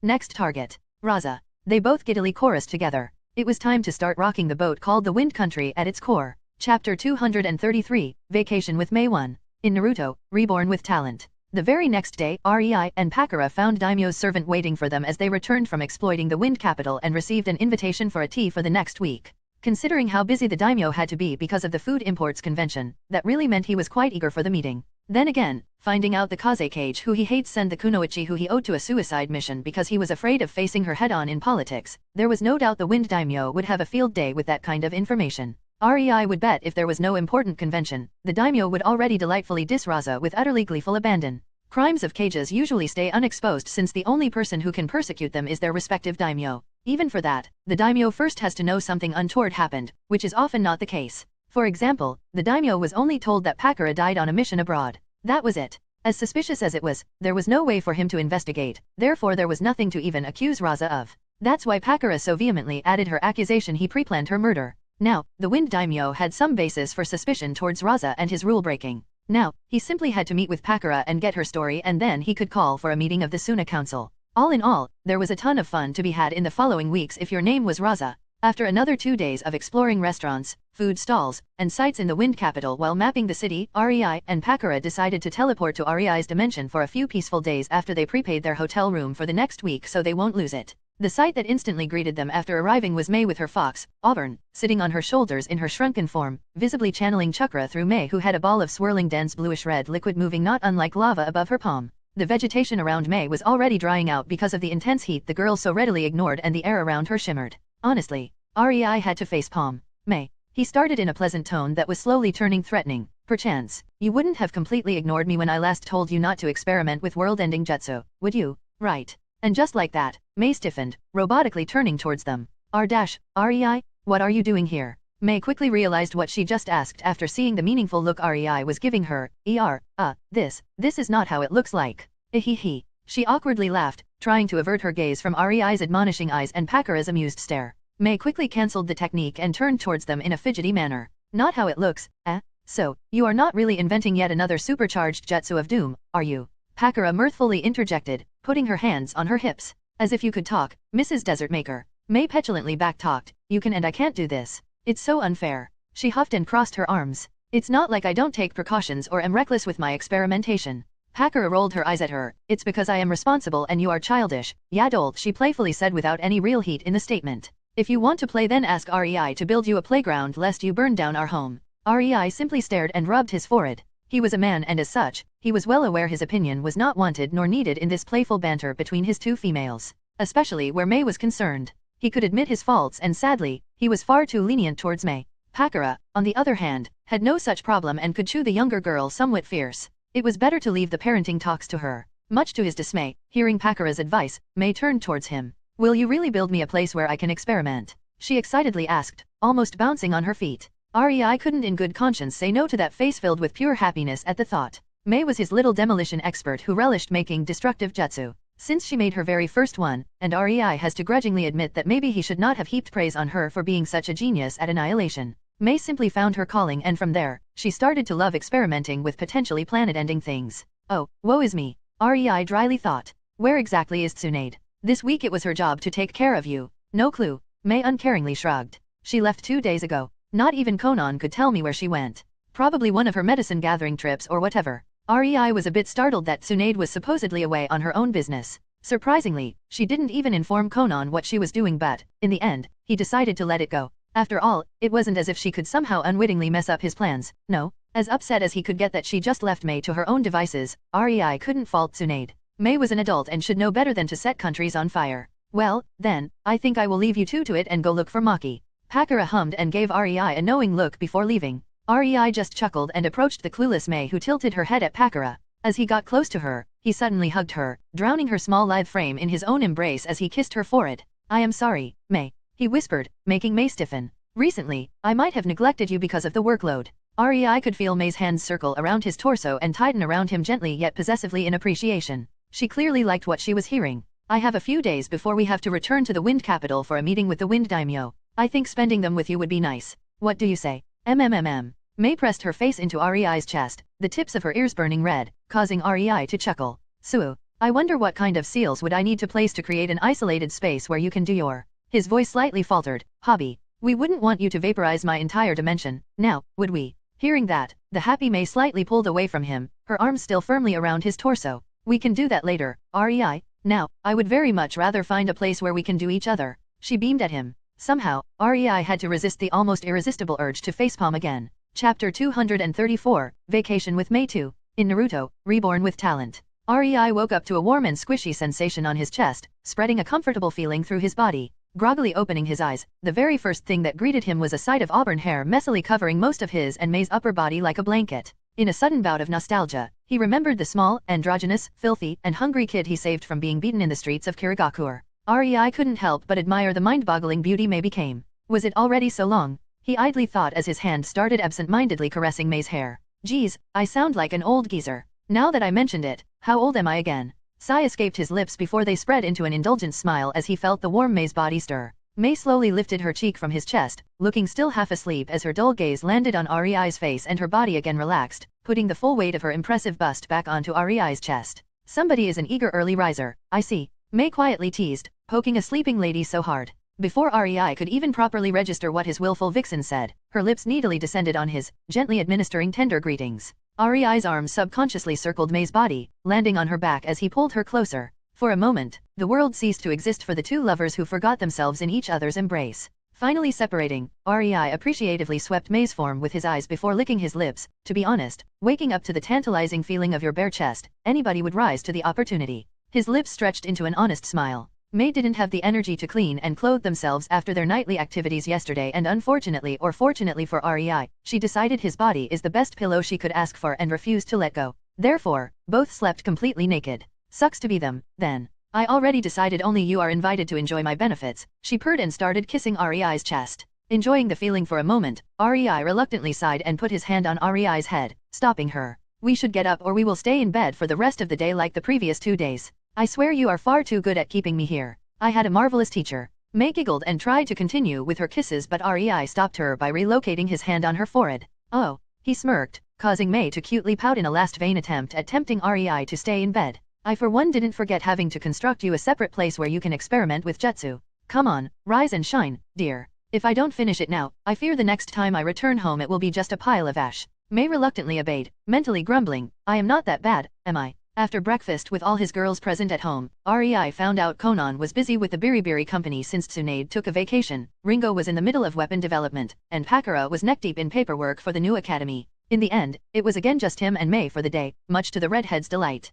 Packing a picnic basket, Rei and Mei were on their way to the edge of their dimension in order to set up a new training ground for more hazardous techniques. The edge of Rei's dimension was still covered in thick forest where even the smallest vines were thicker than a tree trunk in the normal world. Only after an hour of traversing through the dense jungle at Jonin speed did Rei stop, satisfied with the place. I think we are far enough from the middle of the dimension, he said to Mei, before gesturing to trees with a nod. Would you mind clearing the place up? Mei beamed at the request for destruction and Rei instantly felt the air around them thicken without any visible change, causing him to cover himself in earth chakra in order to prevent damage. In a mild surprise, he watched as the incredibly tough trees full of nature energy slowly started to ignite out of nowhere, bursting with fire. Overkill much? He mentally deadpanned. It would take at least elite Chunin to even scratch the trees in his dimension. With the amount of nature energy coursing through them at any given moment, it would be a damn miracle if they caught fire after being subjected to at the very least B-rank fire jutsu. It was a testament to Mei's proficiency at fire elemental chakra. It was clear to Rei that Mei only did it this way to show off for him. Good-naturedly rolling his eyes, Rei patted Mei's head. I see you made significant progress since the last time we trained together. He sincerely praised, making Mei proudly beam at him and engulf him in a hug while the jungle around them burned in wild, all-consuming, unquenchable deep crimson flames. Sigh. As if it wasn't enough she could melt the world. Now she just had to find a way how to burn it to the cinders too. She is starting to get a bit too creative with her steam release. An invisible mist that makes things ignite with special flames. That's a bit too close to Amaterasu. I wonder how hard it would be to extinguish these flames. Rei inwardly lamented while observing the raging inferno of red.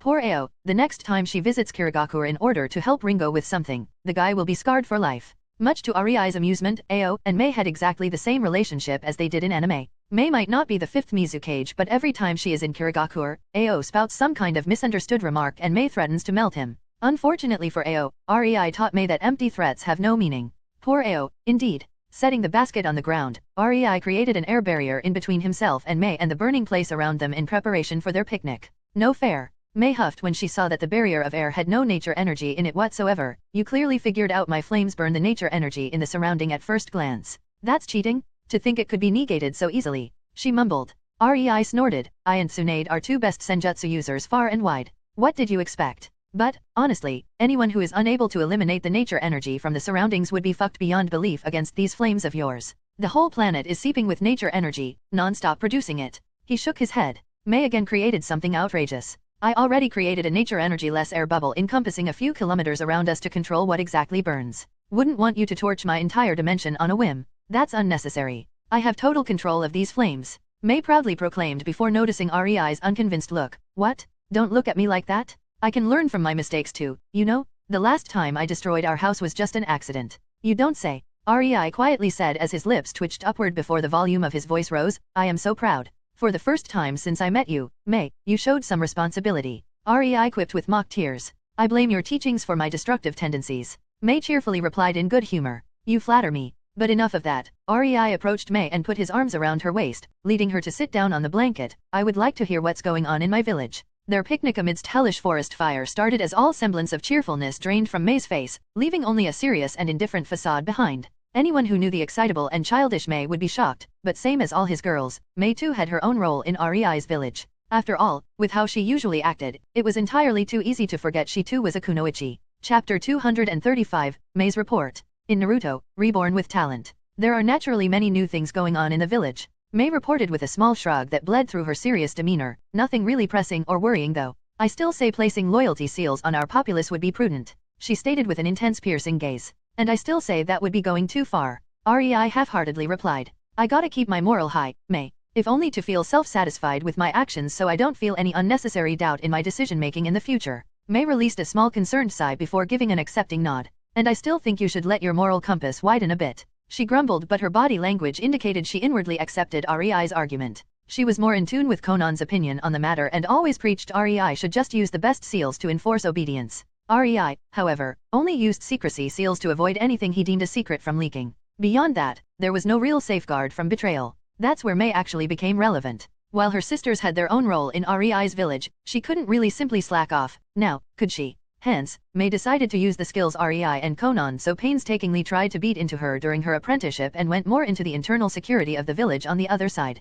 It was ridiculous how everybody lowered their guard due to her cheerful and childish predisposition. Adding some of her steam-based surveillance jutsus and voila, there was not much that could evade her notice in the village. Conan might have been their spymaster and her skills sure as hell could encompass the entire continent, but she was more focused on a large area with many holes in between, monitoring only important places through her paper release.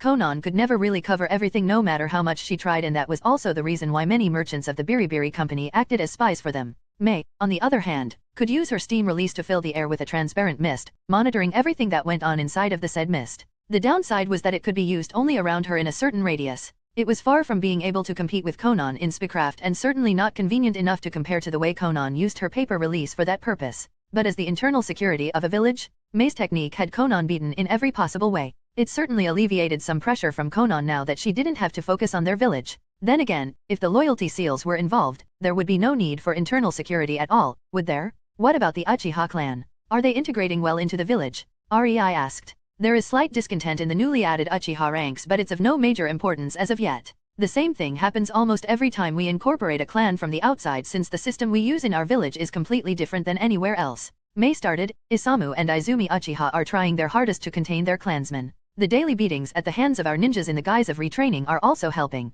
The Uchiha clan members are slowly realizing there is no way they could win against us in an open fight, since our forces are superior to theirs not only in numbers but also in the quality of our ninjas. It certainly humbled them enough to be somewhat bearable. She snorted. Rei could only give the woman apologetic smile while secretly feeling bad for the Uchihas. He heard how some of them made asses out of themselves when Mei first time observed their new training under the Jonins from the other-sided village.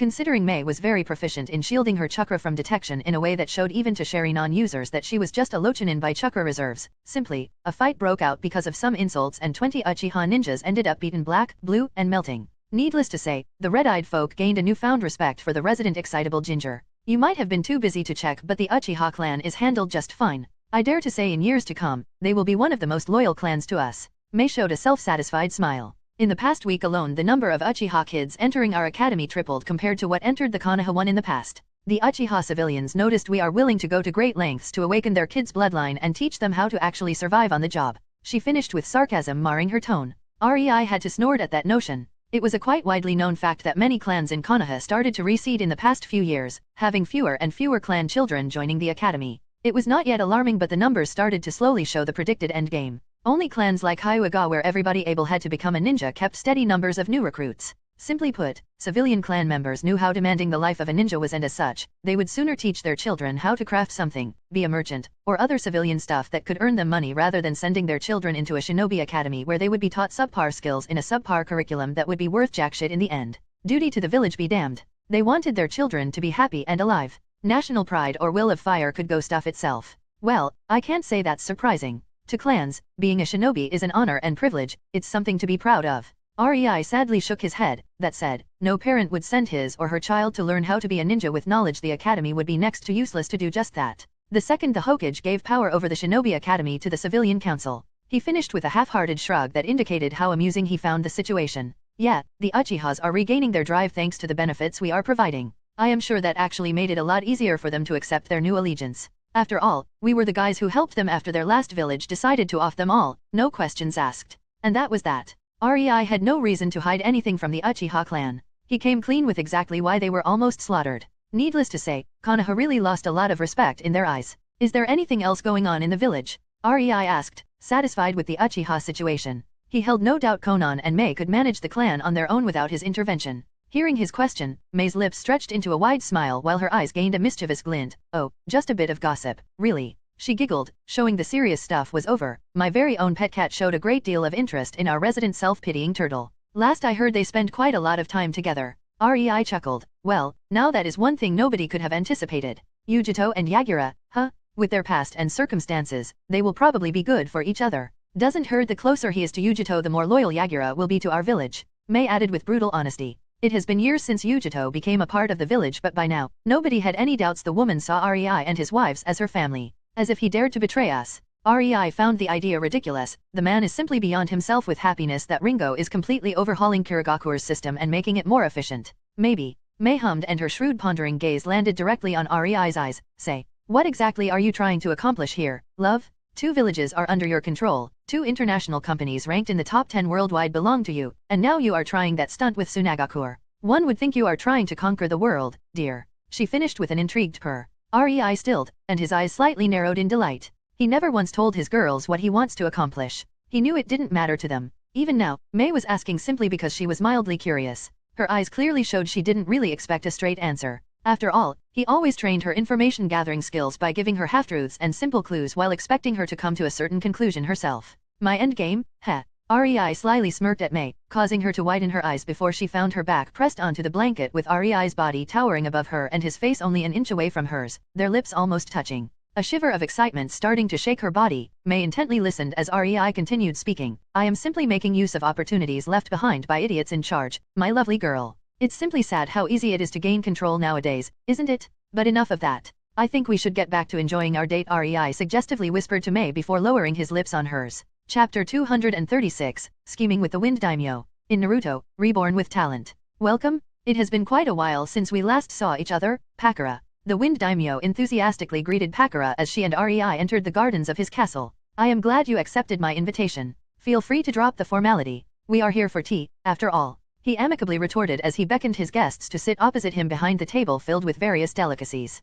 How could we decline such an opportunity, Mikumai? Pakura answered with a calm smile, completely ignoring etiquette and protocol, while Rei distractedly compared the flowery gardens of the Fire Daimyo's castle to the lush green ones where they were now, wondering if the men had nothing more important to spend their money on.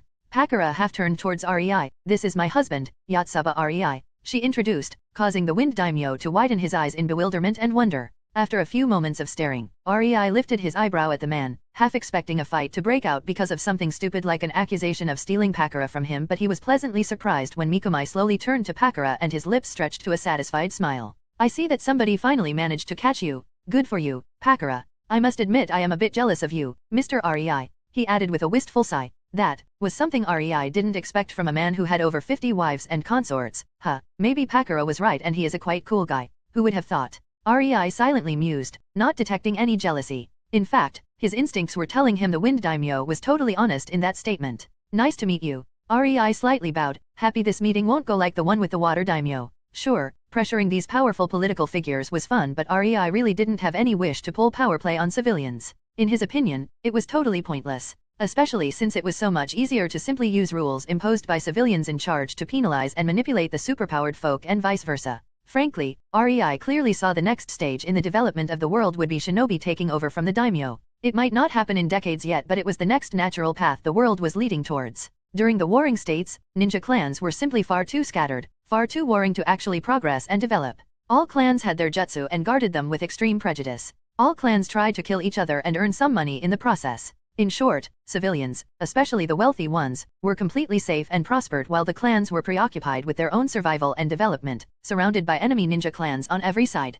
That all, however, changed after the formation of the ninja villages. The knowledge of clans that joined together to form a village was pooled together, and suddenly, the ninja arts progressed by leaps and bounds. Suddenly, the ninjas no longer fought numerous other clans. Suddenly, the ninjas were no longer scattered and isolated. Suddenly, they started to work together and their numbers swelled. The enemies became the other ninja villages, and while they got stronger than singular clans, the number of enemies they had to fend off at the same time was a lot less. Simply put, the ninjas got a much-needed breather to actually develop rather than non-stop fight for survival. But let's skip to the chase. As you probably know, I am a very busy man, especially during this time of the year with the imports convention and whatnot. Dear Sage, I really have no idea what my father was thinking when he set up this tradition. Mikumai Riley said with a sigh. You want my help with dealing with Raza, right? What exactly do you envision? You know I can't just openly attack him. Rei looked at the Wind Daimyo's eager and somewhat anticipatory expression and barely held back a grimace. The man was clearly positively giddy at the prospect of one-upping Raza. This is exactly why I made sure to become both the hidden daimyo of the Spring Country and the cage of my own village.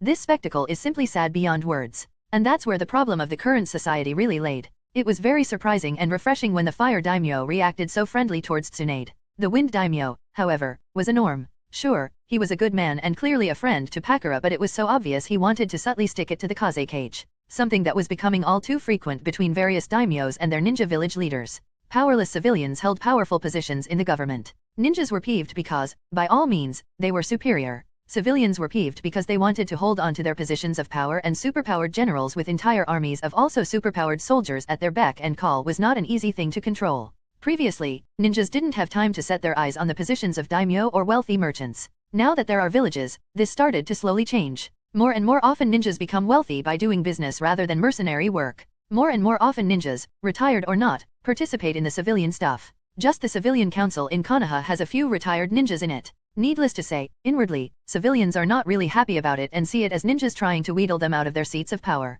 Which, the ninjas arguably are indeed doing. It is only natural. And civilians, in return, decided to go slyly about it. After all of the 3 ninja wars were caused by missions gone wrong where 2 villages clashed due to an assignment by powerful aristocrats of their respective nations. Civilians had to be subtle and convincing in their dealings and weakening of the ninjas. While Rei really didn't care if it was the ninjas or the civilians on the top, he had his own nation and that was that. He also had to be realistic and admit that ninjas would eventually dominate the ruling positions for no other reason than they had the necessary power. The ninja villages existed for barely a bit more than 6 decades up to date, and the power struggle between the ninjas and civilians already started in some parts of the world. Orochimaru and his takeover of the Rice Country was a prime example of such a thing. Then again, Rei smiled at the eager face of the Wind Daimyo. Why would I let an opportunity to get the seat of the Kaze cage let go just because the idiots in charge are currently bickering like sniveling children? Our request is simple. Pakura gave Rei a glance, noticing he was letting her take the lead, and started talking. Raza wanted to kill me. He overstepped his boundaries and created a way for us to lawfully attack his position. I know you won't be able to extend political capital to fully deal with him, Mikumai. Don't worry. I am not asking for that. All I want is your support for my challenge. Challenge. Mikumai's eyebrows lifted into his hairline as his mind instantly understood Pakura's angle. Mischievously smiling, Pakura nodded. I would like to officially challenge him to a grudge duel for the position of the ruling clan, as is my right according to the laws of Tsunagakur because of his actions. Ah, shit. Mikumai grinned. He really screwed up, didn't he? Not even Raza could worm his way out of this? Not since this tradition was started by his very own family. He almost jumped in excitement and glee. Finally, the arrogant bastard of a Kaze cage would be out of his way? Finally, he will be able to make proper use of the Suna ninjas if Raza was booted out of his office. Of course, I will support you and organize it, Pakura. But... His grin faltered. You know you will need at least one clan from the Sunagakur to also recognize your grudge against the Sabaku family as proper. Ah, don't worry. We certainly have our ways. Pakura mischievously uttered. I only wonder how pissed will Raza be when he realizes I intend to take his family's power the exact same way as they obtained it. And just like that, the Wind Daimyo was fully on board with their schemes, happy beyond belief to have an actual part in it, not really realizing he was, in fact, not getting more control over the Sunagakur with his actions. Chapter 237, Raza's Dethroning 1. In Naruto, Reborn with Talent. 2 months have passed since Pakura and Rei met with the Wind Daimyo. The man was incredibly busy with his duties and as such, the issue regarding Raza was put on hold. Partly, that was to make Raza relax while everything was subtly prepared in the shadows, and partly to give the Wind Daimyo enough time to finish most of his impending duties so he would have time to go to Sunagakur for this special occasion. That's why Raza was currently quietly seething and sweating bullets while sitting in his Kaze cage seat in the council room of Sunagakur as the Wind Daimyo sat in his own designated place, smugly smirking at the man. It was only 4 hours prior that the Daimyo unexpectedly arrived at Sunagakur and instantly called for a council meeting. After 2 months of nothing happening, Raza really didn't expect the Daimyo to pull out the issue with Pakura. At least, not like this. Not in front of the entire village council. Raza didn't have any doubt about what would be discussed in the meeting. The green-haired woman sitting next to the Daimyo in the seat of the guest of honor was all he needed to understand his position and the crisis approaching. It clearly made him incredibly nervous as his mind started going through various laws and regulations that could pull him through the damning situation. After all, there must be some useful loophole somewhere, right? The unfortunate Raza had no idea what really awaited him. The Sunagakur's council was very reminiscent of the one in Konoha. As in Konoha, there were 3 parts. As in Konoha, there were clan heads and elders. Unlike in Konoha, however, there was no civilian side, and the 3rd part was solely made up of accomplished ninjas of renown from Sunagakur. No wealthy civilians having a say in the laws of the village meant there were not as many willing investors as in Konoha, hoping to gain power in the village's council. On the other hand, it also meant less friction in the council. Ninjas understood ninjas and knew what they needed. There was far less politicking than in Konoha since there was no need to keep civilians happy. This created a quite efficient council and honestly, Rei was utterly convinced that was the only reason the village didn't crumble yet under Raza's horrendous administration. As the last member of the council took his seat, the daimyo slowly stood up in a regal manner and spoke, "Since we are all gathered, let's start this meeting. Umbu, please seal the room." He ordered his own loyal ninja guards around him instantly going on guard, staring at the ninja-filled room in case somebody got some bright idea. Wind Daimyo's ninja guards were not previous ninjas from Sunagakur. Instead, they were taken from orphanages at a young age and trained with the full weight of all resources the daimyo put into them, accepting nothing but total loyalty and service to him and his family. To be honest, even Pakura, the one who hated the idea of taking kids from orphanages and manipulating them, had to admit the Wind Daimyo at the very least provided a good life for the orphans that would otherwise most likely die before reaching adulthood. Little did the ninjas, daimyo, and his guards knew. The biggest threat to their continued existence was currently sitting next to the most important man in the room in the form of a lithe green-haired woman and an aristocratic-looking blonde-haired man who aloofly looked at the proceedings with a small expectant smirk. 2 SS rank rogue ninjas in the room, sitting right next to the most important person in the country, and nobody is the wiser. Rei stifled a chuckle at the thought. Making these black cloaks for obscuring our identity as the members of Yozora was the best thing I could have come up with. Damn, I am a genius. He mentally patted his back. The door was sealed and the council room quieted. The tension in the air was almost palpable as the older members of the council stared either incomprehensibly or in disbelief at Pakura while the newer ones tried to think up a reason for their older counterparts' unveiled interest in the girl next to the daimyo. It was a curious sight for the daimyo, especially since he expected more old coots to be sitting behind the council table. To find so many clans changed leadership in recent years, it was indeed curious, to say the least. Nevertheless, the daimyo was not there to gawk at the many unknown faces and wonder when the political landscape in his hidden village changed so much. He had a duty, a very satisfying one at that. I am sure many of you wonder why I left my seat in the Wind Capital and came all the way to Sunagakur without forewarning you about my arrival. He started, instantly catching the rapt attention of everybody in the room. Everybody present knew the daimyo didn't travel for no reason. He couldn't afford to, as even the shitty and selfish daimyo like the water one actually had to rule if he wanted to stay in power. While privileged, daimyos had many responsibilities and prolonged travel simply couldn't fit into their schedule. It was obvious the man was not here for a leisure visit or a vacation. Suddenly, the stares on Pakura intensified as the elder's eyes widened in sudden realization. When their facts suddenly clicked together. It was a simple deduction, really. Everybody knew daimyo hated Raza and wanted to get rid of him. The daimyo sat in front of them, in the Suna council, smiling like a loon as if his Christmas came far too soon for the happiness of others. And the woman sitting next to the daimyo was one of the Suna's past heroes who was supposed to be dead because of a diplomatic mission to the Kirigakure she was made to take, on Raza's orders. The daimyo gestured at Pakura. I am sure most of you already know her. This is Pakura, the hero of the Third War. The same kunoichi who was supposed to be dead. He pleasantly added before gleefully turning towards Raza who looked like a deer in the headlights, right, Raza? Oh, shit. The members of the council suddenly had to resist an incredible urge to groan as even the youngest and the least experienced of them was hit with the full weight of what the wind daimyo was insinuating. Their day suddenly got a whole lot more interesting. And troublesome. Chapter 238, Raza's Dethroning 2. In Naruto, Reborn with Talent. Mikamai-sama, you aren't saying what I think you are saying, are you? Asked Ebizo, one of the two elders while Cho instantly stopped dozing off. This was serious.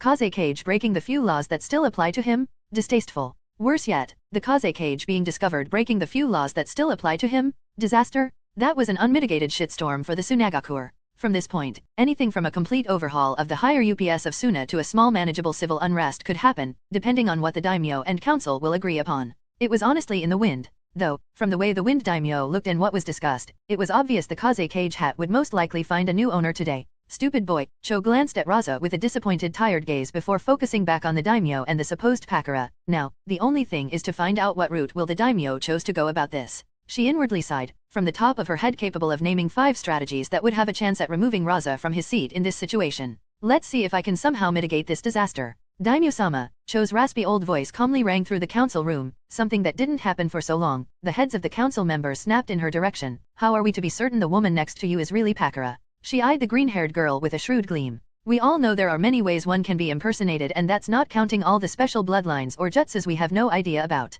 The woman next to you looks 25 at the height of her prime and we all know for a fact, Pakura would be around 33 if she was alive. For a civilian, the difference between these 8 years is not so discernible but for a ninja, it is the difference between desert and sand playground. She slowly voiced her thoughts in a heavy manner, causing many doubts to flow through the room while Raza gained a hopeful glint but stayed silent, knowing his input could simply worsen things and the daimyo visibly faltered. Cho only looked as if she was putting a lot of effort into not falling asleep as she continued. Are you sure you were not deceived, daimyo-sama? The various clan heads seemed very intrigued and clearly wanted an answer or proof of Pakura's identity. The daimyo himself knew Pakura is who she says she is. In the past 2 months, they met a few times and he could honestly say she changed very little personality-wise. But he simply could not prove her identity, causing him to furrow his eyebrows and frown at Cho who stayed stoic. Cho didn't really like Raza all that much. She quite disliked him and that was also the reason why she often fell asleep during the council meetings. She always found him a worthless leader so there was no reason to add to the senility levels in the room by staying awake. If she didn't care for Sunagakure so much, she would have retired a long time ago anyway.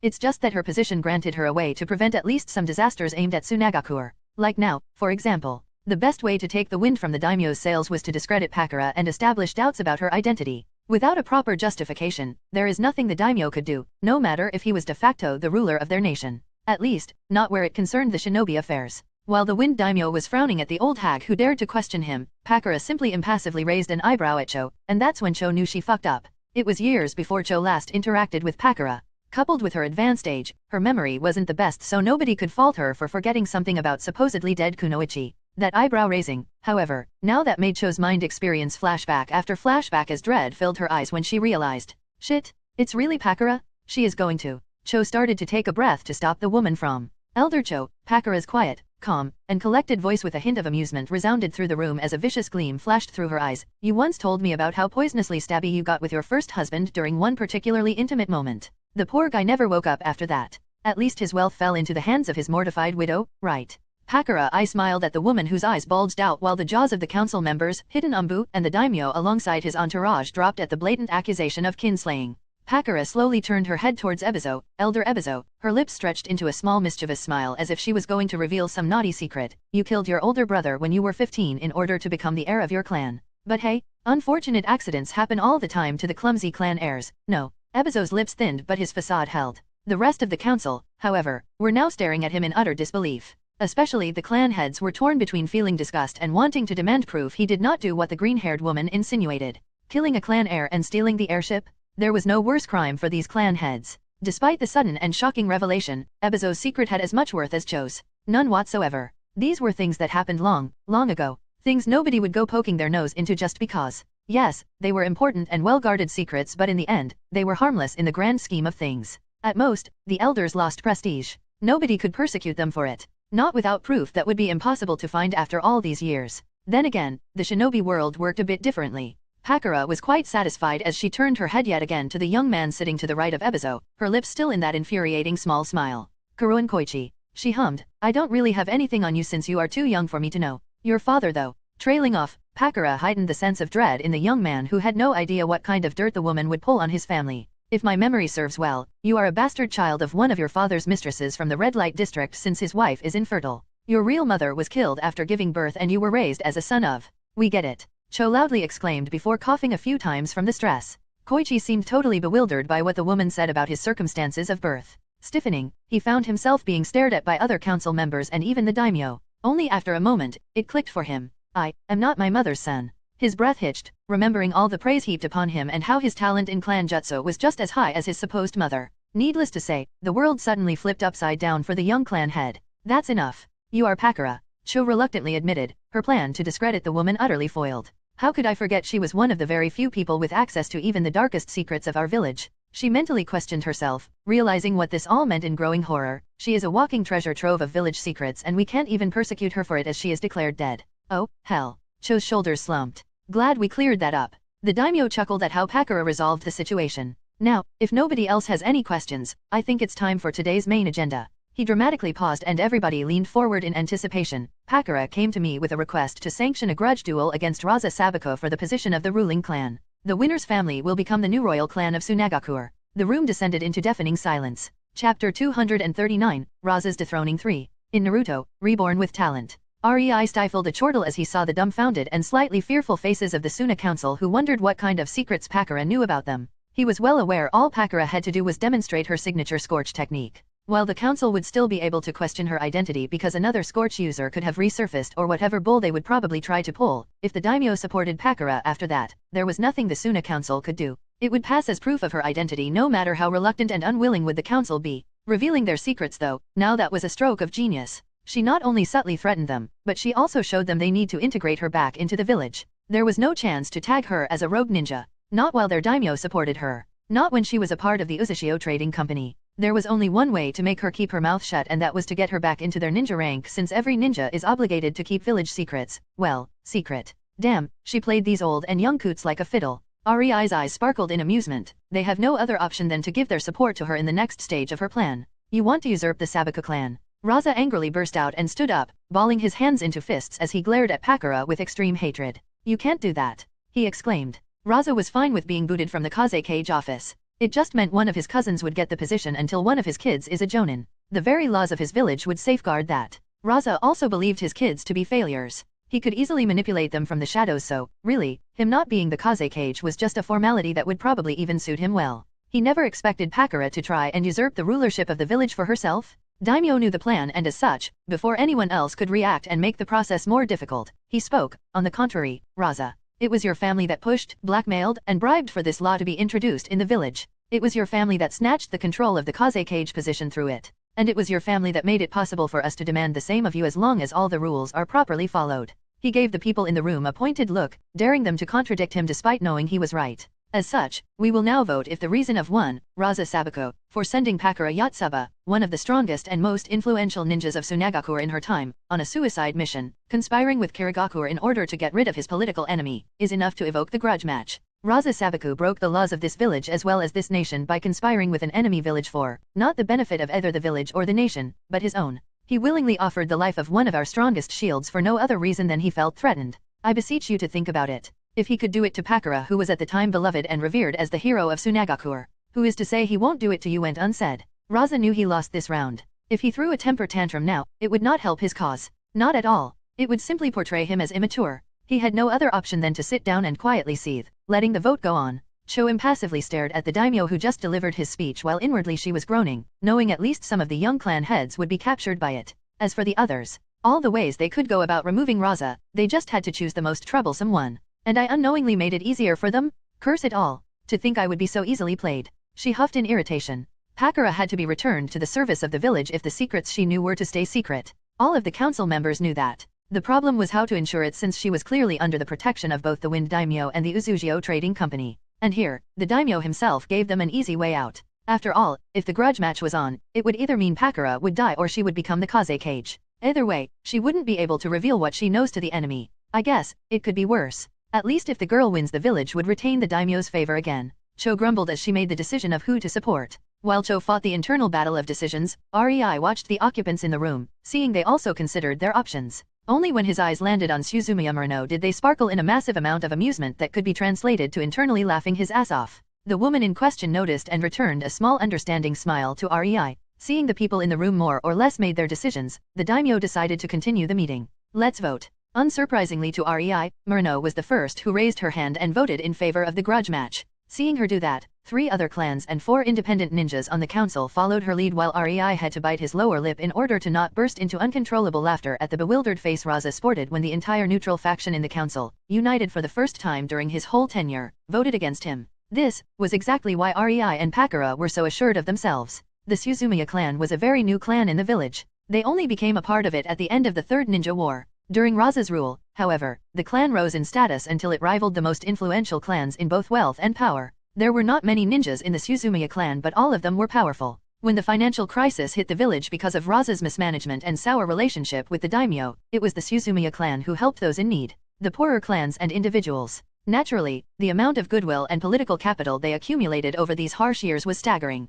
It was only their connection to the Biribiri company that allowed them to grow so quickly. And Rei couldn't help but admire Konan's scheming. It was really incredibly good of a decision to send their employees undercover into Sunagakure all these years ago and have them form a clan. Because of that and the help this clan gave to the village through his company, Rei currently held 8 votes out of 21 in the Sunagakure's council, with none the wiser. The next to vote was the so-called anti-Raza faction, which provided another 7 votes in favor of the grudge match. During his time as the Kaze Cage, Raza made quite a few enemies. While they couldn't say anything against him while he was in power, now that there was a way to kick him while he was down, they would naturally go for it. Really, having the Suzumiya clan provided quite a lot of inside information to Rei. There was no way in hell Pakura would lose the vote. He knew it from the start, he simply wanted to see all the bickering. Surprisingly enough, only 3 people voted against the match. 2 clans and 1 Baki. They were closest to Raza in the political field. Not that their votes helped the man and they knew it. They simply stood by him in case he won the match. Either way, there was no loss for them. In the end, the vote ended with 17 for and 4 against the match.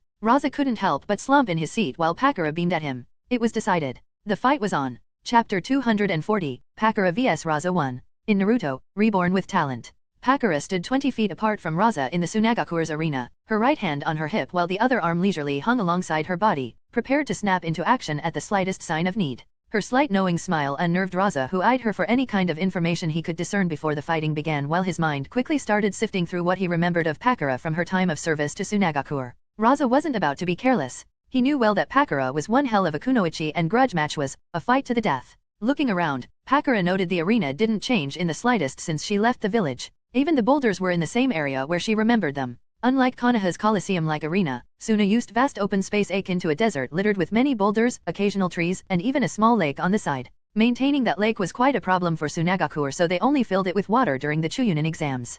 Considering neither Pakura nor Raza had water affinity, the lake was currently completely dry. In the stands around the sand-filled arena, the daimyo and the important people of Sunagakure watched as Pakura and Raza were about to fight. Excitement filled the ninja and civilians alike in expectation of witnessing 2 cage-level titans go at each other with the intent to kill. How exciting, Pakura dryly commented when she heard the boisterous cheers from the audience. Who would have thought killing would be so popular? Anyone who ever heard of hidden villages? Raza snorted and took 2 scrolls out of his pockets. Seriously, what do they teach traders nowadays? Administration, Pakura shrugged, letting her light jacket fall from her shoulders onto the sandy ground. You know, the stuff that actually helps to keep the village rich and running. She added in a dismissive yet mocking tone that had Raza's eyebrow twitch. Your utter lack of denial concerning treason is not lost on me. Raza coldly countered. Raza, Pakura drawled in a slightly fed-up voice, your pre-battle taunting sucks. She deadpanned. Honestly, cut the crap, golden boy. You were always good at straightforward things, so try to focus on those. Psychological warfare is not for you. She retorted dismissively before starting to stretch and roll her shoulders in preparation for the fight.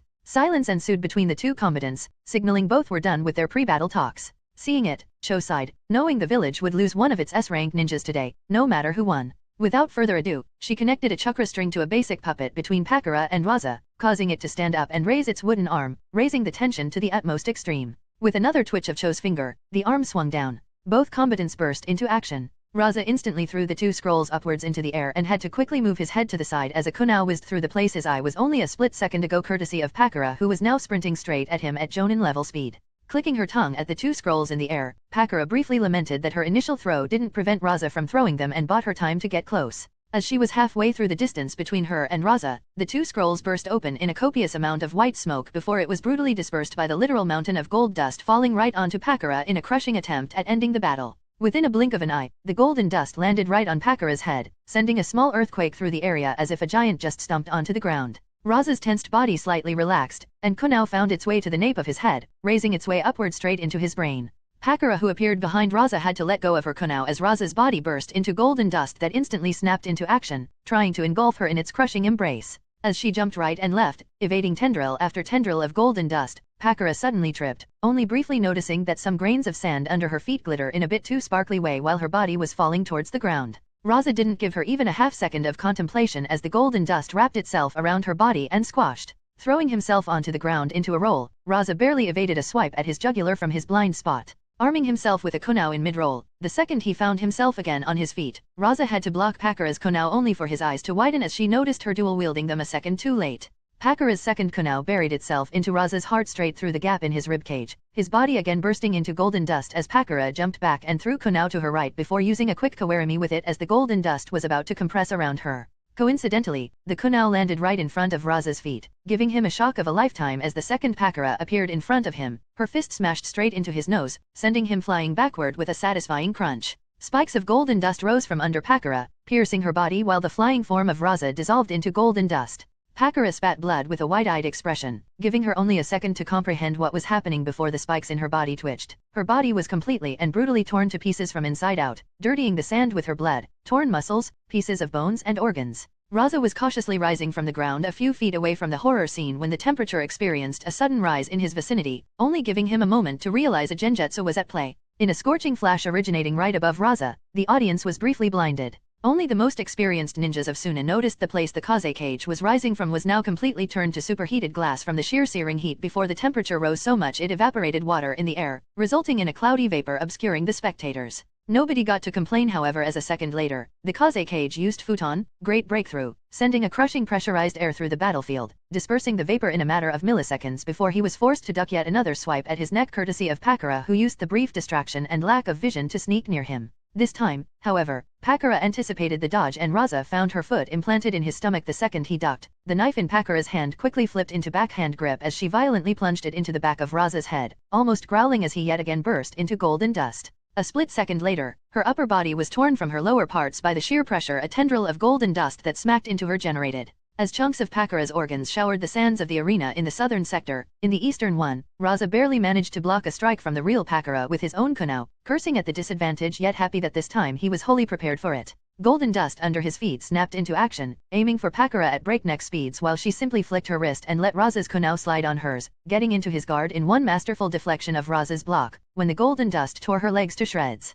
Pakura burst into smoke. Raza didn't manage to dodge the kunao she threw a moment before she was dispelled as he was too distracted by the fact Pakura knew a Konoha Kinjutsu, his eye socket getting a new kunao-sized piercing with blood squirting out, only for a log to appear in his place a moment later. The battlefield was once again empty, the audience looking for the two hidden combatants with silent anticipation and barely hidden trepidation as chills passed through their spines at the fast pace of the combat and the various supposed deaths they witnessed in short order. Everybody knew even the slightest mistake would be the end of the battle, and that was a sobering thought even for most of the jonins as they pondered if they would even be still alive with such a deadly pace and every strike more lethal and brutal than the previous one. Seeing the wide-eyed people around her, Cho bitterly smiled, to think neither of them used anything but the basics of their personal combat style yet. Such a monumental waste. She let out a muffled groan at the loss of such a ninja that would certainly follow at the end of the match. Chapter 241, Tamari's Thoughts. In Naruto, Reborn with Talent. Tamari stood in the stands, watching her father and the strange foreign kunoichi trying to kill each other with such vicious brutality and ferocity it caused her to shiver in barely restrained fright.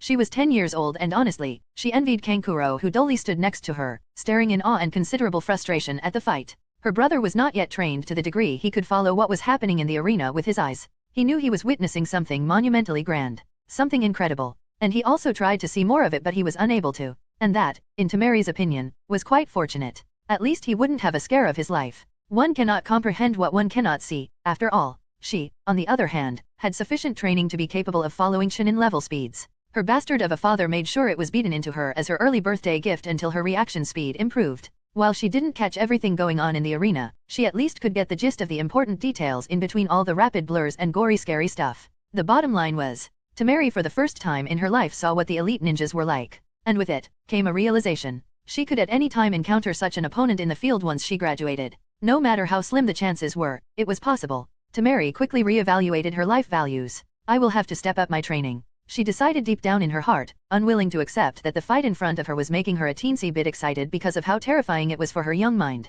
For a few seemingly unending minutes, Temari watched as Pakura stabbed and slashed her father, getting crushed or squished in return in what seemed like some deadly dance of knives and golden dust. Pakura's hands often blurred, and before Temari could comprehend what happened, she found a kunai deeply lodged in some lethal part of her father, only for Pakura's body to be violently dismantled by the golden dust a second later. As this continued, however, Temari slowly started to see a small difference. It was only slight and barely noticeable, but it was there. Temari leaned forward in interest and anticipation, for a second feeling bad that she found excitement in the fact her father would be run through with kunai, or that his opponent in the match to the death was slowly starting to get more effective in fighting him. That feeling quickly left when she remembered her childhood though. Suddenly Temari's eyes widened and her breath hitched as something that never before happened.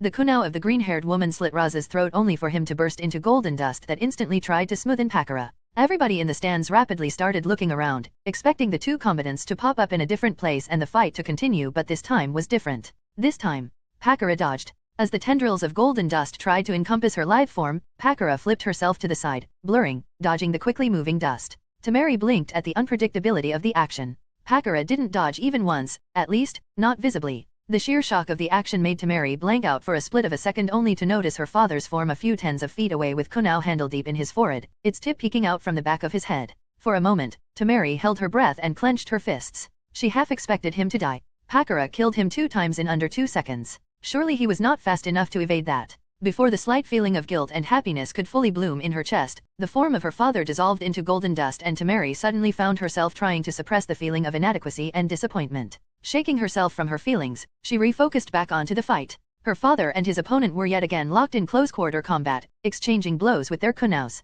Golden dust swirled, bashed, smashed, and ripped through the air, only for the nimble and graceful form of Pakura to weave through the attacks while pressing her father with her masterful knife work. Temari couldn't see all of the moves. To her, the kunais twirled, blurred, whizzed far too fast. She could, however, see that her father was really at a disadvantage when Pakura so easily deflected his kunai, completely bypassing his guard and snapping the arm which not a slip second ago blocked into a vicious jab. Pakura's hand blurred, and Temari was again graced with the scene of her father having kunai run through his head from under his chin. Relaxing, Temari bit her lips. Am I a bad person for not caring when I see my father's form like that? She mused. At the start, it bothered her. Now her father supposedly died over 40 times in front of her since the start of this match. Sure, it was just clones made of golden dust, but to her, it seemed pretty real. No, he deserves it. For what he did to Gaara. Temari stubbornly decided, her eyes watering. Interesting fight, wouldn't you agree, Temari? A hand landed on her shoulder as these words entered her ears, and Temari flinched as if she was stabbed. Snapping her head to the left, her shoulders sagged. Chobiae, don't scare me like that. She pouted, getting a small smile from the old, usually grumpy woman. Ignoring the small outrage in Temari's tone, Cho continued speaking in what Temari recognized as the old lady's teacher mode from the lessons Kankuro was getting. Observe the fight closely, Temari. It will serve you well. It was then that Kankuro was about to open his mouth, most likely complain about not being able to decipher what was really going on in the battlefield, only to be smacked by Cho before he could speak, causing his mouth to snap shut while his cheeks pinked as he petulantly crossed his arms on his chest. Temari giggled at her brother's misfortune. They are incredibly fast. That they are, child. That they are. Your father was not chosen to be the Kaze cage because of his ugly mug, Cho mirthfully chortled. And yet, this is more psychological battle rather than all-out slugfest, girl. Hearing that, Temari's eyes widened. What? She blurted out, making some people turn towards her with admonishing gazes. Just as in the battlefield, Pakura's arms were torn from her torso in exchange for getting a kunai up Raza's ass and then kicking it deeper for a good measure with a snap kick. Seeing that particular moment, Cho burst out laughing while Temari ducked her head in utterly mortifying embarrassment as she saw her father's eyes widen to humorous proportions when Pakura buggered him with pointy steel. Raza dissolved into golden dust while Pakura changed to mud, surprising many she could do earth jutsu. What do you mean psychological? Temari asked in a vain attempt to make the honorable elder next to her stop laughing at the humiliation her father suffered. Finally managing to stop herself from laughing, Cho spoke. They are barely using basics. Both of them are ninjutsu experts focused on their bloodline, and yet, all Pakura is using is her exceptional kunai jutsu and some rudimentary low-cost jutsus, while your father didn't use even one battlefield reshaping technique. Chakra-wise, they could keep this up all day as long as neither does any mistake. She shook her head. But But father is using so much dust. Tamari exclaimed in disbelief, knowing her family's bloodline is very chakra exhausting. Simple techniques he mastered long ago, and while there are tons of golden dust on the battlefield, the amount of dust he actively manipulates in a single instance is really small. He simply switches to the dust closest to his opponent. It just looks as if he used a whole lot of it, but in reality, he is using minimum. No, they could go at it for an entire day like this with neither of them exhausted. Raza most likely regenerates chakra faster than he is losing it at this rate. The golden dust clone is simply that cheap for him with his degree of mastery over his bloodline. As for Pakara, well, Cho trailed off in a small discomfort. Noticing, Tamari curiously tilted her head, not separating her gaze from the two fighters in the arena. What about her? She is the only kunoichi mad and skilled enough to face members of the 7 Swordsmen of Mist only with 2 kunaus. Cho shrugged. In her time, she was the pride of our village. What Yondaime Hokage was to Konoha, she was to us to a lesser degree, at least before your father apparently decided to off her. She added in distaste before muttering, serves the prick well. Hearing about the apparent skill of the agile kunoichi, Tamari's eyes excitedly lit up as she wondered if she could get so strong one day too. Seeing Tamari's reaction, Cho hummed in self-satisfaction as her eyes flickered from side to side all over the arena, watching the flurry of death delivered by Pakara. Cho was far too experienced to not notice the ever-so-slight measured increase in speed of Pakara, slowly increasing her speed from Jonin level to S rank in 20 minutes. Cho thought not. At least, not unintentionally. Pakara was playing with Raza, measuring him. It wasn't even funny, really. Not when in some instances, Pakara's hands went from 0 to 100 in matters of a split second, redirecting her stabs and strikes with such a sudden increase of speed that even Cho barely saw it as more than a blur. The worst part was that Pakara masked it so well, Cho doubted even many of the Suna Jonins noticed what the green-haired woman was actually doing. After all, she only managed to catch it because of her expertise in puppetry, and having quick fingers alongside sudden snappish movements of hands was a must in her chosen field. Then again, speed was only one factor and the fight was far from decided. Not when neither of the ninjutsu experts used ninjutsu yet. Let's hope this talk will lessen Tamari's hard feelings if Pakara wins. Cho wistfully thought. Chapter 242, Pakara vs Raza 2. In Naruto, Reborn with Talent.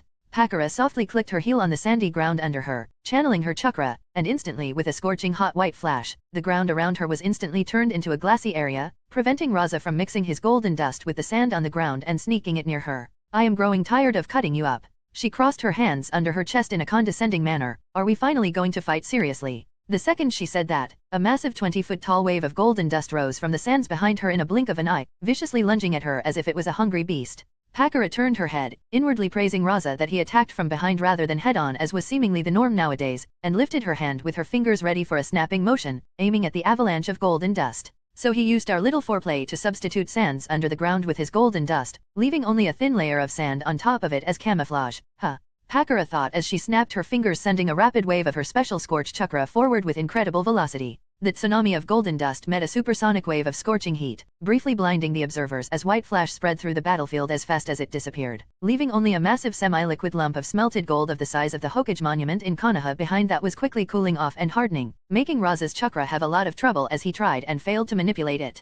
Pakara, still standing in the same spot, looked at the mountain of gold she helped to create, and a small smile appeared on her usually stoic face. The deed was a whole lot harder and impressive than it looked, to be honest. Too much heat and the gold would need more time to harden into a somewhat solid form, giving Raza enough time to pull it effortlessly back into small grains of gold. That would not cause many problems for him. Too little heat and the tsunami of golden dust could have bypassed her scorch release, reaching her. That was not ideal either. Pakara was indeed quite proud of herself and the feat of chakra control she displayed by making sure the veritable mountain of gold would cool off quick enough that Raza would be hard-pressed to get it combat ready again. You know. She turned around, straight in the direction where Raza was hiding underground. I trained a lot with the help of my husband to perfect my scorch release. The second I showed him how I use it, he actually berated me for an entire week for wasting so much chakra on maintaining balls of it for offense when I could just as easily use it in quick succession of rapid waves of scorching heat to instantly vaporize my enemies in a surprise attack. A nostalgic smile appeared on Pakara's face. I won't try to play with you, Raza. She gently shook her head. For a second, the world stopped for Raza.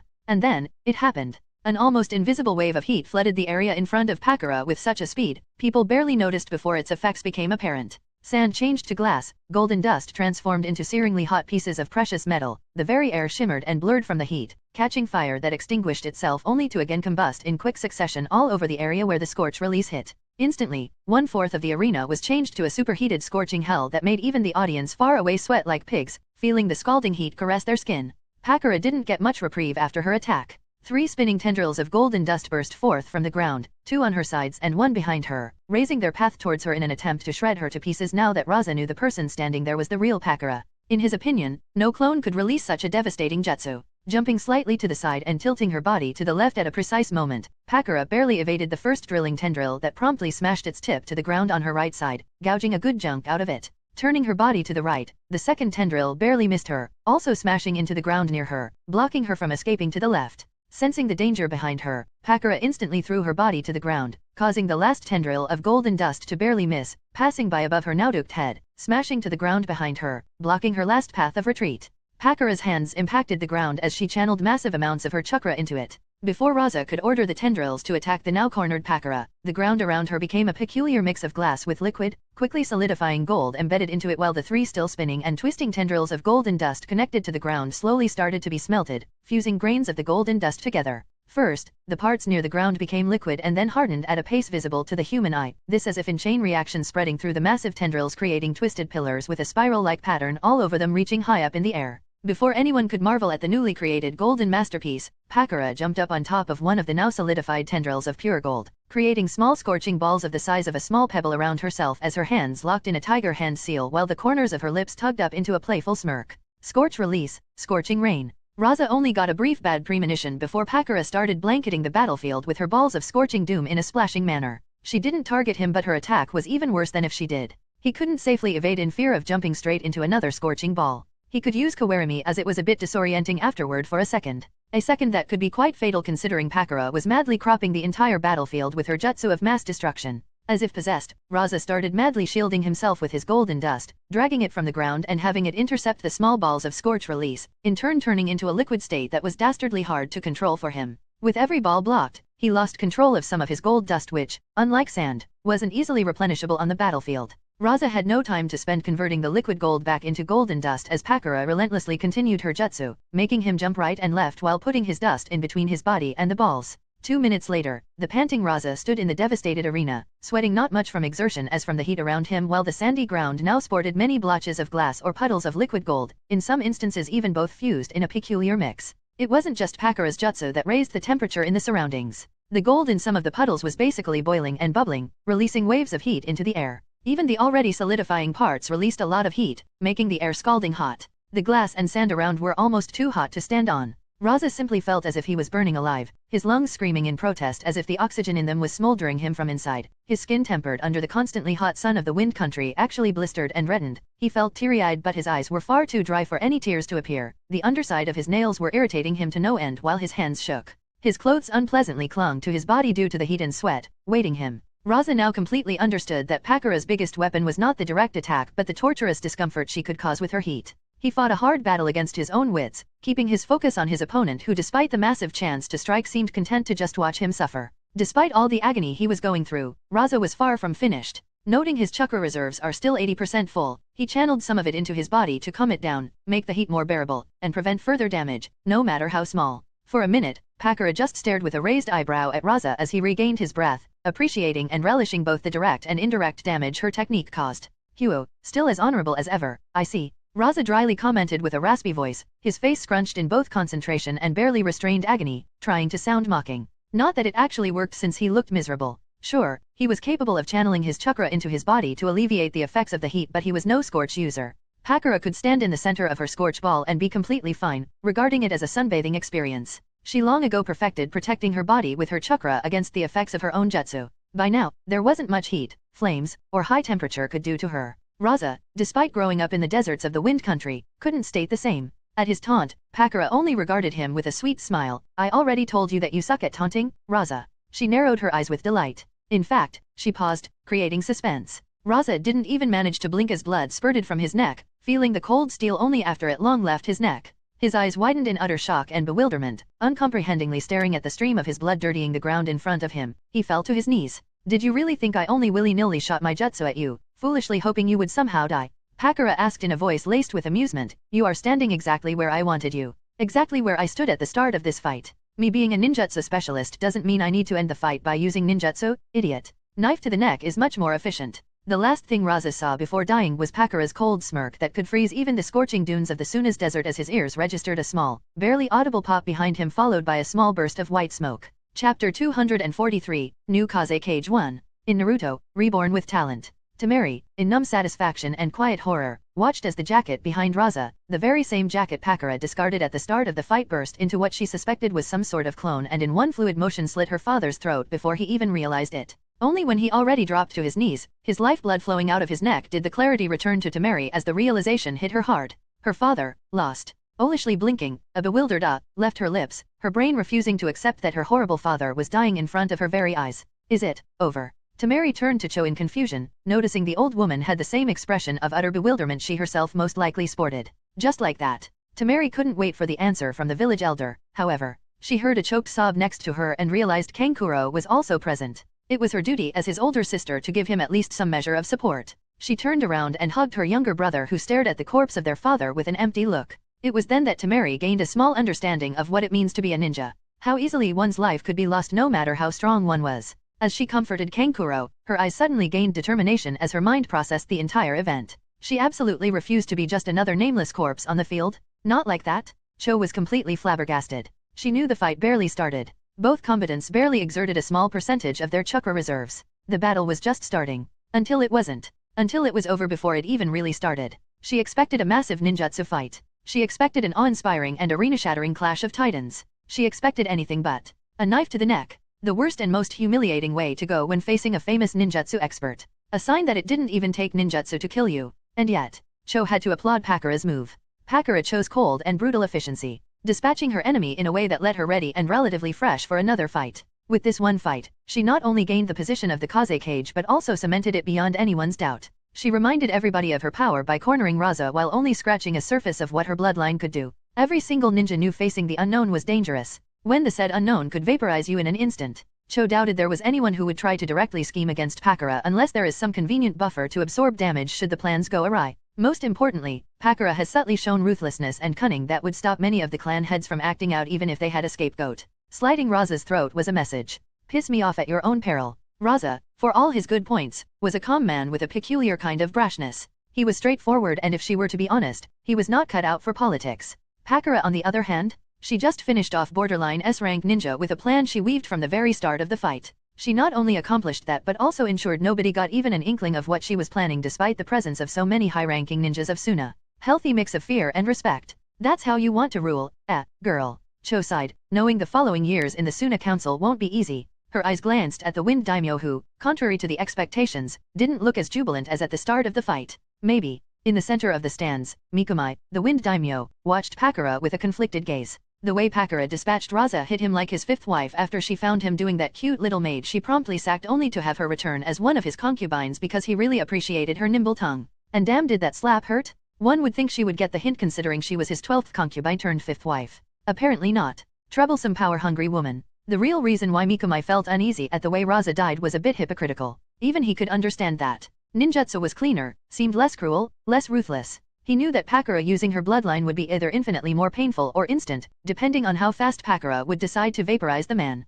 It would have been a cruel way to go, but there would be no gore and blood for civvies like him to get upset about. It looked way better than seeing Pakara's clone coldly slit Raza's throat, his blood gushing out, covering the sandy ground in a red blanket. Mikumai was not stupid. He knew Pakara wanted power over Sunagakur, and he also knew the Uzushio Trading Company would have a degree of influence in the village through the new Kaze cage. And that was fine. As long as Raza was out of the picture and no foreign ninjas tried to separate his head from his body, Mikumai was totally okay with losing some of his control over Sunagakur. He knew the Suna Council probably won't see it like that. They would expect him to lash out, demand, threaten, whatever, just to get Pakara under his thumb. They will expect him to try to reel Pakara in, giving them a chance to grab more influence for themselves and their clan. Alas. He would have liked to think he was smarter than that. This little display of cold-heartedness from his favorite scorching hot kunoichi just enhanced his resolve to not mess with Pakara and her new rule unless it somehow threatened his entire nation. Plus, pleasing the Uzushio Trading Company seemed like a good way to bolster both diplomatic relations with the Uzumaki and make his nation richer. Oh, he could almost see the money rolling it. Pakara wouldn't be worse than Raza. Not by a long shot. Their meetings in the last 2 months gave him ample time to both observe and test Pakara's skills in diplomacy, economy, and politics. 3 things Raza sorely lacked. Raza was a prime example of why power shouldn't be the only deciding factor for the Kaze cage election. Mikumai never wanted power or even the rule, to be honest. When the battle for the position of the daimyo started between his remaining 9 siblings, he went to the countryside, making it abundantly clear he wanted nothing to do with it. He was a prince. That had to count for something? Or so he thought. He was wealthy enough to live in luxury for his entire life, indulging in debauchery with the prettiest women of the land of wind. Life was good, until his 9 siblings offed each other, leaving only him as the last heir to the throne. Life got bad, real fast. Responsibilities piled up, his free time dwindled, assassination attempts started. Honestly, the only thing that was still keeping him in the position of the daimyo was the fact his head would roll if he stopped, and all the nobles willing to offer him their very eager daughters. Well, his life of debauchery was the only thing he was not willing to compromise on. He was happy as long as he had a willing woman under his table while he did his paperwork.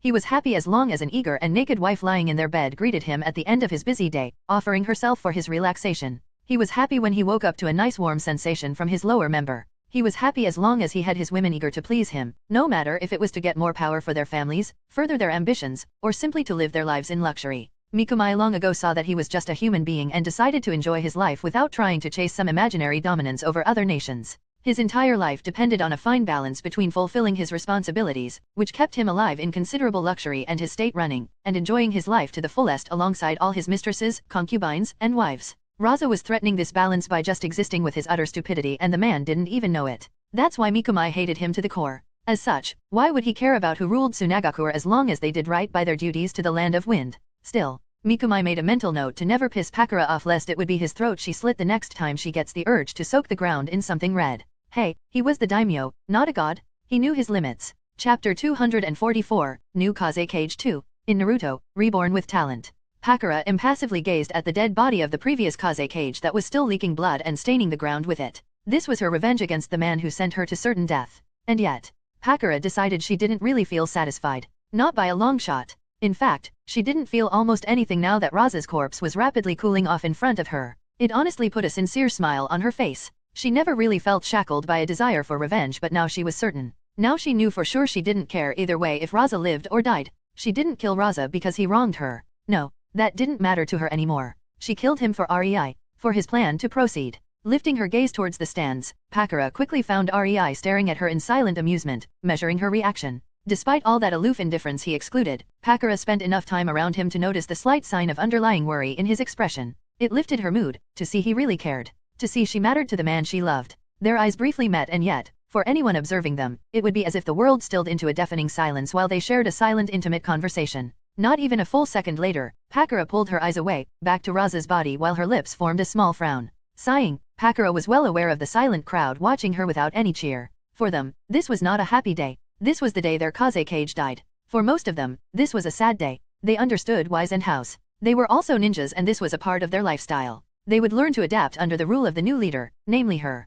Pakura only hoped her next actions won't irreversibly alienate some of the more important members of Tsunagakure. She would loathe killing her own men, especially the valuable ones. Pakura raised her right hand, aiming it in the direction of Raza's body, and before anyone could even muster a thought of protest, the sandy arena suddenly lit up like a furnace when a massive scorching ball of the size of a 3-story house appeared right on top of Raza's corpse, vaporizing it alongside with everything in the immediate surrounding. Waves of heat rolling on pressurized whiplash of wind impacted the arena, and while the audience only experienced the barest minimum of the attack, they still found themselves having to shield their eyes and bodies from both the heat, bending their knees, and anchoring their feet into the ground to not be swept away by the echoes of the raging wind. In this one attack, Pakura expended more chakra than in the whole fight against Raza, causing the total decimation of the arena. Her purpose, however, was fulfilled. Not even ashes remained of Raza. Pakura leisurely walked towards REI, slightly shaking her hips in a tempting but not overbearing manner as she completely disregarded the fearful and resigned glances she received from the wary Suna ninjas. They didn't expect her to be so vicious as to not leave even a body for a funeral. Pakura wasn't afraid of betrayal though. This was the world of ninja where the strong ruled and Suna ninjas lived under Raza until now. Another seemingly ruthless and no-nonsense murder-happy leader was something they could cope with. It was something they knew and accepted long ago. This way, at least, nobody would try giving her grief by openly defying her, as they would know there are consequences to certain actions. That's why she could ignore the few hateful glares in the crowd. They were almost pathetic, to be honest. As if she cared that her impromptu incineration class pissed somebody off. Idiots. You just couldn't resist offing him with a kunao, could you? REI amusedly asked Pakura as she arrived at the center of the stands, ignoring the daimyo who wisely stayed quiet. I am not sure I know what you mean. Pakura chuckled. Oh, get off it, woman. REI playfully rolled his eyes. You could have thrown the jutsu that incinerated Raza's corpse at the start and there would be a high chance Raza would fall for it, not expecting something of that scale right off the bat. You and your pride, he mock-sighed, even refusing to use Emerald for this fight.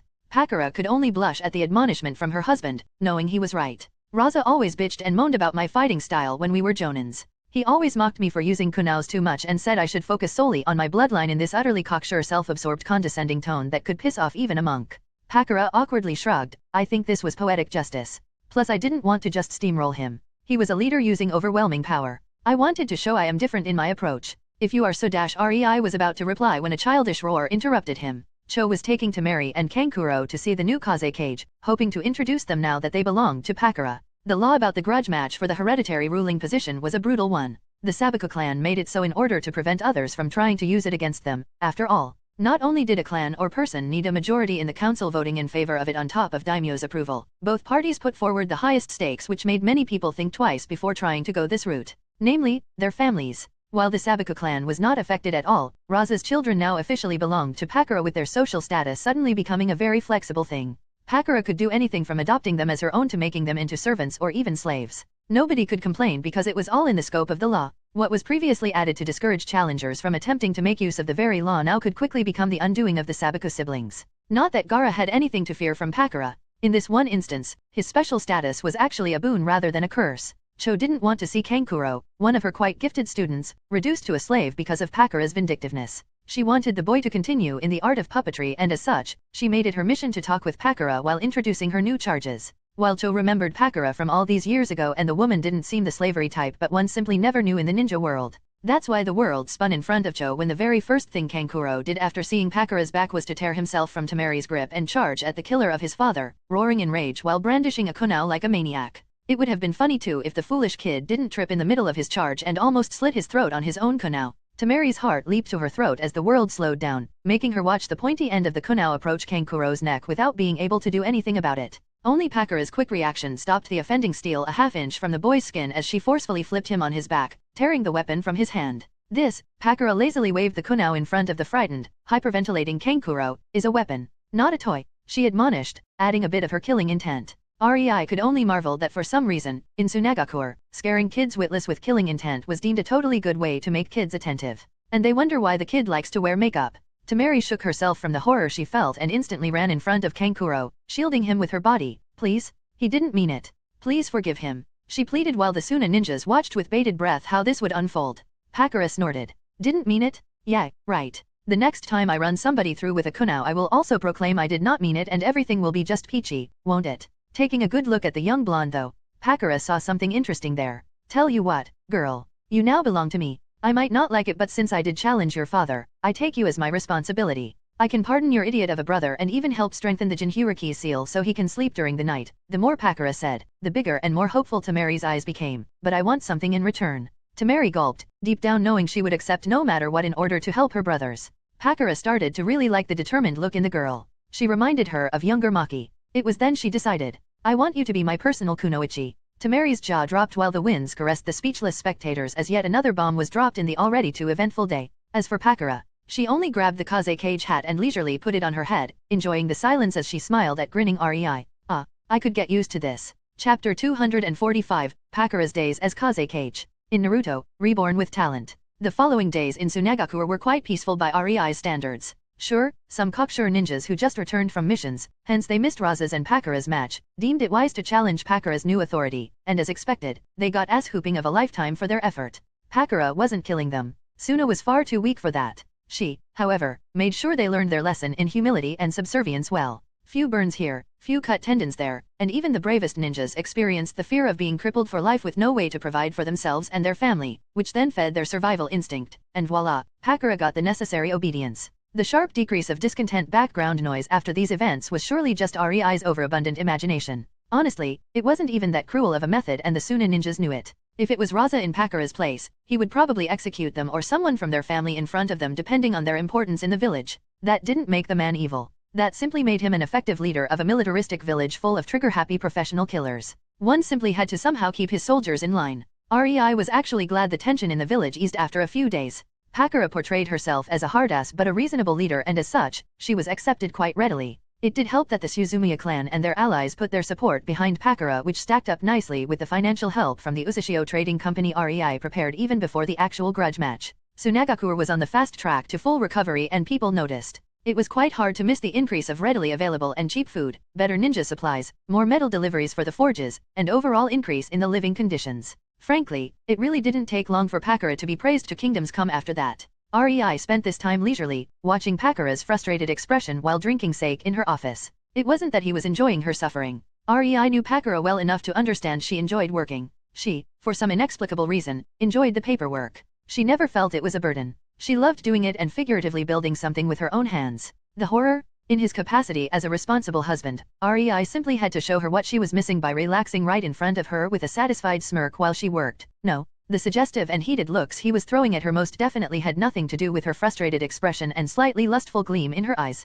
No, Rei was definitely not having fun by subtly trying to make her use her table for a more productive activity. The real kicker, however, was seeing Pakara interact with her new charges, the Sabaku siblings. Much to Pakara's dismay, after remaking Gaara's seal, the young 8-year-old boy who no longer heard Shikaka and could now sleep peacefully got it into his half-insane head that she was his new mother because she had beaten Raza. Anyone can imagine the kind of problems it caused for Pakara almost as well as the amount of amusement it provided for Rei. When one day Gaara came to the kitchen and in a deadpan voice asked Pakara what monkey sex was and if it could really prove his existence, well, let's just say Kankuro got a thrashing of his lifetime by both Temeri and Pakara. As for the young puppeteer, nothing much changed. Pakara was cordial to him and let him pursue his dream of becoming the best puppeteer of Suna. There wasn't much interaction between them because the boy somewhat resented Pakara. Thankfully, Temeri was putting quite the effort into making him understand Pakara's side of things, if only to prevent him from doing something they would all regret. Temeri was the most peculiar of the trio. She became Pakara's personal kunoichi. That was one very old tradition coming from the Warring States era. To be honest, it was barely even seen in use these days. Simply put, ninjas without a clan had quite a hard time bettering themselves since nobody felt like sharing techniques and discoveries. It wasn't like nowadays where hidden villages have whole libraries of stuff the clans are willing to share and then some from the civilian-born ninjas who made their own discoveries and shared with the entire village out of sheer stupidity, propaganda brainwashing, for free. One way for those clanless ninjas during that era to get learning material was to bind oneself in service to a feudal lord who usually had their own small libraries on ninja stuff exactly for the purpose of attracting these special servants. Temeri swore the oaths and was registered as Pakara's sword kunoichi and that was that. While there was no loyalty seal involved, Temeri was fully aware she was sealing her fate and binding it to Pakara's.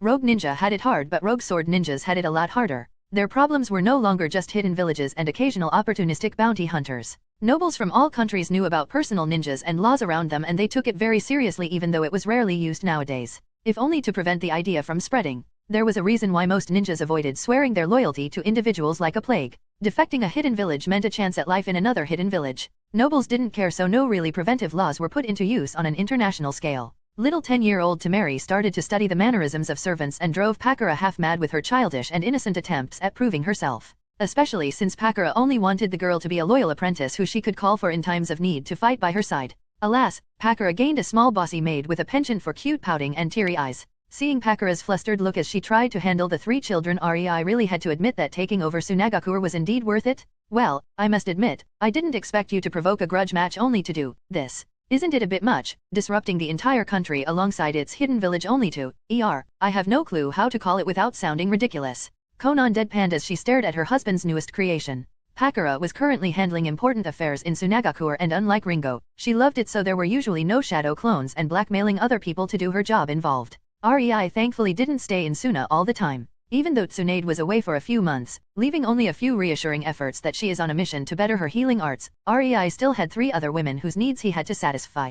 Konan was glad she didn't have to drag him out of the Sunagakur by force. It would make their bedroom activities that much more awkward. Not really. You know we have a lot of mountains that contain gold in them. This was the fastest and easiest way to mine them all without putting much effort or resources into it. Just imagine it, Konan. With how massive these mountain ranges are, they contain more wealth than the richest daimyos are worth. Rei excitedly exclaimed, looking over his latest experiment, something most would frown at. Konan raised an eyebrow and regarded Raza's reanimated corpse with another judgmental look before closing her eyes and scrunching her face as if she was in some kind of mental pain. Let me get this straight, Rei. You fucked with Wind Country's food import negotiations, one of the most important events in that country. You spent 2 months to ensure grudge match between Raza and Pakara, effectively removing the Sabaku clan from the rule and installing Pakara in their place. You made Pakara seemingly get rid of Raza's body while covertly snatching it with your seals. You made your own Fuinjutsu version of summoning, Impure World Reincarnation, the jutsu you found in the Senju library, the same jutsu that binds souls of the deceased into service of the user. And you did all that in order to, Konan's even voice cracked, to make Raza's corpse into some kind of mining machine because you could not be bothered to research seals that could do it instead. Seals that could most likely mine more than just gold. Konan intently stared at Rei, her eyebrow twitching. causing him to realize that maybe he should have discussed his plans and motivations with somebody other than Mei, who was in post-coital bliss, before he actually proceeded with them. Well, when you put it that way. Rei awkwardly rubbed the back of his head with a sheepish expression plastered all over his face. In his defense, there really was a lot of gold in the mountains behind his hidden village. Chapter 246, Tsunade, back in the Fire Country. In Naruto, Reborn with Talent. Author note. For those who won't get it, this is somewhat of a flashback or Tsunade's point of view of what was happening on her side while Rei and Konan were busy with the Tsunagakur. While Rei and Konan focused on Tsunagakur, Tsunade holed herself up in the Fire Daimyo's library, studying various laws and putting together document after document that would help her own plan. She was no stranger to intense studying and memorization. After all, medic nins were one of the most knowledgeable people in the shinobi ranks, and she was the best of them. To treat an injury, one first had to know the cause, and that, unfortunately, meant the medic nin needed extensive knowledge of jutsu and its effects, of genetics, of illnesses, of practically everything that could cause harm. That said, it was only 1 month since she left the village on the other side, but after the last month practically swimming in law books, Tsunade had had enough for a lifetime. Not even the castle guards or the 12 guardian ninja of the Fire Daimyo dared to approach her, recognizing her crankiness the second she stepped into the room with her massive scowl and wild, irritated gait. Thankfully, she had enough presence of mind to wear her special genjutsu. If the Konoha ninjas in the 12 guardians recognized her, Tsunade was almost sure she would have had to crack some skulls by now. Tsunade dropped into her designated place, right next to the most favorite concubine of the Fire Daimyo, who still occasionally threw her suspicious and guarded glances.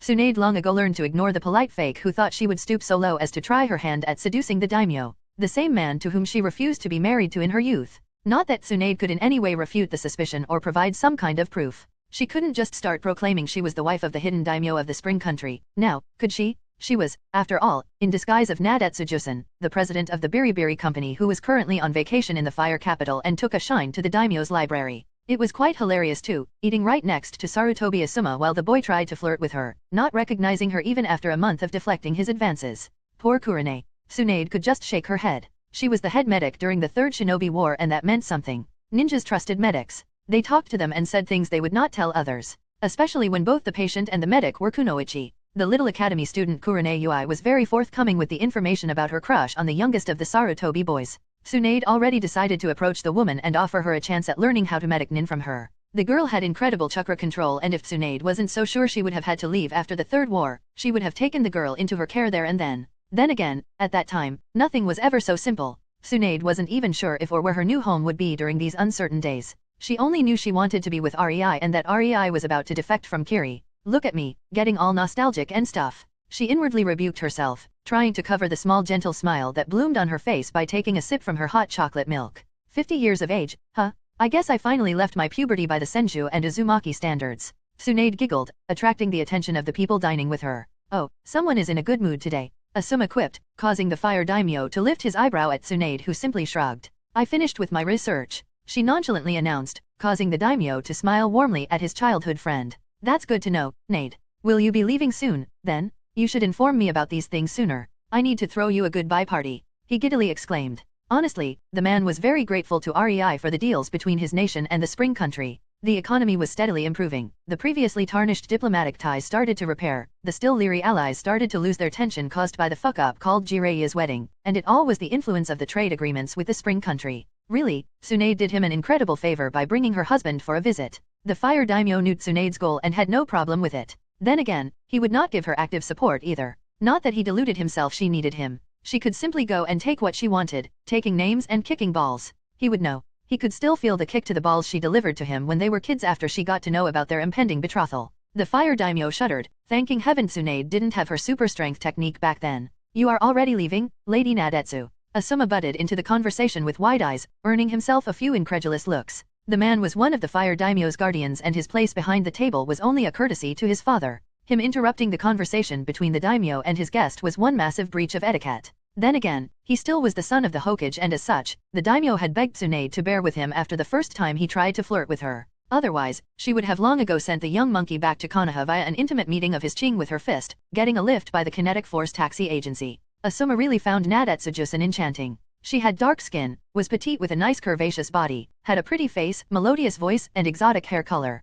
She was a beautiful woman, and her beauty was only enhanced by the fact she was the president of the biggest and richest international company in the entire elemental nations. Asuma wasn't really proud of being the son of the Hokage. It wasn't his achievement. Not really. Despite that, he was a ninja and knew how to make use of his special advantage. Yet, Hokage's son or not, Nadetsu didn't even try being polite with him. Now, Asuma had his manly pride and refused to back down. Even he had no idea when exactly did his passing interest change to something more, something genuine. Unfortunately for him, now it seemed his pride would not be sated. Asuma wasn't some bratty child, however. He noticed the looks aimed at him from the favored mistress of the daimyo and his children. Not that he cared. As long as the daimyo is not reprimanding him, the others couldn't do much. May I inquire where you will be going, Lady Nadetsu? He asked. Tsunade's first knee-jerk reaction was to tell him where he could stick his question. Then, however, she got a better idea. I wanted to visit Konoha because I honestly admired Tsunade Senju. You are from Konoha, Asuma-san, right? What do you think about Tsunade? What kind of person is she?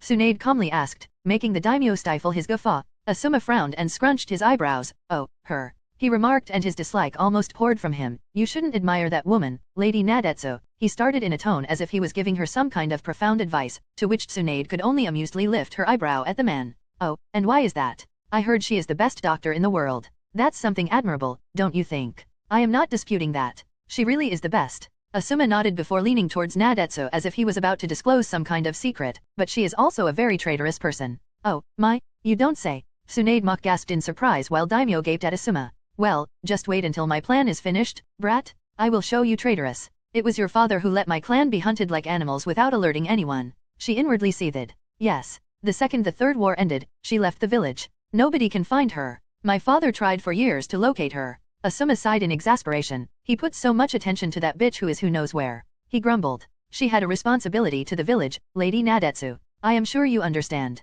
You two can't just ditch the company and go do whatever you wish whenever you wish. That's exactly what I did though. Tsunade inwardly deadpanned.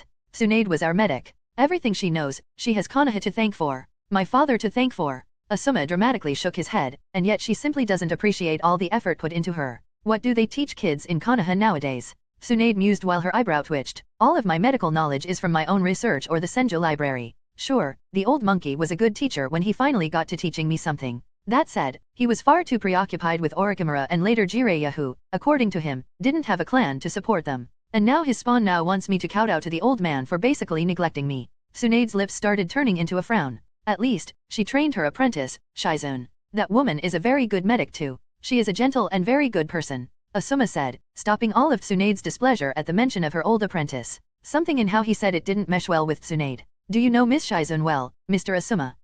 Well, we dated a bit back in the day. Asuma shrugged. She is a fine woman but I don't think she is the one for me. She was more of a fling, to be honest. I am far too free-spirited and need somebody more, exotic, maybe even feisty, who could rein me in. He winked at Tsunade who stared at him with an unamused look. The last time Anko contacted her, Shizune was basically swooning about her Sarutobi boyfriend. It was a very peculiar situation and Tsunade was very excited to hear about it considering last Tsunade knew, Kurane wanted to sink her fangs into the youngest Sarutobi boy too. She really wanted to see how that would go. But, as far as Tsunade knew, Shizune and Asuma did not break up, yet. She could withstand a light flirting from Asuma's side. Men had their urges, plus it was none of her business. For all Tsunade knew, Shizune might even allow him to sleep around. This, however. So, are you visiting Konoha, Miss Nadetsu? The fire daimyo quickly interrupted as he saw Tsunade's eyes darkening. Tsunade looked at him and pursed her lips in displeasure, almost forming a sneer before she distractedly answered, I think I will have to go home. I just found out it's up for serious uprooting and springtime cleaning. Chapter 247, Uprooting 1. In Naruto, Reborn with Talent. Today is a good night. Tsunade remarked with a cat-like glee. The Konoha Council is having a mandatory meeting discussing this year's taxes so it seems I have 2 hours for my little uprooting project. She smirked, standing up from her crouch and looking around. She was currently in the centermost part of Konoha's underground tunnel system, perched high up on a metal beam near the roof of what appeared to be a wide training room that simply should not exist underneath Konoha. Tsunade somehow really doubted any plans of underground tunnels actually contained any sort of mention of the room below and wondered how could Hiruzen Sarutobi overlook it. How could he not know it was there, right under his beloved village? The same village filled to the brim with Umbu under his command who patrolled it on a daily basis, looking for anything out of the ordinary. She really didn't like the conclusion her mind was delivering though. It was simply yet another thing to be disappointed about when it came to her sensei. Lazily putting her fingers into a cross-shaped seal, rather because of habit than any real necessity, Tsunade summoned a singular shadow clone and instantly dismissed it, giving a signal to her wood clones stationed near every single entrance to the Konoha tunnel system. It took her entire day of stealthily scouting via the abusive overuse of the wood clone's ability to meld themselves into the terrain, not unlike the Iwa's Earth release, hiding like a mole technique. Fortunately for Tsunade, these clones came with an ability to suppress their chakra to an incredibly undetectable degree, superb seigneuri prowess, and actually transmitted their experiences. Otherwise her 500 clones would be detected by some root ninjas who, after all, specialized in assassination and stealth, or it would have taken her months to map all of the underground tunnels if she couldn't make effective use of the clones. The second Tsunade's wood clones got the signal, they instantly approached the entrances and used a Mokiton Jutsu to change themselves back into the wood. 10 feet thick wooden lid covering the entire entrance made of chakra-enhanced Mokiton fixed in their place, blocking their respective tunnel thanks to large spikes that penetrated deep into the walls, to be perfectly precise. Upon dispelling back into wood, each clone sent Tsunade feedback, confirming the blockage was in place. Tsunade got the memories of the last clone and excitedly grinned in anticipation of what was to come. Well, then. She punched her palm. Today, nobody is leaving here alive? Let's see how Danzo fares without his loyal minions. Tsunade's shout instantly alerted the Root Umbu members practicing under her, but before they could react in any meaningful way, she was already quickly dropping down from the metal beam. Her fist impacted the ground and all hell broke. In that instant, the citizens of Konoha experienced a minuscule earthquake. It wasn't anything to worry about and only caused them a bit of imbalance for a short period of time, but the village certainly felt it. And while the citizens shrugged it off almost instantly, the unfortunate Root members in the underground training room had to put in a lot of effort to keep standing on their feet through all the shaking as the walls cracked. This was only made more difficult as they also had to avoid the big spiderweb-like cracks forming in the ground that made for great pitfalls where feet could get stuck quite easily with just a single misstep. The occasional shrapnel made of earth sent flying by the impact of the punch didn't help their cases either, since they had a hard time standing, much less dodging. From 63 members of Root present in the room, 2 got crushed because of a slab of earth rising due to the punch and burying them underneath. 12 were unlucky to be hit by the earth shrapnel in fatal places, while an additional 5 were currently helplessly bleeding out as their arteries were struck. One poor lass showed his immense skill by tripping on his own foot during the quakes and breaking his own neck. 63 versus 1 instantly became 43 versus 1, who proved to be a badass. Tsunade quite liked those odds, especially since another 22 opponents had various degrees of injuries on their bodies, ranging all the way from missing balls, earth shrapnel doesn't discriminate, to a few insignificant bruises because of losing balance and hitting the ground. Tsunade straightened out and rolled her shoulder to alleviate some tension from the punch while also restraining her rapidly growing bloodlust. She knew how to hold grudges, and Root tried to assassinate her on a weekly basis when she was in the village during the Third Ninja War. She might not have had a chance to return the favor then, but now, oh, she was going to enjoy this. The air stilled as the uninjured and injured Root ninjas emotionlessly readied themselves for the upcoming battle, showing just how effective Danzo's training was. Tsunade had no doubt neither of them would ever hesitate from delivering a lethal strike. Not when they completely disregarded their own injuries and even the injuries of their supposed comrades in favor of taking down their assailant, her. As she lowered her stance, she idly thought it was a somewhat sorry sight. Not that her pity would make her hesitate. She came here today to enact slaughter, not play a caretaker. For now, her medic nin self had to take unpaid vacation.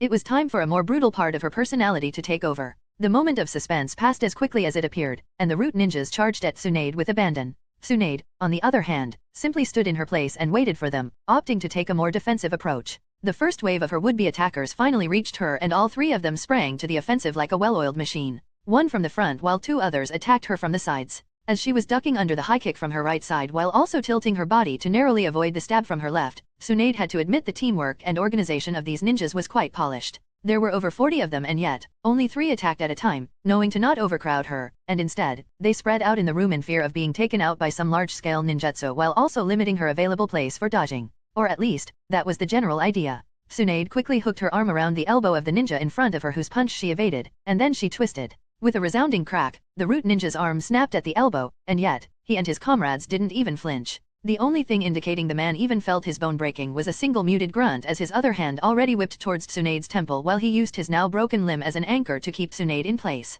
Worse yet, the 2 other attackers recognized the opportunity for what it was, and Tsunade found herself about to be knifed to the neck from her left side and kicked to sensitive muscles on her thigh from her right. She could also see 7 other Root members taking advantage of her positioning by throwing kunao in her direction in a way that would not pose a threat to her 3 attackers. Tsunade found herself almost impressed by the flawless coordination. Then again, she was not a normal kunoichi. What would in another situation work as keeping the opponent in place, didn't really work on her. Exerting her muscles to an inhuman, even for the ninja standards, degree, Tsunade grabbed the shoulder of the man in front of her and effortlessly lifted him into the air, causing him untold pain as his broken bone ground against her steel-hard biceps, before throwing him to the right as if he was yesterday's trash. The thrown body impacted the knife-wielding attacker on her left, sending both of them tumbling on the floor. Tsunade might or might not have used a bit too much force, judging by the cracks that resounded every time the bodies hit the ground. Ah, well, spilled milk and all that. The third attacker wasn't much of a threat, to be honest. His kick aimed at her thigh missed because of the spin necessary to throw her first attacker. Unfortunately for him, Tsunade didn't stop after the throw and used the momentum to swap into a punching motion, caving the third attacker's face before he flew back, right into another Root member who experienced how it felt having his brains paint the ground from the sheer force of impact. It was then that the Root members momentarily stopped, realizing this would not be as easy as they previously envisioned, while Tsunade huffed at her inability to get a rise out of them despite her apparent brutality. Ha, let's see if I can pull a genuine emotion out of these human machines. Tsunade smirked, enjoying the situation as the Kunoichi side in her stirred awake. The fight continued. Chapter 248, Uprooting 2. In Naruto, Reborn with Talent. Tsunade jumped up to avoid the thrown kunaus while also throwing a handful back against her assailants. From her 5 kunau, only 2 hit a purchase, telling her the Root Umbu could dodge. Who knew? This surprised Tsunade for the briefest split of a second, since the strength behind her throw was something no B-ranked ninja could ever evade without getting at least a cut to show for it. 2 of the 3 who managed to dodge were instantly filled as A-ranked threats in Tsunade's brain, causing them to jump right to the top of her to be eliminated list, while the last lost a bit of muscle from his upper arm in the attempt. Root didn't have many A-rank shinobi in their midst. They were mostly B-rank. Capable, good at working together, ruthless, emotionless, completely fine with dying to get the job done, but not A-rank powerhouses. That told Tsunade the 3 who dodged were one of the best Danzo had in the room. Danzo did not train powerhouses. He trained capable but controllable assassins. That meant his ninjas had to be easily disposed of the second they did something he didn't like. It wouldn't be good to make someone in Root strong enough to oppose him. Yes, together, his Root ninjas could face and take down A-rankers and even some weaker S-rankers depending on the circumstances and the acceptable losses ratio. Alone, however, they were mostly high B-rank ninjas who overspecialized in stealth and assassination. Tsunade dropped back to the ground, frowning as she noticed the support pillars in the room having cracks all over them. With a sigh, she let the downward momentum from her fall lead her arm down and slammed her palm into the ground while channeling Mokiton chakra into it. The playtime was over. Wood release, fuck you. Thick tree trunk smashed through the floor, unstoppably growing upward and causing the Root ninjas to jump around in an attempt to avoid the surprisingly razor-sharp bark on the trees. Worst, however, were the branches that sprang up shortly after. Seeing one of them shredded to gory chunks of meat and organs, the Root ninjas instantly recognized the threat of the wooden hell they found themselves in. They didn't have too much time to contemplate this though. The created forest got thicker the higher the tree tops reached until they hit the roof of the room, causing it to violently shudder as the trees creaked under the sudden pressure put on them. Finding it impossible to grow upwards now that they supported the roof, the trees did something that actually managed to get an emotion out of the scratched and gashed Root ninjas. They grew in volume, spreading to the sides, filling the room in more and more razor-sharp branches that had the same cutting power as wind-enhanced chakra metal. Needless to say, the Roots were reintroduced to despair. Tsunade impassively stood in the middle of the occurring massacre with her eyes closed as she focused her senses to flow her chakra through the trees, guiding their growth and sharpening the bark with a smirk on her face. A girl gotta love her superb chakra control. It was utterly impossible to see anything in the room through the overgrown branches, but that didn't matter as Tsunade could finally sense every living being in the room. Frankly, at first, she only created the forest to make new support pillars for the room, but then she reconsidered. She was not dealing with Danzo's real elites. These were all just grunts. Some of them were skilled, but they were essentially still unimportant run-of-the-mill grunts. As such, Tsunade decided to use this opportunity for a chakra control practice. The Root ninjas might have had a chance if the fight was fought above the surface. Alas, it was not. They were currently trapped deep underground with nowhere to run now that the environment itself was turned against them, aiming to kill them. Despair gripped their hearts as they realized the hopelessness of the situation. Some of them dying completely blank, incapable of feeling even the slightest emotion, while others cursed their fate and the cruelty of the world. Not one of them actually chose to become a Root ninja, and now, they would die because of it. Sadly, such was the nature of the shinobi world. 20 seconds. That's how long it took for Tsunade's half-assed, more of a chakra control exercise created on the fly than a real jutsu, wood release technique to shred the Root ninjas to bloody pieces without any way for them to resist as their blood painted the forest crimson.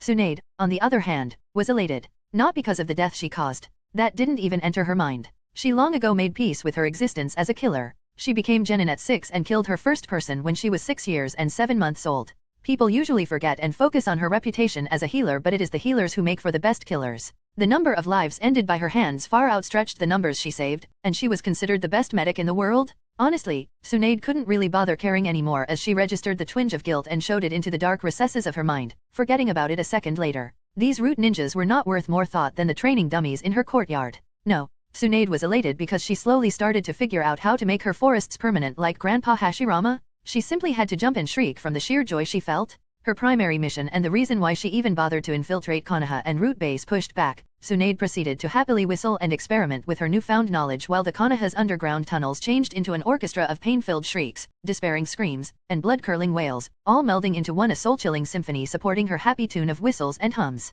Danzo might have been onto something with his fixation on roots. Tsunade admitted inwardly as a mischievous smile spread through her face. In that case, let me create the real roots of Konoha. That was the last time anyone could access the underground tunnels of Konoha without fearing for his life because of the living razor-sharp vines that suddenly appeared in there and killed anyone brave enough to venture too far down. Nobody ever discovered what laid in the center of Konoha's underground tunnels. And Tsunade? Well, she had a new safe house. The council meeting finally finished. Tired Danzo arrived home, utterly drained from all the bickering between the Ninja Council and the Civilian Council about who gets to pay what taxes. Not for the first time, he cursed Hiruzen for not slaughtering the impudent powerless fools on the Civilian Council. Sure, he made good use of them, manipulating them to get what he wanted, but even he could recognize how much their very existence weakened Konoha. Sarutobi sure as hell became more cutthroat after the Uchiha massacre. Danzo let his impassive facade slip into a natural scowl as he remembered that debacle. I didn't even acquire one damned pair of these eyes. Damn Uchihas, damn Itake, to think he would destroy every single pair of eyes as he killed his clan.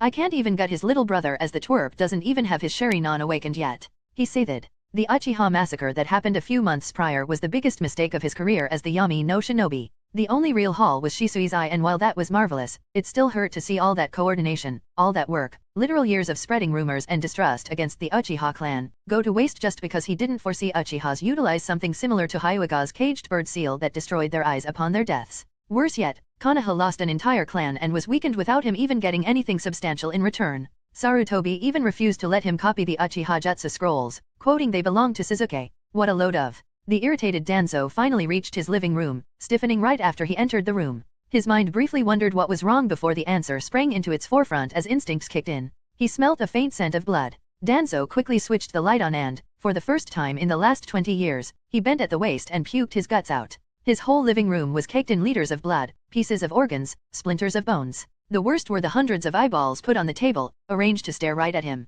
The most disturbing were the penises mockingly hanging from the ceiling. The most informative was the 267 eyeless and tongueless heads of his root operatives nailed to the wall of his living room straight through their forehead with wooden spikes. Danzo quickly realized the rest of their bodies was currently scattered through his living room in the likeness of a poorly shredded mush, giving off such a strong putrid scent even he couldn't take it despite all of his experience. As he retched, Danzo inwardly thanked Kami that 5 of his best ninjas were with him during the meeting, so their heads were still firmly attached to their bodies. Anyone who could cause this would most likely have no problem dealing with them, and it would be a heavy hit to lose Toron or Fu. Danzo was not a moron nor a fool. He instantly noticed the wooden spikes used to nail the heads to the walls and took it for what it was. A message. It was wood needed to create the chakra paper. It was Mokyudon wood only found in the forests around Konoha. Danzo briefly wondered if Hiruzen got far bolder than he imagined, but that notion was quickly forgotten. No, this was not Hiruzen. Danzo refused to believe such an assumption. Pigs would fly sooner than the old shitflinger monkey learned how to fling his shit again. Taking a deep breath, Danzo looked upwards in a search of a brief reprieve from the gruesome sight and potent smell of blood, only for his eye to widen as he discovered the intestines of his late subordinates nailed into the ceiling and forming a message. A tree with shallow roots can be easily uprooted. By the way, thank you for the Sharinans. Sorry for not leaving even one for you. You know how it is. They are quite rare. Signed, your friendly neighbor Yozora. Needless to say, Danzo was not amused. Chapter 249, Anko's Idle While. In Naruto, Reborn with Talent. It was a quiet summer day, as hot as they came in the fire country that was named after its never-ending warm climate, and Anko enjoyed her moment of peace by drinking cool beer and enjoying the occasional pleasant breeze while sitting in the shade on the porch of her house in the Senju compound, listening to the soft chirping of crickets. No overly cheerful Naruto demanding she teaches him techniques he is not even prepared for. The kid was smart and knew his shit, but he was just so exuberant towards her ever since he found out she genuinely cared. No steaming Hinata suffering from overheating anytime she was close to the orange-wearing empty-head pretender, and fainting, leaving Anko to take care of her until she woke up. God, she was getting used to unexpected visits from concerned Hayashi about Hinata's condition. Anko shuddered as she remembered the flirtatious note in the old Hyuga's tone the last time he demanded a discussion about his daughter's progress. Sure, the man probably held Anko in high regard considering she stopped portraying all that slut image and actually managed to break Hinata's shy shell in matters of days, making a complete mockery of his years-long attempts, but flirting with her was a bit too much. It was sweet though, seeing that Hayashi actually cared about Hinata and he simply had no idea how to raise her into a strong woman. That's where Anko came in, and now the girl only acted ineptly around Naruto and has actually already beaten her younger sister in a spar. Yay, she won against her 4-year-old sister. Anko somewhat couldn't take that as a worthwhile achievement. But well, whatever makes the stuck-up white eyes happy.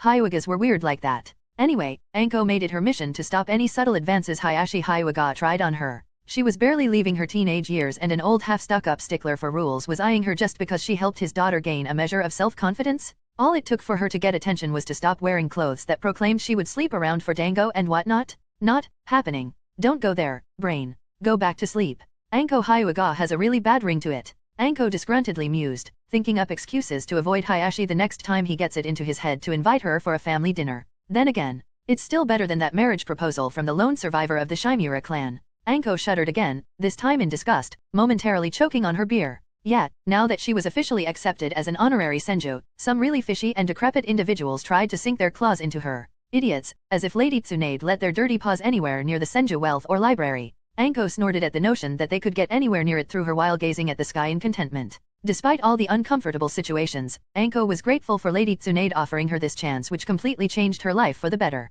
There was only one of her supposed students Anko didn't miss, the Uchiha. One nice calm afternoon, her bright orange-wearing idiot wannabe actor dragged in screaming and kicking Suzuki Uchiha, enthusiastically proclaiming he found a new friend, utterly ignoring the piercing and irritated looks the duck-butt-haired broody kid was throwing his way. In the end, the Uchiha relented and joined their training sessions. Anko might not have liked it, but she came to care about Naruto too much to just say fuck off and ruin it for him. That said, the look in the Uchiha's eyes was still unsettling. She knew what he felt. She was there, not at the same level of low, but she was pretty close after Orochimaru betrayed her. Anko had nothing against the kid himself. She simply didn't believe somebody in so much repressed emotional pain should be anywhere near her. The Uchiha did not need her or her tutelage. The kid needed a hardcore year-long session with Yamanaka. Then there was all the political bullshit when it came out she was training the last loyal Uchiha head case. Heh, even the elders called the kid unstable in between the lines. Anko giggled before bursting into genuine laughter. Then again, they have called me worse. No wonder they have a problem with me teaching the kid, one depressed head case teaching another.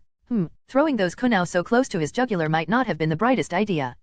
Who cares? A hospital stay would do him some good. It was all in good humor, after all. A few non-washable bloodstains near the neck area would teach the kid he is not invincible. Or traumatize him some more. Fun thoughts. I must give it to Naruto, dragging Uchiha here was a prank worthy of prankster god. Anko whispered as she took another sip from her drink. Civilians simply didn't know how to react when the last loyal Uchiha princeling appeared together with the Uzumaki demonish menace. Oh, Anko had no delusions that Naruto befriended Uchiha out of some misplaced sense of camaraderie. That was the first thing she has beaten out of him. She made sure to hammer all Konoha propaganda out of his head early on. If given a chance, Anko doubted Naruto would become a ninja for Konoha after her tutoring sessions. She, however, made it damn clear he has no such chance because of his tenant. No, Naruto befriended Uchiha to mess with the heads of civilians and council alike. Honestly, the kid was becoming as bad as Heitake Kakashi. She should have never explained psychological warfare to him. Using Kakashi as an example of what not to do might have been a bad idea too. Well, who knew being a big sister was such hard work? The first time Naruto attempted to come late to their training sessions, Anko dragged him from the Ichiraku ramen stand by his ankle so erratically, he puked all the ramen out on himself by the time they reached the Senju compound, and then she made him practice taijutsu katas without letting him change his clothes, all the while she was throwing senbons at him, aiming at the most painful but otherwise harmful places. She might or might not have added a bit of pain-intensifying poison to the mix, but hey, she is here to teach the kid, not to coddle him. Anko was resolved. On the briefest sign of relapse, she would beat the Kakashiism out of him, no matter if it was the last thing in the kid's life. Kyuabijin Hiraki or not, there were easier ways to destroy Konoha than creating another Kakashi Heitake wannabe. Back to the Uchiha kid. Anko simply had no idea how to break his revenge-filled determination. How could she? She herself had an obsession with Orochimaru and was proud of it. If Orochimaru appeared in Konoha right now, Anko would most likely run and try to kill him despite knowing she was too weak. How could she forbid Uchiha to do such a thing when she herself would be unable to lead by an example? Being a teacher is such a drag. Anko muttered with a sigh. You will get no argument about that from me. A voice resounded from nearby, jolting Anko to full awareness, causing her to jump on her feet and grab the kunao hidden in her sleeve near instantly. She prepared for a fight, only to owlishly blink as her eyes landed on a blonde-haired woman watching her with smug satisfaction at her bewildered look. Vacation. Tsunade inquisitively lifted her eyebrow at the literal stack of beer and sake bottles strewn around the porch. Anko furrowed her brows before she realized what Tsunade was looking at, causing her to blush from embarrassment. Realizing she wasn't setting a stellar example, she ducked her head and tried to give Tsunade an innocent look. Welcome home, Lady Tsunade. Only to be smacked upside down by Tsunade, sending her gently, according to Tsunade's standards, face first into the ground. Tsunade just rolled her eyes at the now downed unruly girl, not even attempting to hide her small amused smile. Yeah, I am home. The sarcasm in that sentence was felt even by the fabled fence-sitter back in IWA, causing him a shudder. Chapter 250, Back Home. In Naruto, Reborn with Talent. After greetings, Tsunade sat down around a small wooden table on the porch, enjoying the shade and refreshments Anko quickly brought out from her secret anti-Naruto stash. The two women leisurely drank sake as Anko was giving Tsunade a slow update on what was going on in the village. Anko really couldn't help but cherish the leisure atmosphere. She knew Tsunade wasn't one for formality and neither was she, so not having to bow or rigidly stand while giving her report was quite appreciated by the young snake mistress. Nevertheless, she was indeed very curious about this sudden visit of her wayward clan head. Lady Tsunade? It's been 2 hours already. Don't you think Lord Hokage is taking his sweet time? I thought he would be knocking our gates down the second he was informed about your arrival. You know how much resources the man put forward to locate you. Anko grimaced. Honestly, he is asking me about your location at least once per week. Tsunade smirked. I have sneaked in through one of the old hidden entrances Uncle Tobirama created for our clan. There is nobody to notify the old monkey about my presence as of yet. Anko owlishly blinked at Tsunade, and grinned.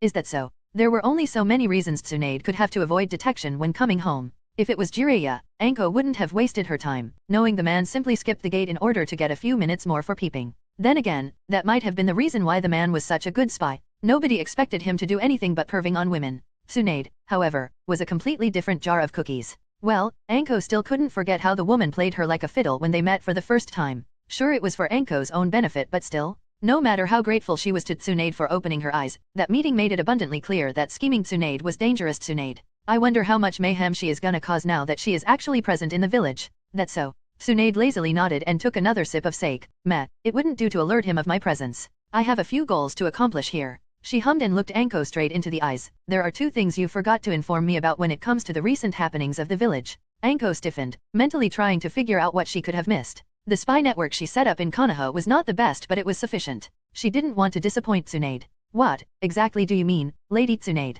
I told you all I know, she said, feeling a bit awkward as she tried to defend herself. Tsunade simply waved her free hand in a dismissive manner. I am not blaming you or anything. Stop being so serious. Geez, relax. She rolled her eyes. Yesterday, I killed every single root umbu I could find in the root base under Konoha, and then I made the said base permanently unusable for any other function than a graveyard. She stated in a disinterested tone as if she was talking about the weather, causing Anko to gape. I then left a bloody present for Danzo Shimura in his living room.